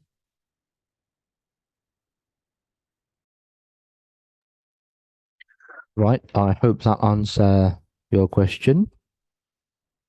Still, the same person have a follow-up comment here, sir. I have contacted EMGS but was not given any reason. Still, and also I am also request I do a application. Okay, brother. Can I get the student details? Maybe the passport number. Can you get the student detail for me? I need the student details like passport number so I can check for what is the reason for rejection.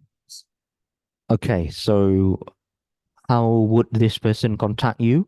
Would you share us your contact number or something, sir? I think no. What I mean is, can you get the student, or the student can put the details. Sure. Okay. Box, So, Mr. Abdul Rahman Adam, put your details here, and then we'll give it to Mr. Zin. Okay. We'll be waiting for that. If you're not comfortable sharing to public, you can send to me, like how do we call that? It's like a personal message on Zoom. You can do that, okay? Yeah. If you want, Can also send to me as well. sure.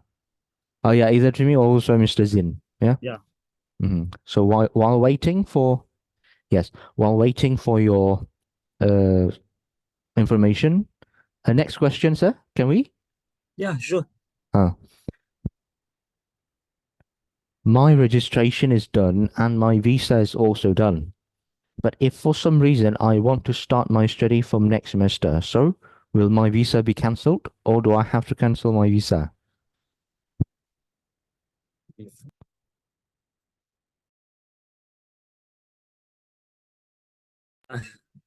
Okay, the purpose of visa is to study. So this question, I think the student would like to defer the study. I think this one you have to refer to your faculty. Once you get the approval from the faculty, then you might contact international office on these issues.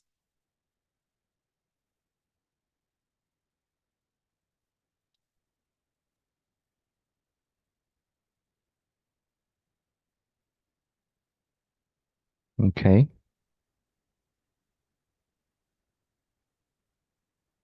So now we are waiting for maybe other questions, but then also, have you received, Mr. Zin, the details of the question just now about cancer about what do we call it?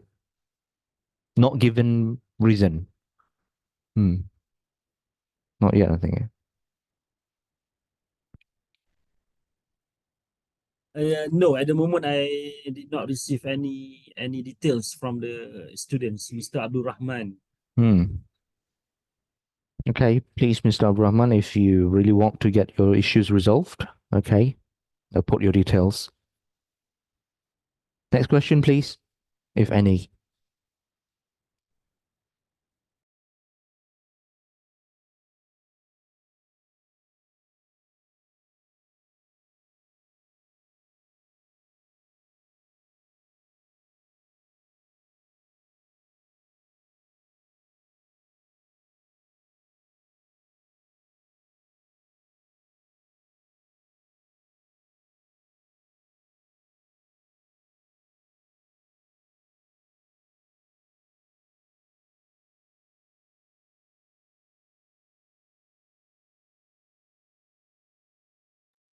Please, everyone, if you still have some questions, you may.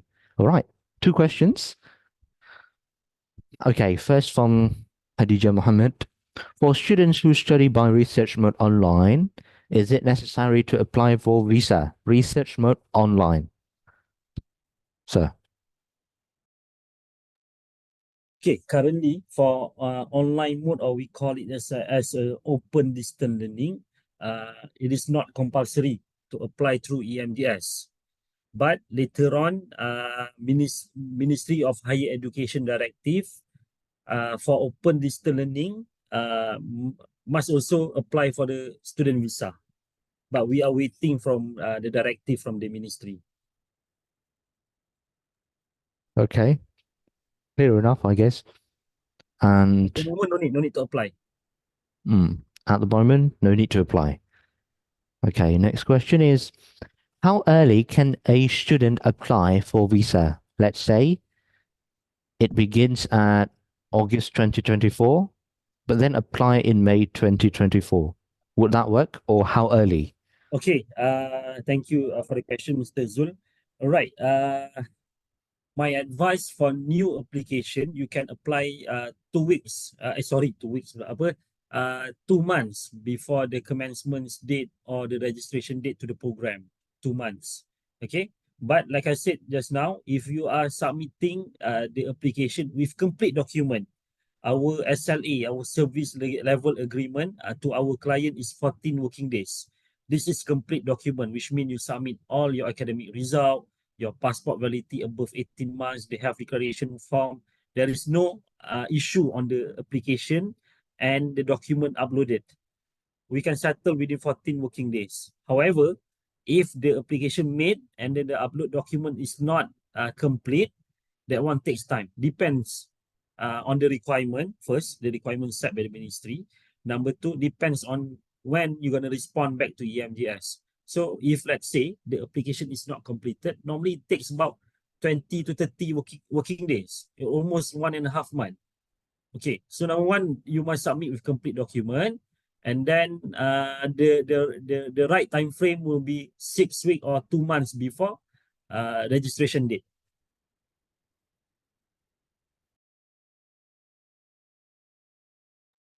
Right. So how early is early? 2 months. And of course, if there is no issue with your documents, it would be processed within 14 working days. But if there is problems, then the story will be different. We have, right, another question.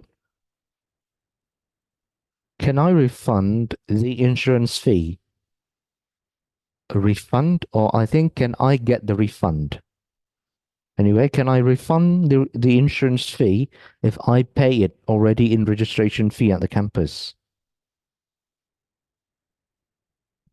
Okay, I believe that insurance, IIUM have their own group insurance company. It is not EMGS panel insurance.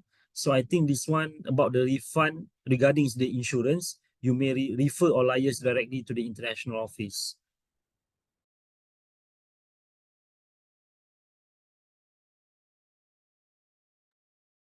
All right.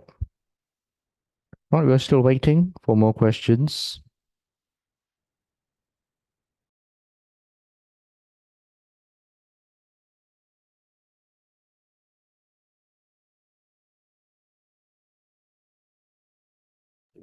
I think if there is no question, yeah, maybe we can.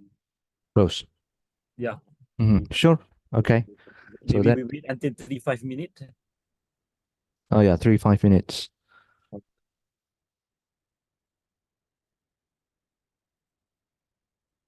One more question, sir. Maybe we could, yeah. So can I do registration online and come to the university after 2 months? My VAL is already approved.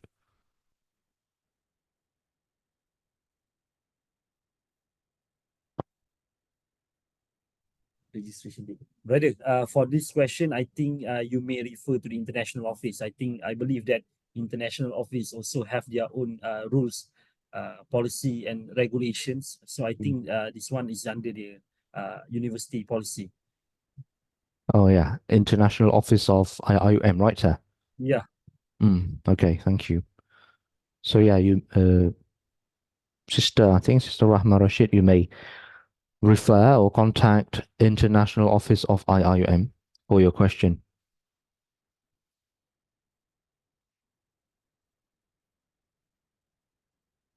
All right, so apparently if we don't really have any more questions, so first of all, I would like to thank Mr. Zin. Okay, thank you very much, sir, for your sharing once again. Thank you very much, brother. Yes, sir. Hope to see all of you soon. Thank you. Assalamualaikum. Yes. Wa alaikum salam wa rahmatullah. Right. And so for the next session, well, we will have we have to wait for the speaker a little bit. So he is scheduled to be here or deliver his speech by 3:15. Now it's 3:05, so around 10 minutes. Maybe we can have a little bit of a short break, okay? So let's wait until he comes, then I'll be back and introduce him to you, okay? So please wait, and thank you.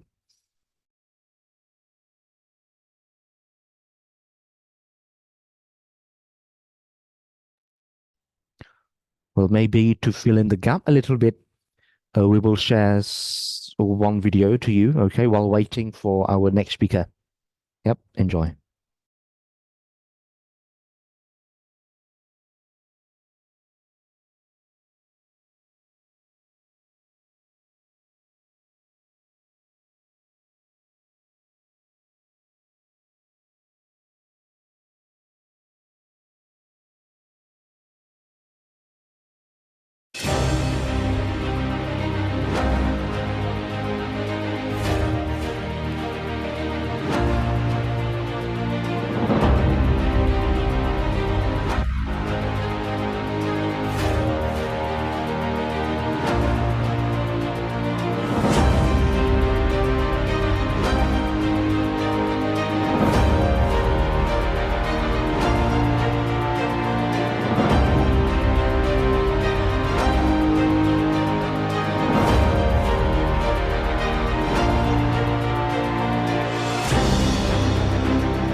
The winner of the Sustainability Institution of the Year International Green Gown Awards for a small institution goes to International Islamic University Malaysia.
Right,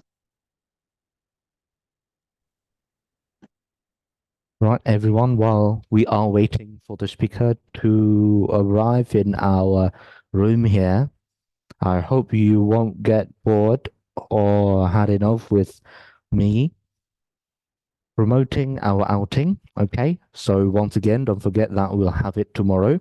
Okay, and everyone is expected to arrive in front of the IIM staircase, right? The big stair at around 8 a.m. Okay, and this would be the link. I'm sharing it again. Yes, the link for the registration. Please register. And once you are registered, later you'll receive the email confirmation. And also our president added that successful registration will be added to WhatsApp group. And I think it would be nice later also if we can communicate through WhatsApp. All right. Yes, and this is the rundown. Okay, as you can see, we should be ready around 8 a.m. That's why I said earlier, prepare yourself to come a bit early. I know, quite early, but then we need to come early so that we can enjoy, with a bit more relaxed. And Dr. Fatmir Shehu is here. Doctor, how are you? Alhamdulillah, good. Yeah, how are you? Assalamu alaikum wa Alhamdulillah. barakatuh. Wa alaikum salam wa rahmatullah. Good to hear that you are doing well. I am also doing very well. Thank you, Doctor. So, Alhamdulillah, Alhamdulillah. We Alhamdulillah. have to be thankful to Allah that you are good, Alhamdulillah. Alhamdulillah. Indeed, Doctor. So let me introduce you and the topic a little bit to our audience. Okay, may I? Yeah, please. Yeah, at the same time, can you allow me to share the slides? Oh, yeah. Our assistant director would set up with that. Okay. Thank you, Doctor. So let me introduce the topic and the speaker. So here we have one of our prominent lecturers, and he will be sharing some knowledge with us. The topic is management of cultural diversity among the Muslim with reference to IIM community. And our speaker will be Associate Professor Dr. Fatmir Shehu. He is the Deputy Director of International Institute of Muslim Unity.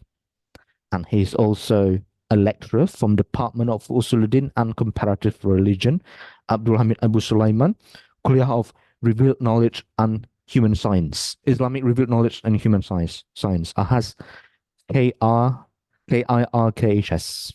Okay, so, sir, whenever you are ready, you may start. Thank you. Okay, thank you very much, Brother Muhammad, for your introduction. Bismillah ar-Rahman ar-Rahim. والصلاة والسلام على سيدنا محمد وعلى آله وصحبه أجمعين ومن تبعه بإحسان إلى يوم الدين. رب اشرح لي صدري ويسر لي أمري واحلل عقدة من لساني يفقهوا قولي. Assalamu alaikum wa rahmatullahi wa barakatuhu. A very good afternoon. So indeed, we have to be very thankful to Allah subhanahu wa ta'ala for making easy for us to be here today with you. At the same time, I'm very thankful to the organizers, especially the postgraduate committee in the Center of Postgraduate Studies in our university, for giving me this opportunity to share my little knowledge with you and humble experience that I have while being in our university. So when I look at this topic related to cultural diversity, knowing the fact that our university, it is International Islamic University, and it has students from different backgrounds, Muslims, even though they are Muslims, but we face some maybe kind of misunderstanding or misinterpretation when it comes to communication with each one of us that is coming from different cultural background. Now, what will be the solution for that? So let me just allow me to introduce you what I have prepared here. So when you look at this is our university, maybe they have shared with you and you are here. I hope that it is very dear to us, maybe the MC did not mention, I'm a product of this university, by the way. So I have been here and I'm still contributing to the university, alhamdulillah. So we have to bear in mind our aim and goal as Muslims, not as we refer to our differences that we have by culture, especially. Now I look at the reality. This is the content of my presentation. So a very brief introduction. Then we look at the culture diversity. And here I wanted to differentiate between cultural diversity and Muslim identity, looking at Muslim identity as a key indicator to help us to solve the problems when we enter into a cultural conflict. And I provide these few steps how to help us to manage cultural diversity with reference to IUM, and at the end, the conclusion. So let me look at here, knowing the reality that we are going through it. And of course, we have to bear in mind that culture is very important for us because it helps us to develop our views, thoughts, and feelings. Besides looking at religion, and in this case, Islam, that will provide a better solution for us as Muslims to get, to avoid these clashes that we might have while communicating with one another. And that is the reason why I brought here into the picture religion. And here I mean by religion for us as Islam, and it will help us to manage, if I say, and to be moderate in our communication with each other as far as the cultural differences are concerned. Because we have to bear in mind that this, when the culture is helping people to form their worldviews, and whether we like it or not, boundaries will be set there. And we try to identify each one of us according to the cultural differences that we have. That is normal, and that is how Allah created us. We have to understand this, but we would like, by our nature, to develop new relationship with people, to extend our relationships with others. Therefore, we have to understand that instead of using this cultural diversity as a challenge, I believe this will be an opportunity for us to open way for us to develop new relationship with others. That is the reason why our main concern when I look at why culture diversity, I believe is very important thing that we have to know. And why? Because when you know the culture of others, that will help us to minimize, if I say, and to get rid of the conflicts that might be created there. And when you look at the university, and this is when I look at the objectives, because this might help us to have proper knowledge. Even when I look at the environment of our university, that is, if I say, is a place where we can see differences in terms of culture, because when we look at the culture, we look at the way how people dress, how they behave, how they present themselves into the community. So when you look at it, so that is normal. Even in our university, we have once a year the culture show. There is like Umatik Week when the different communities from different cultural background, they show their identity. That is no problem because we have to understand, and this will allow us to cope up with one another easily. That is how I see that how we are going to manage this cultural diversity. And here, as I mentioned previously, I look at the Muslim identity. So that will make our communication very easy. Now let us see the cultural diversity. Maybe most of you are aware of it, but this is just a reminder for both of us. So I wanted to provide this kind of information in order to ease our communication when we become a member of our university. Just a reminder for all of us.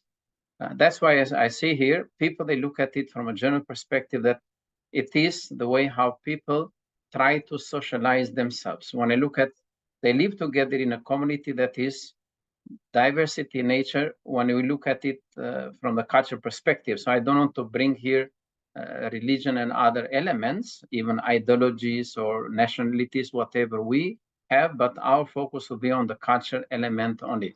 That's why here, how we can differentiate this culture diversity that we have in our community. So we have to understand, because that will help us, this culture will help us to understand the differences that we have in one community that is developed on that aspect.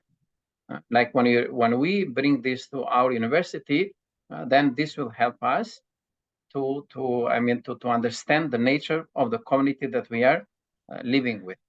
And looking at the fact that it is a pattern that Allah subhanahu wa ta'ala created humanity, and Muslims should know this better than others. So knowing this fact, then this will create a kind of awareness for us. That is how we believe that this cultural diversity and anything else that Allah created, it is a test for us. And this test to make us to benefit. So we don't use this test to blame others, but I believe this test will be used as an opportunity for us to make us better. When we go through conflicts, we don't have easily we blame others, but we don't look at the root, how this conflict was created. So when we try to reflect, then this will help us to solve the problem. As I mentioned here, that when we look at this verse, Bismillah ar-Rahman ar-Rahim, وَلَوْ شَاءَ اللَّهُ لَجَعَلَكُمْ أُمَّةً وَاحِدَةً وَلَكِنْ لِيَبْلُوَكُمْ فِي مَا أَتَاكُمْ فَاسْتَبِقُوا الْخَيْرَاتِ. Now, this is very fundamental here. As Muslims, we understand that the very purpose why Allah subhanahu wa ta'ala created us. It is very easy for Allah to create only one particular community, but He created us as one single community, but with these differences. Why? Because we are tested by Allah subhanahu wa ta'ala. And the most important thing is that we have to reflect on, we have to compete with one another in what is good. And what is good here and what is virtuous, it is what will make Allah be pleased with us. So we, even if we try to please people, very difficult, whether we like it or not, but that is our nature. So when we give priority to please Allah, then the rest we can do it easily. So I want you to reflect on this. And the second one, that is to engage people in a competition in what is righteousness to themselves from the superior to any other fellow human beings. Like in our case here in our university, so we don't have to use this diversity as a starting point for conflicts. I believe that this can be a way that will motivate us to contribute to the bigger picture of the community.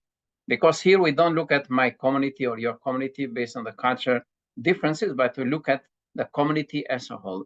And bearing this in mind, when I look at the languages, these are the differences that are related to the creation itself and the purpose why Allah created these differences. And this is the fact that we have to acknowledge. As it is mentioned here, this is one of the signs that Allah created us. Bismillah ar-Rahman ar-Rahim. وَمِنْ آيَاتِهِ خَلْقُ السَّمَاوَاتِ وَالْأَرْضِ وَاخْتِلَافِ أَلْسِنَتِكُمْ وَأَلْوَانِكُمْ إِنَّ فِي ذَلِكَ الْآيَاتِ لِلْعَالِمِينَ. You see, now the most important thing when I look at the differences that Allah created us, especially when it is related to the language as well as the color. So this is a fact that we have to understand. Even the culture and traditions or customs, these are things that are related to each community. So even within the same community, if I say, for example, since I'm living in Malaysia, even in Malaysia, they come from different culture backgrounds. When you look at, they have like 14, states. And even within the same state, you can see there is a cultural difference. So what about us coming to this university from different countries? So I believe the challenge will be greater, but as I mentioned before, we have to use this as an opportunity to create new relationships and to understand and to help one another. It is like you'll be surprised when you said that even a member of the same community sometimes will face this culture shock. Why? Because I believe this is, maybe this is, if I don't say this is a problem, or it is a weakness that we have. Instead of opening the door to learn from others, we want to impose on others. That is another problem, So now when we open the door to learn, and one of the skills that we have to use, it is listening and observing. When we are observing what others do and listen to what others do, then this will help us to monitor the situation easily. So take it, this is a very important thing that we have to understand. Another thing is to respect and care about one another. So that is very fundamental for us as Muslims. And your aim to come to our university is to become a better, Muslim, and to become a better person to serve the Ummah as well as humanity. So when we look at this, then we have to understand, when we refer to what our Prophet said at the farewell, address in Mecca, so that is very fundamental. So this will help us to avoid all these differences that we have as Muslims. Now, we are here to teach non-Muslims. If we are not able to accommodate our differences as Muslims, that will be very difficult to accommodate the difference that we have with non-Muslims. And I believe most of you are aware of it, but let me just read. When our Prophet ﷺ said, Ya ayyuhan nasu, ala inna rabbakum wahid, wa inna abakum wahid, ala la fadla li arabin, ala ajami, wala li ajami ala arabi, wala li ahmar ala aswad, wala aswad ala ahmar, illa bit taqwa. Now, what is the key indicator that I may say to help us to minimize the conflicts that we might have in our relationship with people? It is the taqwa. So we don't look at, let's say, I am white, black, red, whatever it is the color. That is how Allah created us.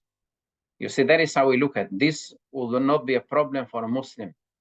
But what is our problem if we don't have the consciousness that we should have about Allah subhanahu wa ta'ala?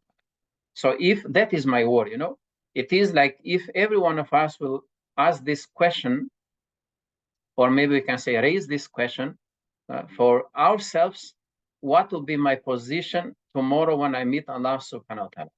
Have I done what I am supposed to do?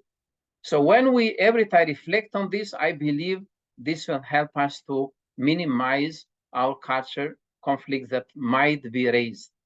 Because we are human beings. Nobody will believe that Muslims are angels. We are like others, but the difference is that we are very close to Allah subhanahu wa ta'ala. That will make a difference. And our accountability and ibtila, you have to know that we are tested more than anyone else. So that is another thing that you have to understand. It is like you're coming to our university, take it as a test from Allah subhanahu wa ta'ala. And when you know that this is a test, this will make your life easy to know more as well as to overcome the challenges that we face easily in the right way. I'll mention later on when I talk about the steps, because this is just only to provide information for you. So we know that this cultural diversity, how we have to understand. Another component that I would like to share with you, it is the Muslim identity. We know, because of our, maybe I can say that, less knowledge or lack of knowledge that we have, even sometimes we don't control our anger. Even those who have knowledge, when they fall into a kind of test, they're not able to control the anger, and they start to create problems instead of solving problems. And the moment that they realize that they have become a victim to this kind of not realizing the fact who they are, then they try to solve the problem in the proper manner. So we don't have to lie, because the expectation of the university, if I may say, as well as the Ummah and humanity, is very high from you. Why? Because you are very mature. You are at the level that we expect a lot. We are not at the level that, okay, undergraduate, you are just starting. Maybe your knowledge is very limited. Whereas your knowledge, you have overcome that stage. Now you are at the higher stage. So you have to bear in mind that the expectation of the university is very high from you. Now, when you look at here, the Muslim identity that we have to make use of it, and I believe that that is very fundamental for us, And we know that that is an identity that is birthed by every human being, not only by Muslims. So now here, when you come to university, we don't expect you to be good to Muslims. You have to be good to non-Muslims as well. Because when you go outside from our university, the community here, it is multi-religious in nature. Besides being multicultural in nature, multi-religious. But as we say, pride is given to our community. When we develop our community, then we contribute to humanity at large. So try to pay attention to this, So I believe that this is very important for us, that it is embedded in every human being. As it is mentioned in this verse, Bismillah ar-Rahman ar-Rahim, فَأَقِمْ وَجْهَكَ لِلدِّينِ حَنِيفًا فِطْرَةَ اللَّهِ الَّتِي فَطَرَ النَّاسَ عَلَيْهَا. So now that is our objective here. And very ideal that we Muslims believe every human being is created in this nature. So what about a Muslim that he knows and is aware of it? So it is like, I believe that is a privilege that Allah has made us as Muslims. So try to understand that this is the concept of fitra is very important. And for us as Muslims, knowing the fact that Islam is the deen of Allah and Islam claims to be the deen of fitrah. So there is no difference between Islam and fitrah. That is how when we say that a non-Muslim who is coming back to Islam, we don't say that it is something new for him. He's coming back to the origin. That is how he's coming back to the way Allah created him or her.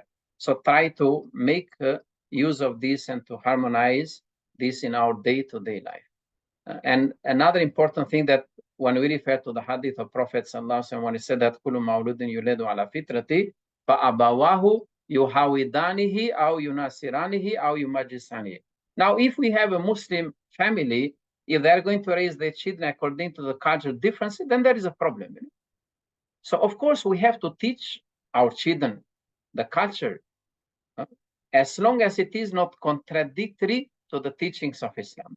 And when we come to a bigger picture of our community in IUM, so we have to get rid of the cultural differences that we come from different cultural backgrounds. We give priority to what is in common for us as Muslims. So there is no problem if I get rid of my culture, because that is not fundamental. What is very fundamental, it is Islam and the teachings of Islam. We look at it from that perspective, That's why I say here, another state that you have to understand here, that every one of us, when look at the situation, how a person is going to, when he is embracing Islam, this is what I mentioned here before, because he's coming back to his innate identity. And everyone will acknowledge the fact that Allah subhanahu wa ta'ala is his creator and Muhammad sallallahu alaihi wasallam is the messenger. So look at it just only for your information. And you can see here, I refer to this hadith. I found this very important for us to understand when we are dealing with Muslims and others as well. As our Prophet said, Man sala salatana wa istaqbala qiblatana wa qala dhabihatana فَذَلِكَ الْمُسْلِمُ الَّذِي لَهُ ذِمَّةُ اللَّهِ وَذِمَّةُ رَسُولِهِ فَلَا تُخْفِرُ اللَّهَ فِي ذِمَّتِهِ. Now you see here, when you look at this hadith that Prophet said that we have some, maybe this is lack of knowledge, as I mentioned, even some Muslims, as long as a person is following what is mentioned in this hadith, so we don't have the right to identify him or her as so-and-so because they don't behave the way I behave. As long as he's, believing in Allah and directing himself to the Qibla, the same Qibla, then why should we create a problem? So that is very fundamental here as far as I understand, So I'll not go into details here. I just let you reflect on it. And when you look at our, the community here, I just wanted to make this as a remark for when you are now considered as a member of our university here, then I would like you to understand that this culture, diversity, when you look at it, is among the laws that is created by Allah subhanahu wa ta'ala. So it's not something that is new for us, because I come from a different culture identity. And do I have the right to tell others not to use their culture? The same thing, if I impose on them my culture, they have the right to impose on me their culture. So that will create, instead of solving the problem, then this will create more problems. That is how when you come to our university, you have to bear in mind, they are going to deal with the leadership of our university that is diverse, and the teaching academician that is very diverse, and the administrative staff. And here we can include, when I look at the administrative staff, those who are serving the community, because everyone is considered as a servant to the community. So you look at it from that perspective. You don't look at somebody has a position, then he's sitting on the table, on the chair, then he does not have to do the work. Now we have to look at it from the position of a servant. We are here to serve each one. But if you don't raise the problems, nobody knows what you are going through. Now, if you are going to face this culture, shock that you might have, and if you don't share, then nobody will be able to entertain, because nobody knows what is your concern. You have to reflect on that. And by the way, in every office, as far as I know, we have this a form that you can fill. Maybe you are not able to say it state for word. You can fill that form. You can write an email. You can write even a WhatsApp. They have WhatsApp group even for the postgraduate students. Then you can raise your consent. So please don't keep, silent until this will become a nightmare for you.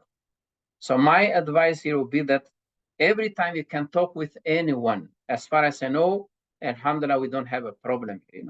But you have to bear in mind that not everyone. I mean, you might say that, okay, when I enter IUM Masjid, then everyone is a melek, is an angel.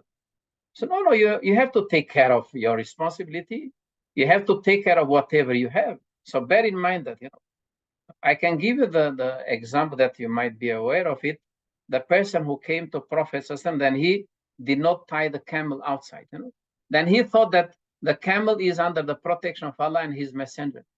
Now, our professor made very clear that, no, that is your responsibility to take care of what you are a guardian for that and responsible for that. So now, besides being a member of this university, you are going to have different responsibilities.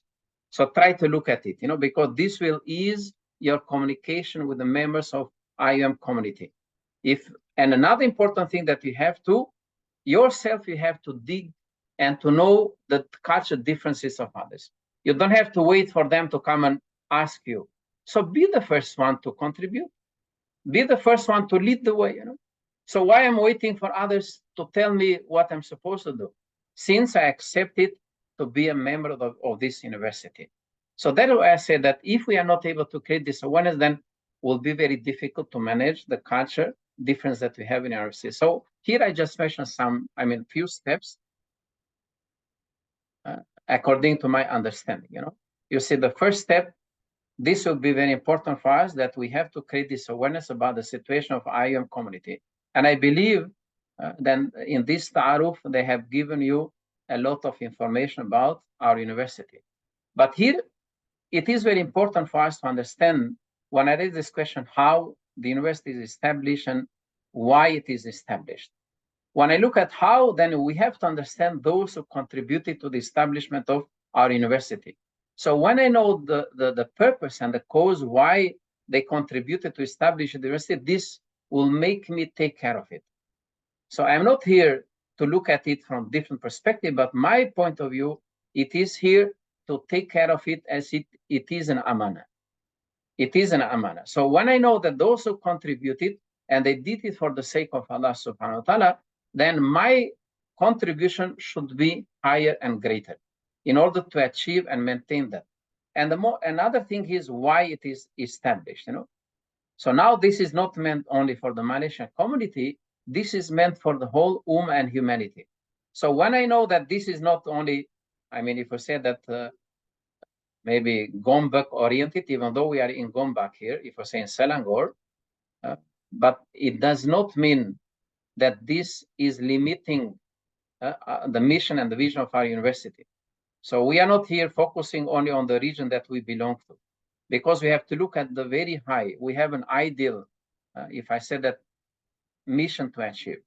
And the mission of a university is not focusing only on one particular community, but you have to bear in mind that you have to know the neighbor. So who is our neighbor here? The surrounding, So that is how, when you look at, if I may say, if we look at the dawah, so we start with ourselves. We have the circle. Then you start with the relatives, the members of your family, then the relatives, then the neighbor, then the members of community. So by right, we should know who is near to us. That is how we are having many activities related to the community that is beside our university. So we have to bear in mind that, because the moment that you go from our university, or even some of them, they are coming especially during the Jummah prayer, or now we are going to, inshallah, we pray to Allah to ease our way to meet our every year guest, that is Ramadan. So then you see many people that are going to be with us in the masjid from the surrounding here. Another thing that students, you as a student, should distinguish between Islam and culture. This is, when you look at the nature.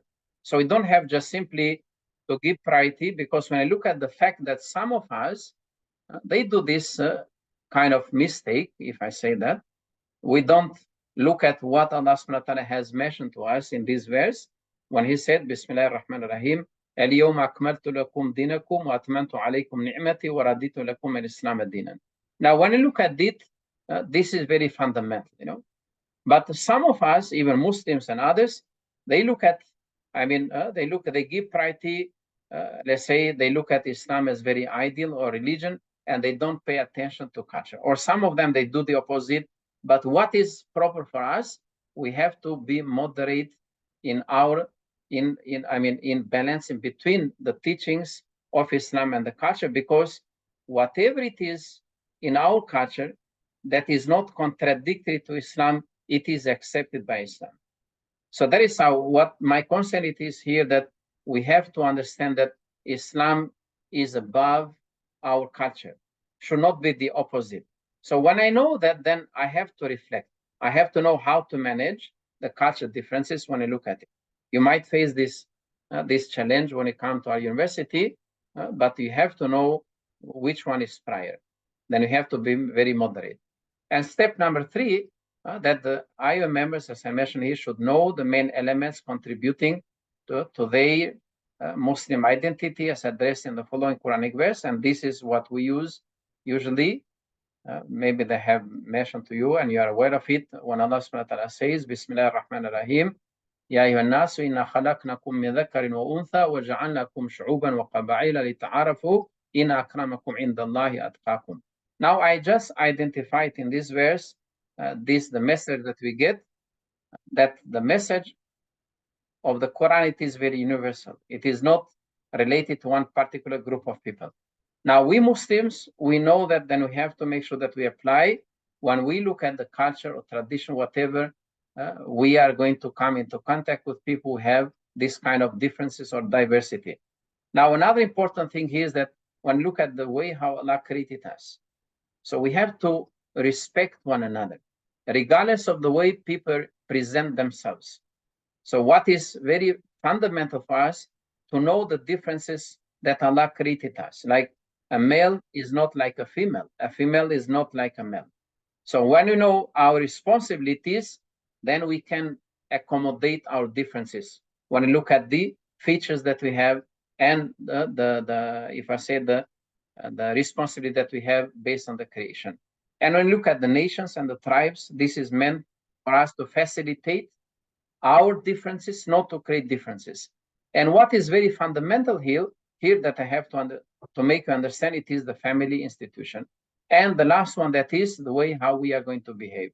And I emphasize more on the final one, that is the taqwa, that we have to use as another key indicator that can help us to manage the cultural differences that we are going to face in our university. And another thing here that I wanted to say, this step number 4, that every member of our university, and especially you as postgraduate students, you have to understand that, the Muslim identity is very important for us to manage our cultural diversity, and not the vice versa. And I look at it from 2 points, 2 stages. If I say the first stage, when we try to understand that the Muslim, our inner personal identity. Now, I identified these points here that will help us, to the evaluation of Muslims, like ourselves, look at ourselves first, and that will enable us to go through it and to make use of, now it is like my concern, as I mentioned before, when I look at my relationship with Allah subhanahu wa ta'ala. So when I have that kind of concern, that priority will be given to my relationship with Allah subhanahu wa ta'ala, then this easily will help me as an IOM student to stop for a while and reflect if there is a culture clash between me and the other member, or let's say my brother or sister in my university, then I have to reflect on that, and to find a solution. We don't have to make these kind of judgments or to come out to the conclusion and say that I'm better than him or better than her, and giving priority to my culture, or let's say your culture. And another important thing, that his ambition, or maybe let's say your ambition, to be the most honored person in the sight of Allah should motivate you to go through a self-transformation. And when we go through this self-transformation, that is what is expected by you as a postgraduate student in our university. Because I believe that this will help you to become better than others. So now, will I be different from others when I'm not making a difference from others? If others are looking towards me from a culture perspective, and I look at them from my culture perspective, then I'm like them. I'm not making a difference. So what will allow me to make a difference when I go through this self-transformation, that I look at it from a high perspective, because I want Allah to be pleased with me and with my action. So that will make me different from others. So you don't have to tell others that, yes, even though we are Muslims, we come to this university, you don't expect everyone to be like you.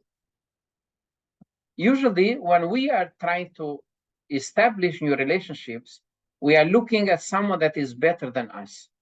So when you look at it from that perspective, I believe this will help us to manage our differences that we have.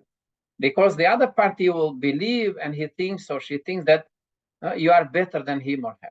So then we have this tawazun. If we say we have this tawazun in our relationship with people. So look at it from that perspective, you know. So don't try to become arrogant, if I may say, because maybe arrogance will be as a result of ignorance. If I don't know the culture of others, then maybe this will create a problem for me. But before I come to the conclusion, then let us ponder on this, you know.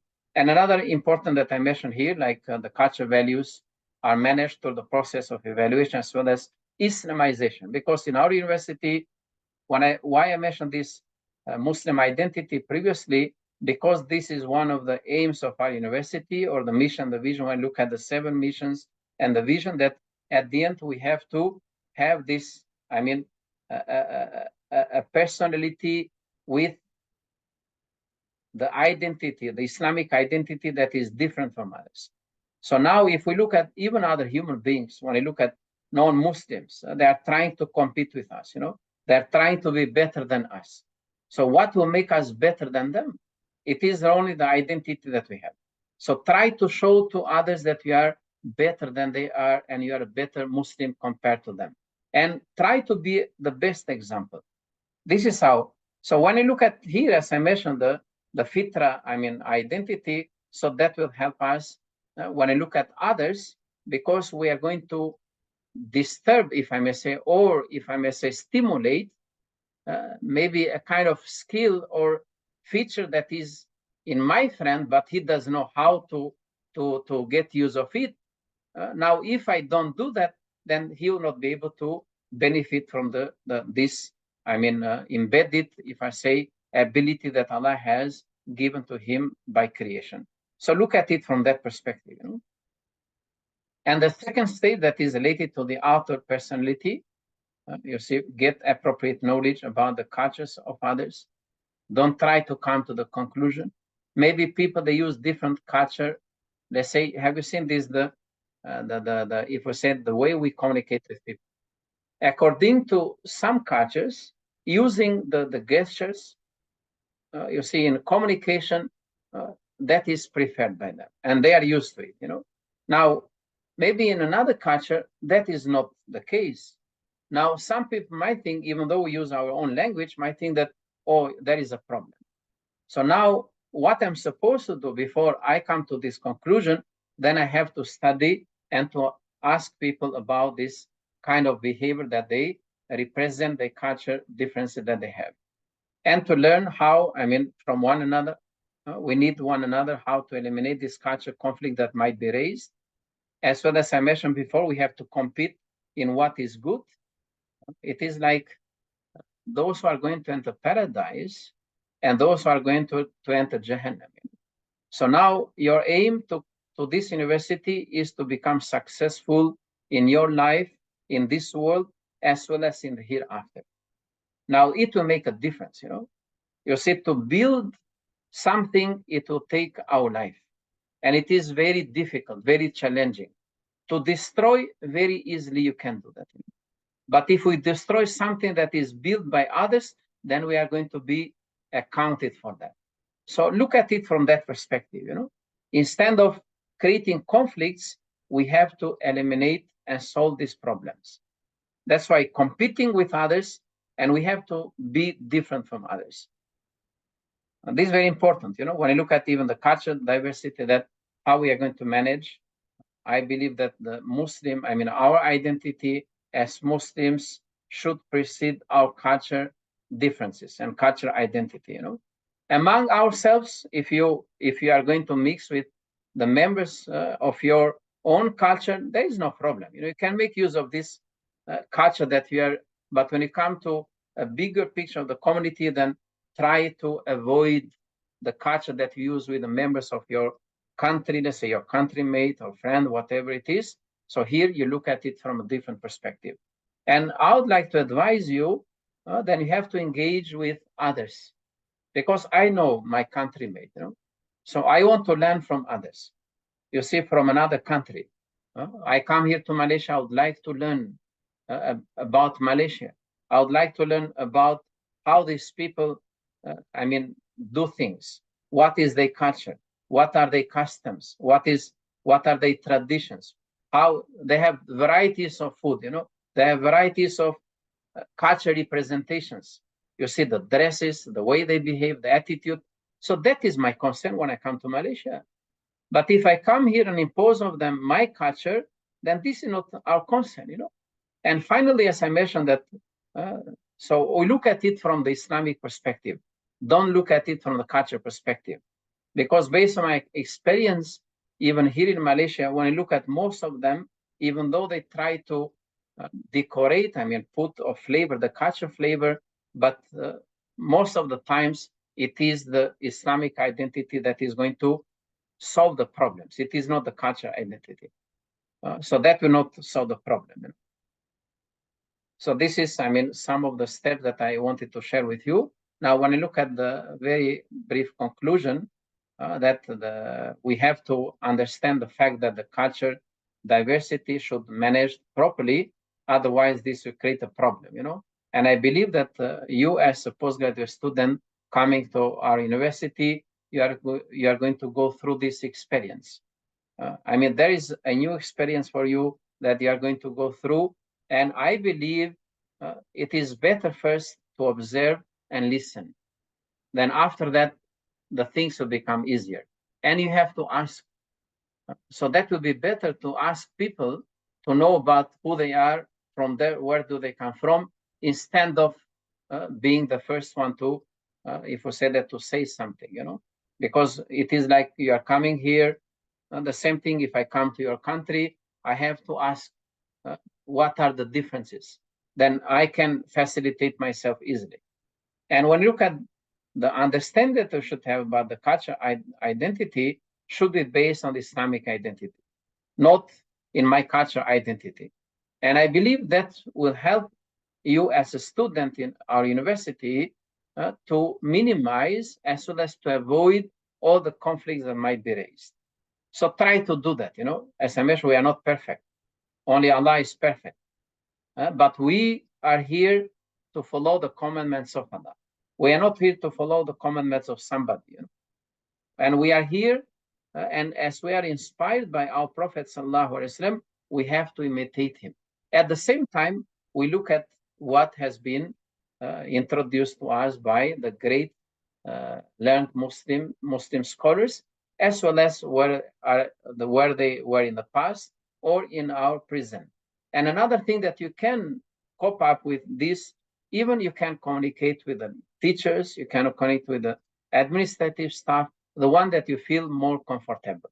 You can ask those students where before you here, they can provide a better platform and knowledge for you to get, to avoid these conflicts. So this is what I can say, because when I look at the culture, based conflicts, it will be very difficult to us if we look at it from the culture perspective. But when I look at it from the Islamic perspective, this will help us to minimize the conflicts that might be there. So, and your aim here is to learn, you see, and to become a better person. So use this as an opportunity, as I mentioned before, not as a point where you are going to become somebody else. So become somebody that everyone will be pleased with you. Everyone will be proud of you. Your parents, they have sent you here that you'll be a better person, that you make them proud. And we are going to be proud. Our university will be proud. So when you come here, you are going to have the identity of our university. So that is the expectation, as I mentioned before. So try to make a difference.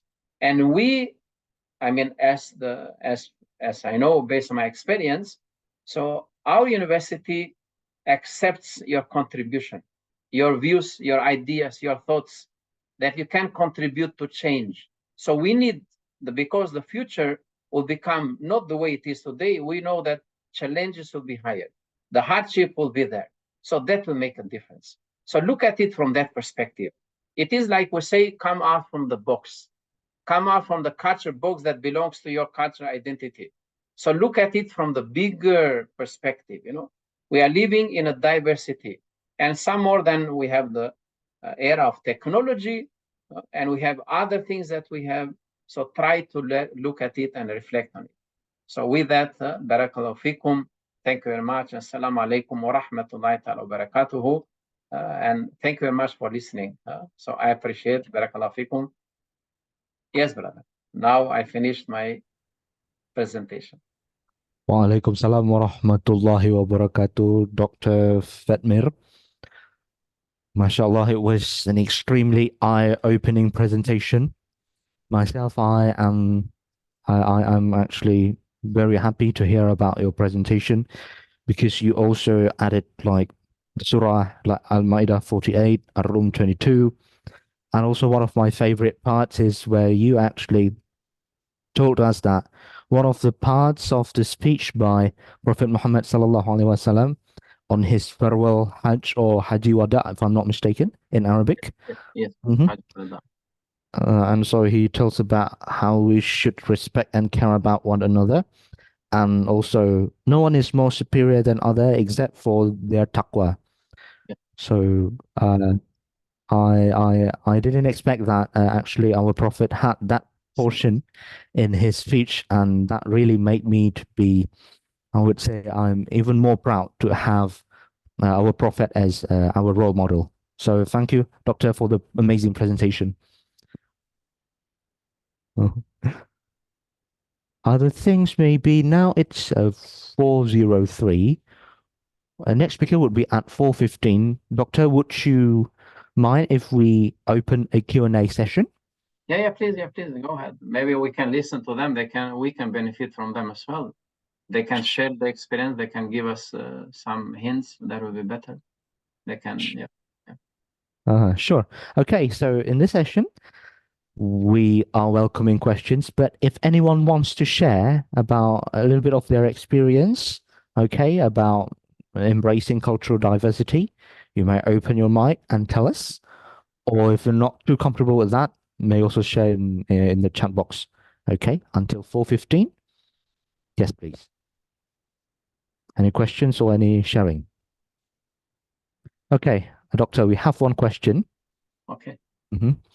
How far can we tolerate or care about another in our society as Muslims, especially if we live as a minority in the country? As we know nowadays, if we didn't follow the majority, they might leave us, being like straight. But if we follow them, probably their cultures are against the teaching of Islam. So it's like a dilemma here. What is your view, Doctor? Yeah, that is a very good question. When I look at exactly this is what is happening. Of course, we have to make it very clear our stand. We cannot compromise because even though we are in a minority context, so we have to make very clear our identity. Otherwise, if we are going to assimilate ourselves in the majority context, that this will create a problem. So here we are not in the favor to lose our cultural identity and differences. But here, when we talk about managing our cultural differences, then we have to make sure that we understand Islam better. This is how, when we know what is Islam and what is my culture, then this will make me different from others. Even when I look at, let's say we have Muslim minorities who are living in a country where Muslims are minorities. You know, how now they said that, as you raised this question, that they might. Now, are we concerned about, yes, we have to maintain a good relationship with people, but our priority should be given to our relationship with Allah subhanahu wa ta'ala. I know this is very difficult, but I mean, to maintain, sometimes we are going to face challenges, but we have to use the hikmah. It is like we use the hikmah while dealing with people. So I'm not saying that we compromise, because if we compromise, we are going to lose our identity. So we can maintain our identity at the same time. We don't compromise with that. You know, I know that minorities are facing problems, and especially maybe when I look at the far future, maybe our children, if we don't provide and facilitate the needs, they will become something else. You know, so that is another challenge that minority Muslims are facing in other countries. I believe that, you know, but as I mentioned, we have to maintain our identity. It is like if we are going through, I mean, difficulties, then we have to find a way to migrate to a Muslim majority country. That would be another solution. If we see that our identity as Muslims is going to be taken out, so that is how it should be, you know, unless there is no other way. So what can you do? Like, I remember in our country when communism came, that they got rid of Islam and every religion, so we became communists, you know. But then later on, after that, some of them, they keep this hidden, so that if we go through that kind of difficulties, so we can, I mean, of course, we have to practice Islam maybe in a hidden way, so that will allow us to survive. That is how I look at it, you know. I believe this requires another lecture, but I give this based on my, I mean, what I understand. Yes. Right. Thank you, Doctor, for the answer. And we are still welcoming some more questions if there's any. The time is 4:07 now. A few minutes until it's 4:15. Yes, please, yeah. Yep.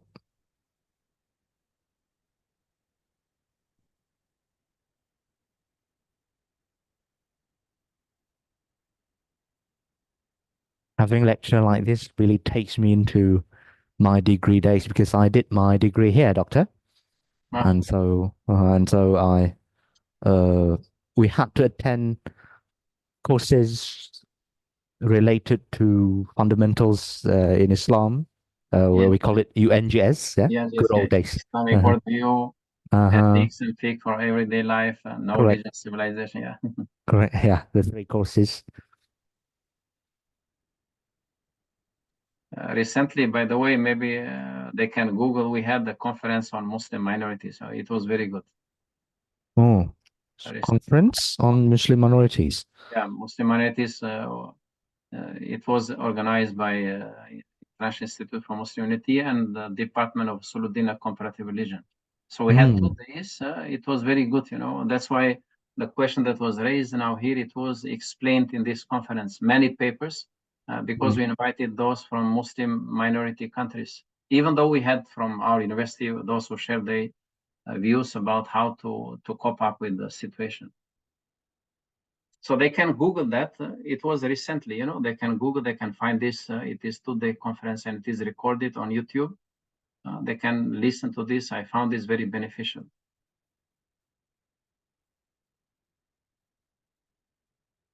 All right, Doctor, we'll look up onto that conference, Muslim minorities. 5 more minutes. I mean, 6 more minutes, people. Any questions or any sharing related to our topic for this sub-session?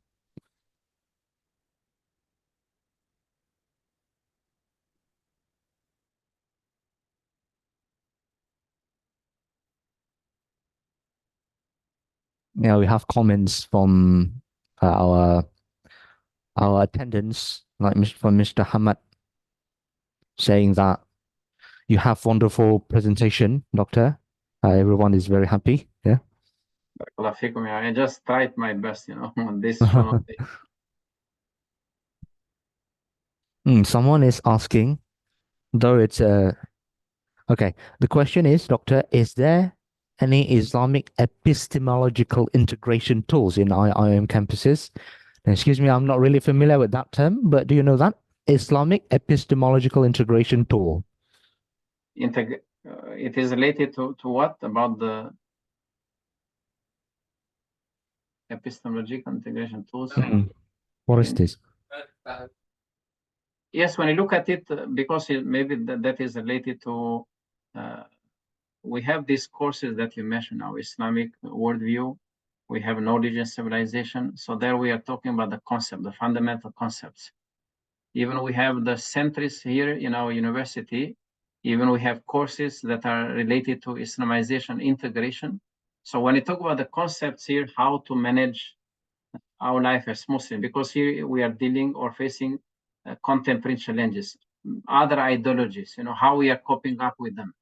Now, when we develop our own identity here as Muslims in our university, so we focus on different concepts. So you have to understand that when you look at the mission, the vision of our university, we have different concepts. Like the main one that I can mention, the integration concept. And here we don't make any difference between Islamization and integration, because I believe that integration, it is used as a tool to make a balance in our daily life when we are dealing with others. So that is how we look at it. When you are going to take courses in our university, we have a course related, that is compulsory for students, research methodology, and a course that is about Islamization of knowledge. This issues in the Islamization of knowledge. So in this course, we are going to deal with these concepts because they focus about how to make ourselves representable to our time and how to deal with different challenges and concepts that we are referring to in our time. So that is how we look at it, So there are many, we have different literature that is written by our lecturers here in our university or outsiders. But our university is looking at it and taking it as one of the main elements that is making our university different from other universities. As I mentioned previously, when we look at the integration and Islamization, these are very fundamental for our university.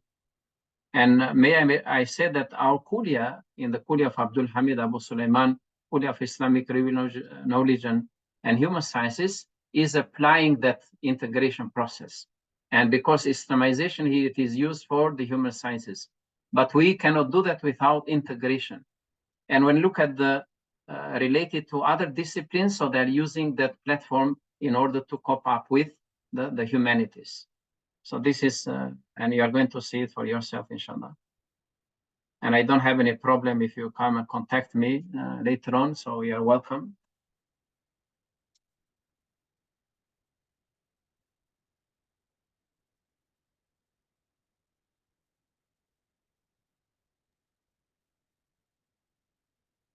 Okay. Excuse me, I need to check with the assistant director of our timing. Excuse me.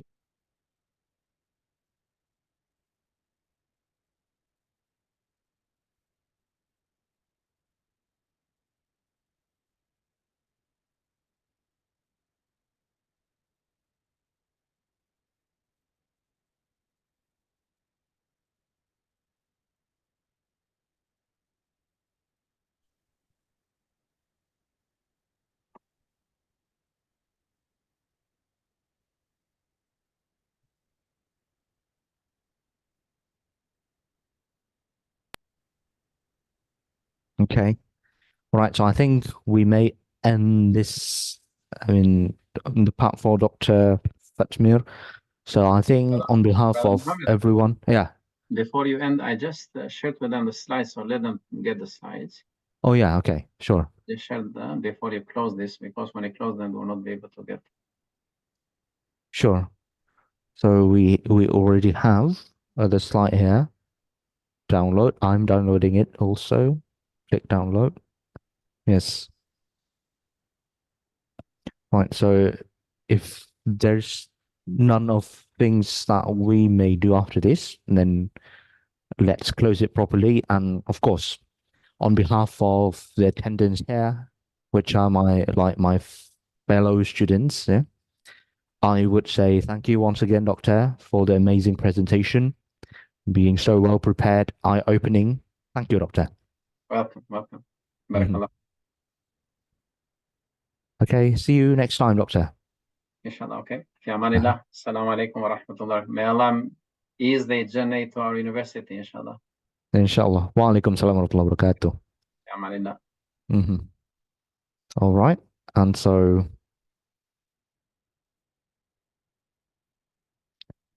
I would once again remind that tomorrow, okay, we'll have our outing. May also look at, look at the rundown, okay, the places, some really nice places. And I can't wait to see everyone tomorrow. I'll be present. The president of the society would be present also, Mr. Faiz. Yeah. And yes, the link is here. Let me share again.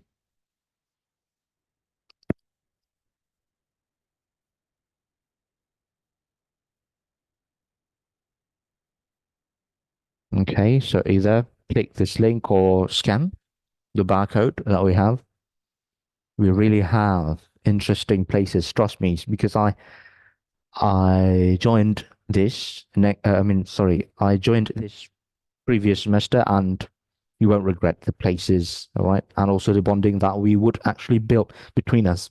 Okay, networking is also very important, and we would have that tomorrow, inshallah. Okay, since our next speaker is already here, okay, so let me introduce the sub-session and also the speaker. This would be the closing remark, basically, and it will be given by Associate Professor Dr. Nur Amali Muhammad Daud, the Deputy Dean, Academic and Internationalization, CPSIIUM. Doctor, whenever you are ready, please welcome.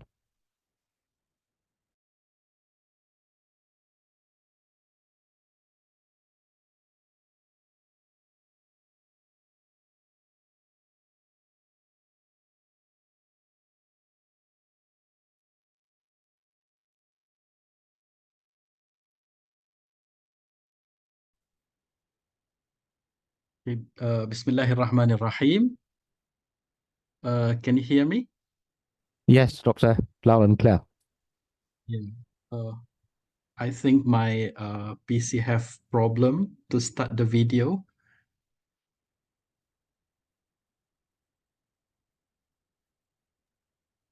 I think it would be okay, Doctor, but as long as we can hear you, and if you are sharing slides, maybe we can try that out. No, I'm not sharing any slides. Okay. But I have a technical problem to start the video. All right. Yep. Okay. Bismillahirrahmanirrahim. Thank you very much, Brother Yasir, our excellent moderator for this event. The organizing committee of Taaruf, PGSS working committee, and not to forget our cherished new postgraduate students.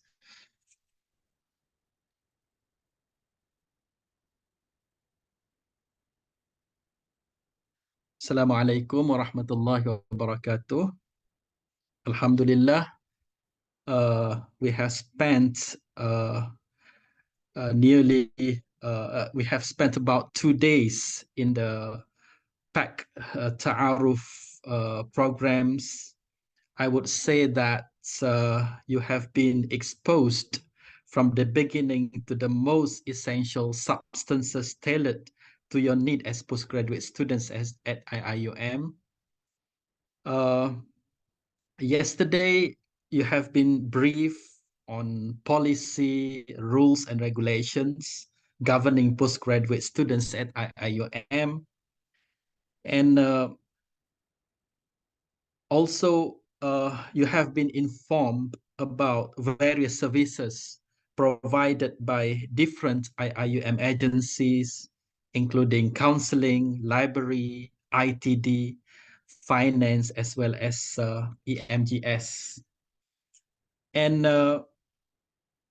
in addition, We believe that you also benefited a lot from sharing session led by our professors and experts related to the crucial needs of postgraduate students, such as research skills, preparation of proposals, communication, as well as presentation skill for conducting research. And not to forget the session that's on intercultural engagement just now. I believe that you have gained a lot of benefits from all these slots. And as we officially close this Taaruf event, I would like to share here a few remarks that encapsulate the spirit of this event. And as you navigate your way through this exciting and challenging phase of postgraduate journey, you need to remember that postgraduate life is all about diving deep into your chosen field. Ask questions, explore, and challenge assumptions. Curiosity is the compass that will guide you toward new horizons. So unleash your curiosity. The second things I would like to remind all of you, forge connections with your peers, professors, and supervisors. These relationships will enrich your experience and open doors you never knew existed. Remember, the person sitting next to you might be your future collaborator or confidant. Embrace the unknown. Postgrad studies are like uncharted territories.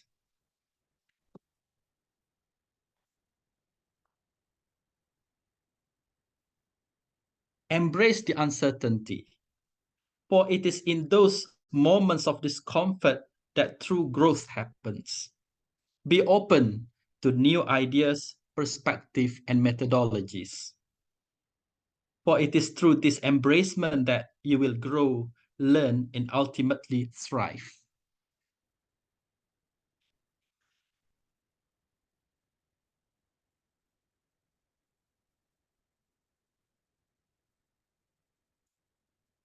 And then I would like to remind as well about balance and self-care.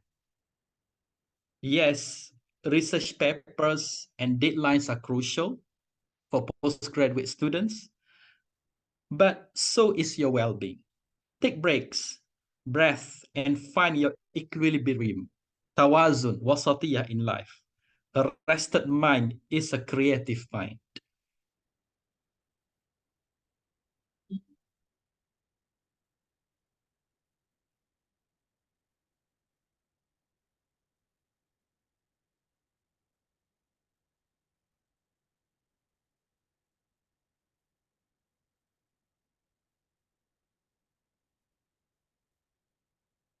And then resilience.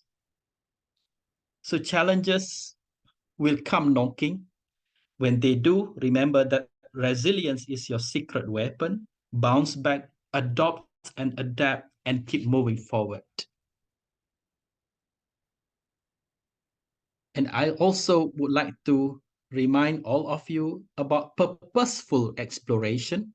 Seek out seminars, workshops, trainings, conferences, and extracurricular activities. Attend that guest lecture and participate in that hackathon. Your growth lies beyond the classroom walls. So, in conclusion, my dear postgraduate students, you are not just here to earn a degree. You are here to ignite ideas, to push boundaries, to challenge limits, and to leave an indelible mark on your field. Therefore, venture forth with courage, curiosity, and conviction. The Ummah eagerly awaits the contributions you will make. So, on behalf of the entire IIUM community, I extend my best wishes and heartfelt congratulations to each one of you on reaching this milestone. And allow me to leave you with a parting thought, education education is not the feeling of a pill, but the lighting of a fire. Let that fire burn brightly within you as you embark on this remarkable journey. With that notes, I officially declare closing of Taaruf Week for postgraduate students for semester 2 2023-2024. Thank you very much. Wabillahi taufiq wal hidayah. Assalamualaikum warahmatullahi wabarakatuh. Waalaikumsalam warahmatullahi wabarakatuh. Right, thank you, Doctor.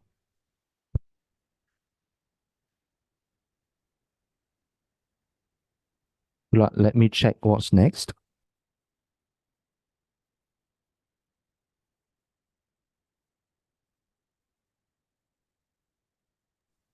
So, Doctor, I think you have completed your remarks, right?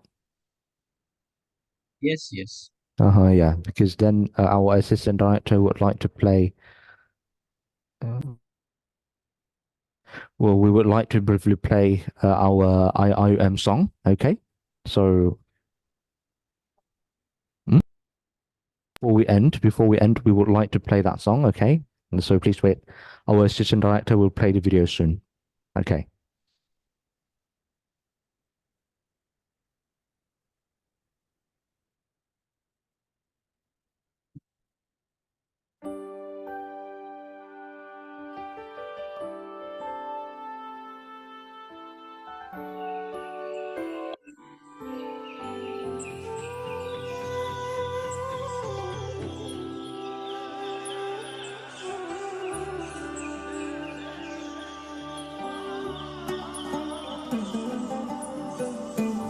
Let's lead the way, lighten the future, share the wisdom to the spirit of Islam. Revelation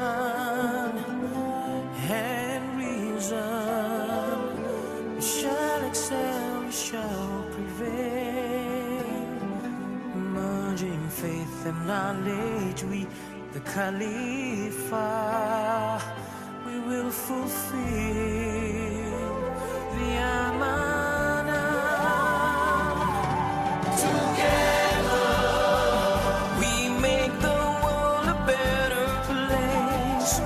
Forever, expand the culture of Iqra. IUN is to realize the meaning of Ramadan lil Alameen.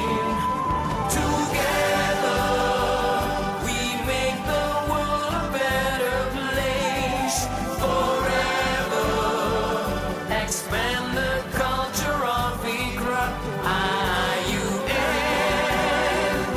is to realize the meaning of mercy to all worlds for mankind.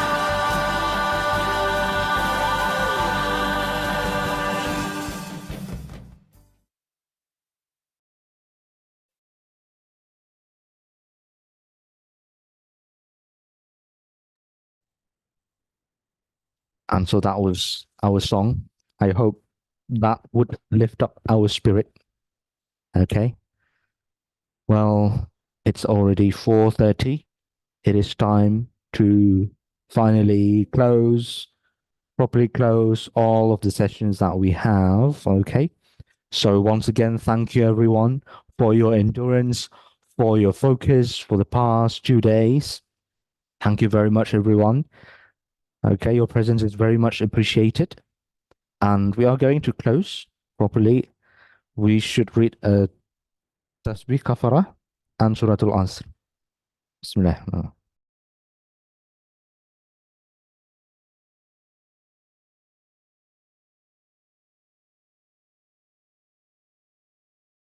Okay, so basically we had our 2 full-day sessions, and only tomorrow we would have our outing. Okay, and that would actually be the last activity for our Taaruf week. So the Taaruf week consists of 3 days. Day 1 we had our full-day session. Day 2 is today, and day 3 would be tomorrow. Okay, so tomorrow is dedicated to outing. Okay, once again, take a look at what do we call that? At the rundown. Gather at the IIM staircase. I hope everyone is familiar with this. Okay, from the main entrance, just go straight, and you are going to see like a very big stair. I think if I look at the illustration of my virtual background, maybe it's here. Is the picture here? Oh, I don't really see it, but anyway, you make sure that you're familiar with our staircase. Okay, that is where we are going to gather. But anyways, you may contact once you are added to the WhatsApp group. Okay, feel free to contact, but that contact us early, so we can somewhat assist. Okay, and let me end our session properly. So thank you very much, everyone, and we shall see you next time. Goodbye and wabillahi taufiq wal hidayah. Assalamualaikum warahmatullahi wabarakatuh. Thank you, everyone.